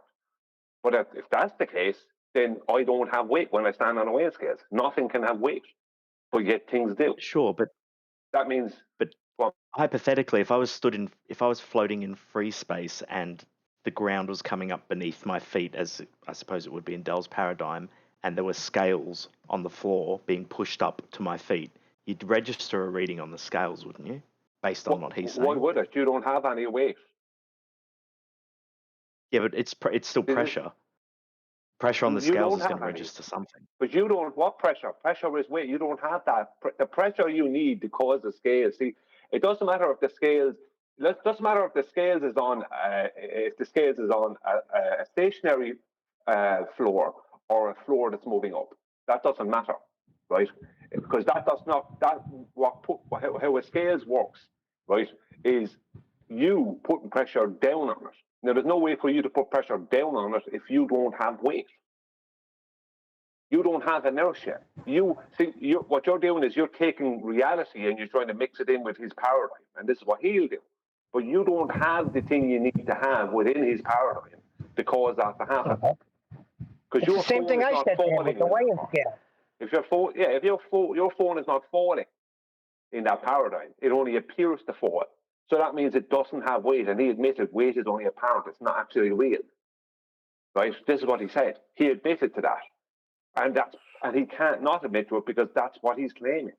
So how are you putting pressure on that scales? Because the scales requires a downward pressure and something solid underneath it. It doesn't matter if it's stationary or moving up. If you don't have weight, then you can't put pressure on that. You're weightless. Yeah. That's the point. How can something be weightless put pressure on the scales? Let me just tell you, if we want, I put them. Just let me finish this. How can something that's weightless put pressure on the scales? Go on, then. So the only reason I would call you out on this. In Master B, if he wants to play it from the 20-minute mark, you'll hear the helium balloon thing, and then you could better understand it. It's up to Nathan. I was just going to say, Brian, and feel free to shut me down if I'm wrong, because it's entirely possible that I am. I vaguely remember a few months ago you were trying to demonstrate to somebody how a single molecule of gas in a container would still be exerting pressure. And I remember in your explanation, you suggested that there was a scale on the top of the container, and that single molecule would be bouncing around infinitely within this container, and you would be asking, how would you know if there was pressure? Would it be because it would register something on the scale, even if the scale was on the top? So Yeah, and that was a yeah, but demonstration that's of pressure. So forgive me if I've misunderstood what you were saying. no. What you're saying is correct, but that's different from what Bell is saying, because that's not about weight. That's about the molecule of gas has kinetic energy, so it's moving with the kinetic energy. So that gives it the force. It has force because of that. But in Dell's paradigm, you're weightless. That means you don't have inertia, which means you can't register anything on a scale. You don't have a down. You can't just by purely standing there. You can't put any pressure on that scales just by standing on it. Within his paradigm, you can't put pressure on that scales because you're weightless. But can the scales apply the pressure on you? How? If they have to press against you. You'd have to have inertia for them to press against. But that's what I'm saying. In Dell's paradigm, if we were assuming that the ground was moving up towards you, which, by the way, I think is preposterous, but I'm just playing devil's advocate, that the ground was moving up towards you and the scale was on the ground, and obviously the ground would be pushing up and putting pressure on you. So would the scale if it was on the ground. In that paradigm, in my mind, I can see that registering something, even if the force is being pushed up rather than a weight down. You keep on bringing you into that paradigm and reality. You don't have weight in his paradigm. So the scales hitting your feet from underneath doesn't register anything on those scales because you're weightless. Think of it just a complete. Imagine something that has no weight.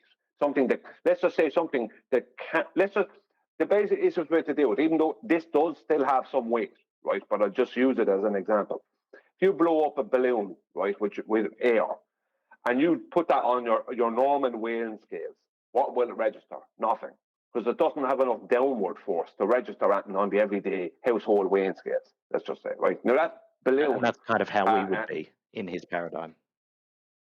Well, that's the only way I can describe it, even though that balloon would still have a downward, obviously still has a downward vector because it will still have a downward vector because its overall density is greater than the air, but it doesn't have enough force to register anything on the scales. So basically, you have no force. So how are you going to register anything on the scales? Yeah, okay. I think I know. I think I see what you're saying. It's almost like you're just pushing up against nothing. Yeah, you're pushing. That's the point. He's pushing up. The scales are being pushed up against nothing because nothing has a downward vector. See, his own claim, the fact that weighing scales and how they work, as I said, it doesn't matter if they're on something stationary or something moving up. You stand on something moving up, they still work the same. You put those weighing scales in an elevator, right, and you stand on them, right, will you put pressure on those scales just because the elevator is moving up? Yeah, because you personally have weight. But in his paradigm, you don't have weight. It doesn't exist. So that means that can't happen. But the problem is, like you, most people will bring themselves, which is from reality, into that paradigm, and they'll make it work because they'll think, yeah, because the scale's going to hit me and put pressure, forgetting that they don't have any inertia. They don't have any weight. They're weightless. So they can't So essentially, what you just said, the scales are pushing up against nothing. That's exactly it. And that just shows how ridiculous his claims are. I appreciate the explanation, mate. Thank you. No worries. I enjoyed it. Thanks.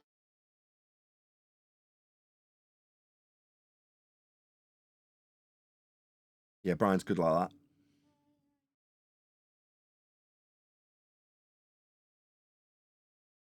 All right. He's all right.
Oh, it's a good job I kept the recording going, isn't it? Oh, I'm back there. Sorry, I had to step away. How come the live show went on so long, Nathan? Because we were covering what I thought was quite a good video. So we just carried on covering it because it was 40 minutes long and I wanted to get about halfway through. Let me ask you a question, Nathan. Took a long time. It's off topic, but maybe you know because you got kids. Have dentists changed in the last 20 years? What changed? Like, dentist. I don't know. I mean, I go to the dentist, but I don't take my kids. My wife does, typically.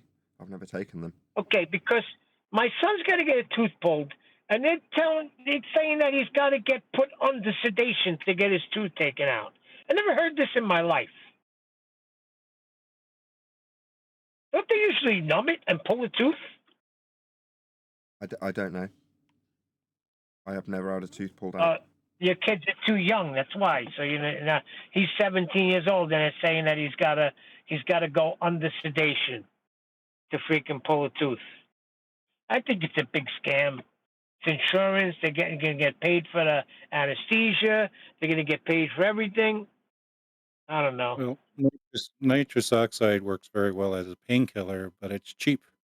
You can't charge a lot of money for it. What's that? I had a tooth pulled when I was 17, and it was local anaesthetic.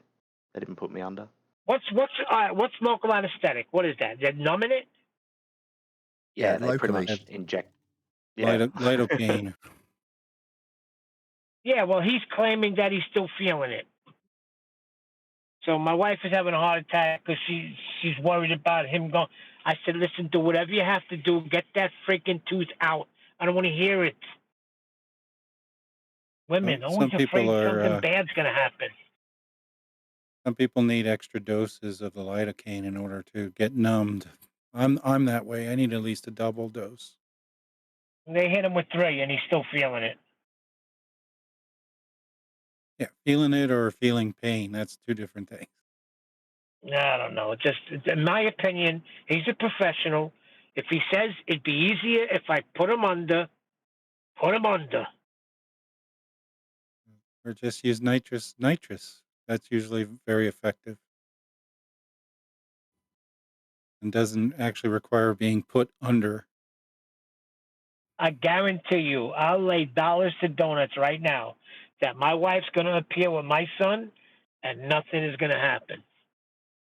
She's going to pull him out of there and we're going to come back in 2 more weeks. I just know it. I gave her instructions what to do. Go in there, say, Doc, do whatever you think is best. The tooth is too far gone and it's causing him a lot of pain. Just do what you think is best to get it out. I will guarantee you that's not what's happening right now.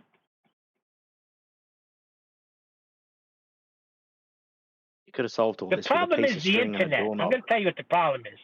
The problem is the internet. They got all of these freaking things on the internet. How somebody went under anesthesia, they went under for a little tooth thing and they died. Okay, 1 in fucking how many million?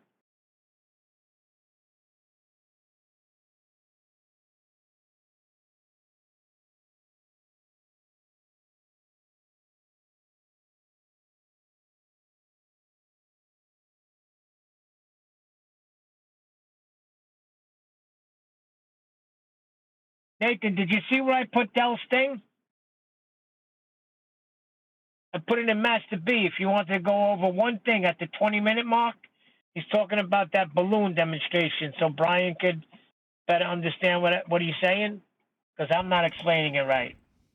If not, no big deal.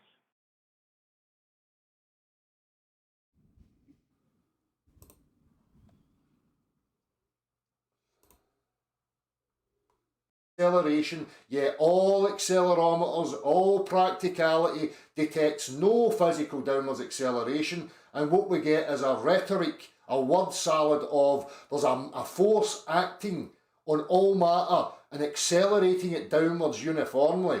So while I'm holding a little vessel and there's an air bubble rising through it, this downward force, again, if it was a downward force, the air would be going in that direction. But hey ho, as I'm holding it and this air bubble's rising with this downward flow. Yeah, accelerometers, right, are set that They can only work in an inertial plane. That's how accelerometers work. They require an inertial plane. This thing about where you're showing them up in the air and they don't show anything, they're being set that way. Right? That's that's a calculation, electronic thing. They require an inertial plane. That's the first thing. Go on. Dell tries to claim that water in a bottle with a bit of air in it is an accelerometer. So he uses that as his demonstration. He doesn't use an electronic one. Yeah, he's going to get up to the balloon right now. In a couple of minutes, he's going to get to the balloon. I remember people, Rachie or something, talking about how when you throw an accelerometer in the air, it registers nothing. It requires an inertial plane to register anything. And he's still invoking down. Flow. So now we've got two vectors happening. We've got a down and an up simultaneously because apparently things are sinking and things are rising. Right? Then when I let it go, miraculously this double vectored force now unifies and goes in one direction as if it's like some sort of intelligent being. It's ridiculous. And I'm getting fucking sick of more.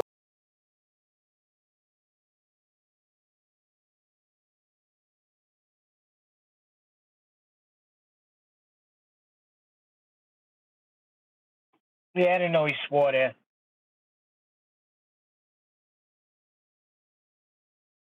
I can't really concentrate on it, Neil, at the moment. I'm sorry.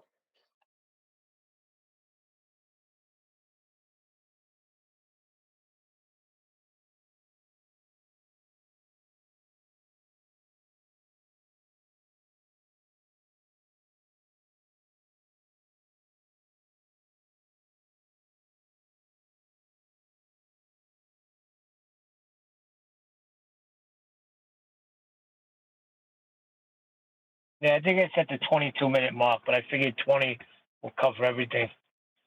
That's fine. He's a numpty.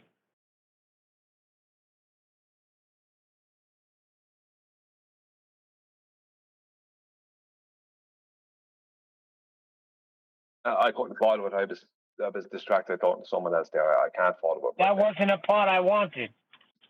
The one with the balloons is like 20 seconds, he says it.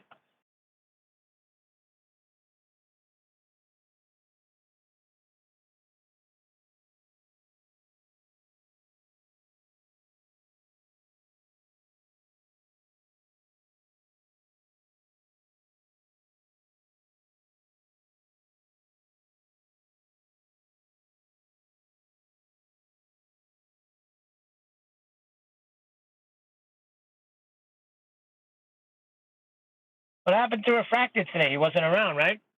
I haven't seen him all morning. I don't know. Is he in Kansas? Kansas? What's his name, Dorothy? Getting blown away by wind or something. Oh, Refracted had the same thing going on where he is? No, I'm asking if he... Oh, wait. Don't worry about it. Wait a second. My wife is coming out by herself, so maybe I'm wrong. She looks worried and nervous. Well, I'll have to Oh, find yeah, out tomorrow. she's mad. There's been too many protracted silences, I'm afraid. So with that, I'm going to say a huge, massive, enormous thank you to both Discord and G+ panels for making today's after show possible. And of course, a massive thank you to all of you in either Nathan Oakley 1980 or Nathan Oakley Premiering streams. Hopefully smashing the super chat, liking, commenting, sharing, subscribing, joining as a member, hit me up on Ko-Fi and all that good stuff. I've been Nathan Oakley and I will see you all in the next video.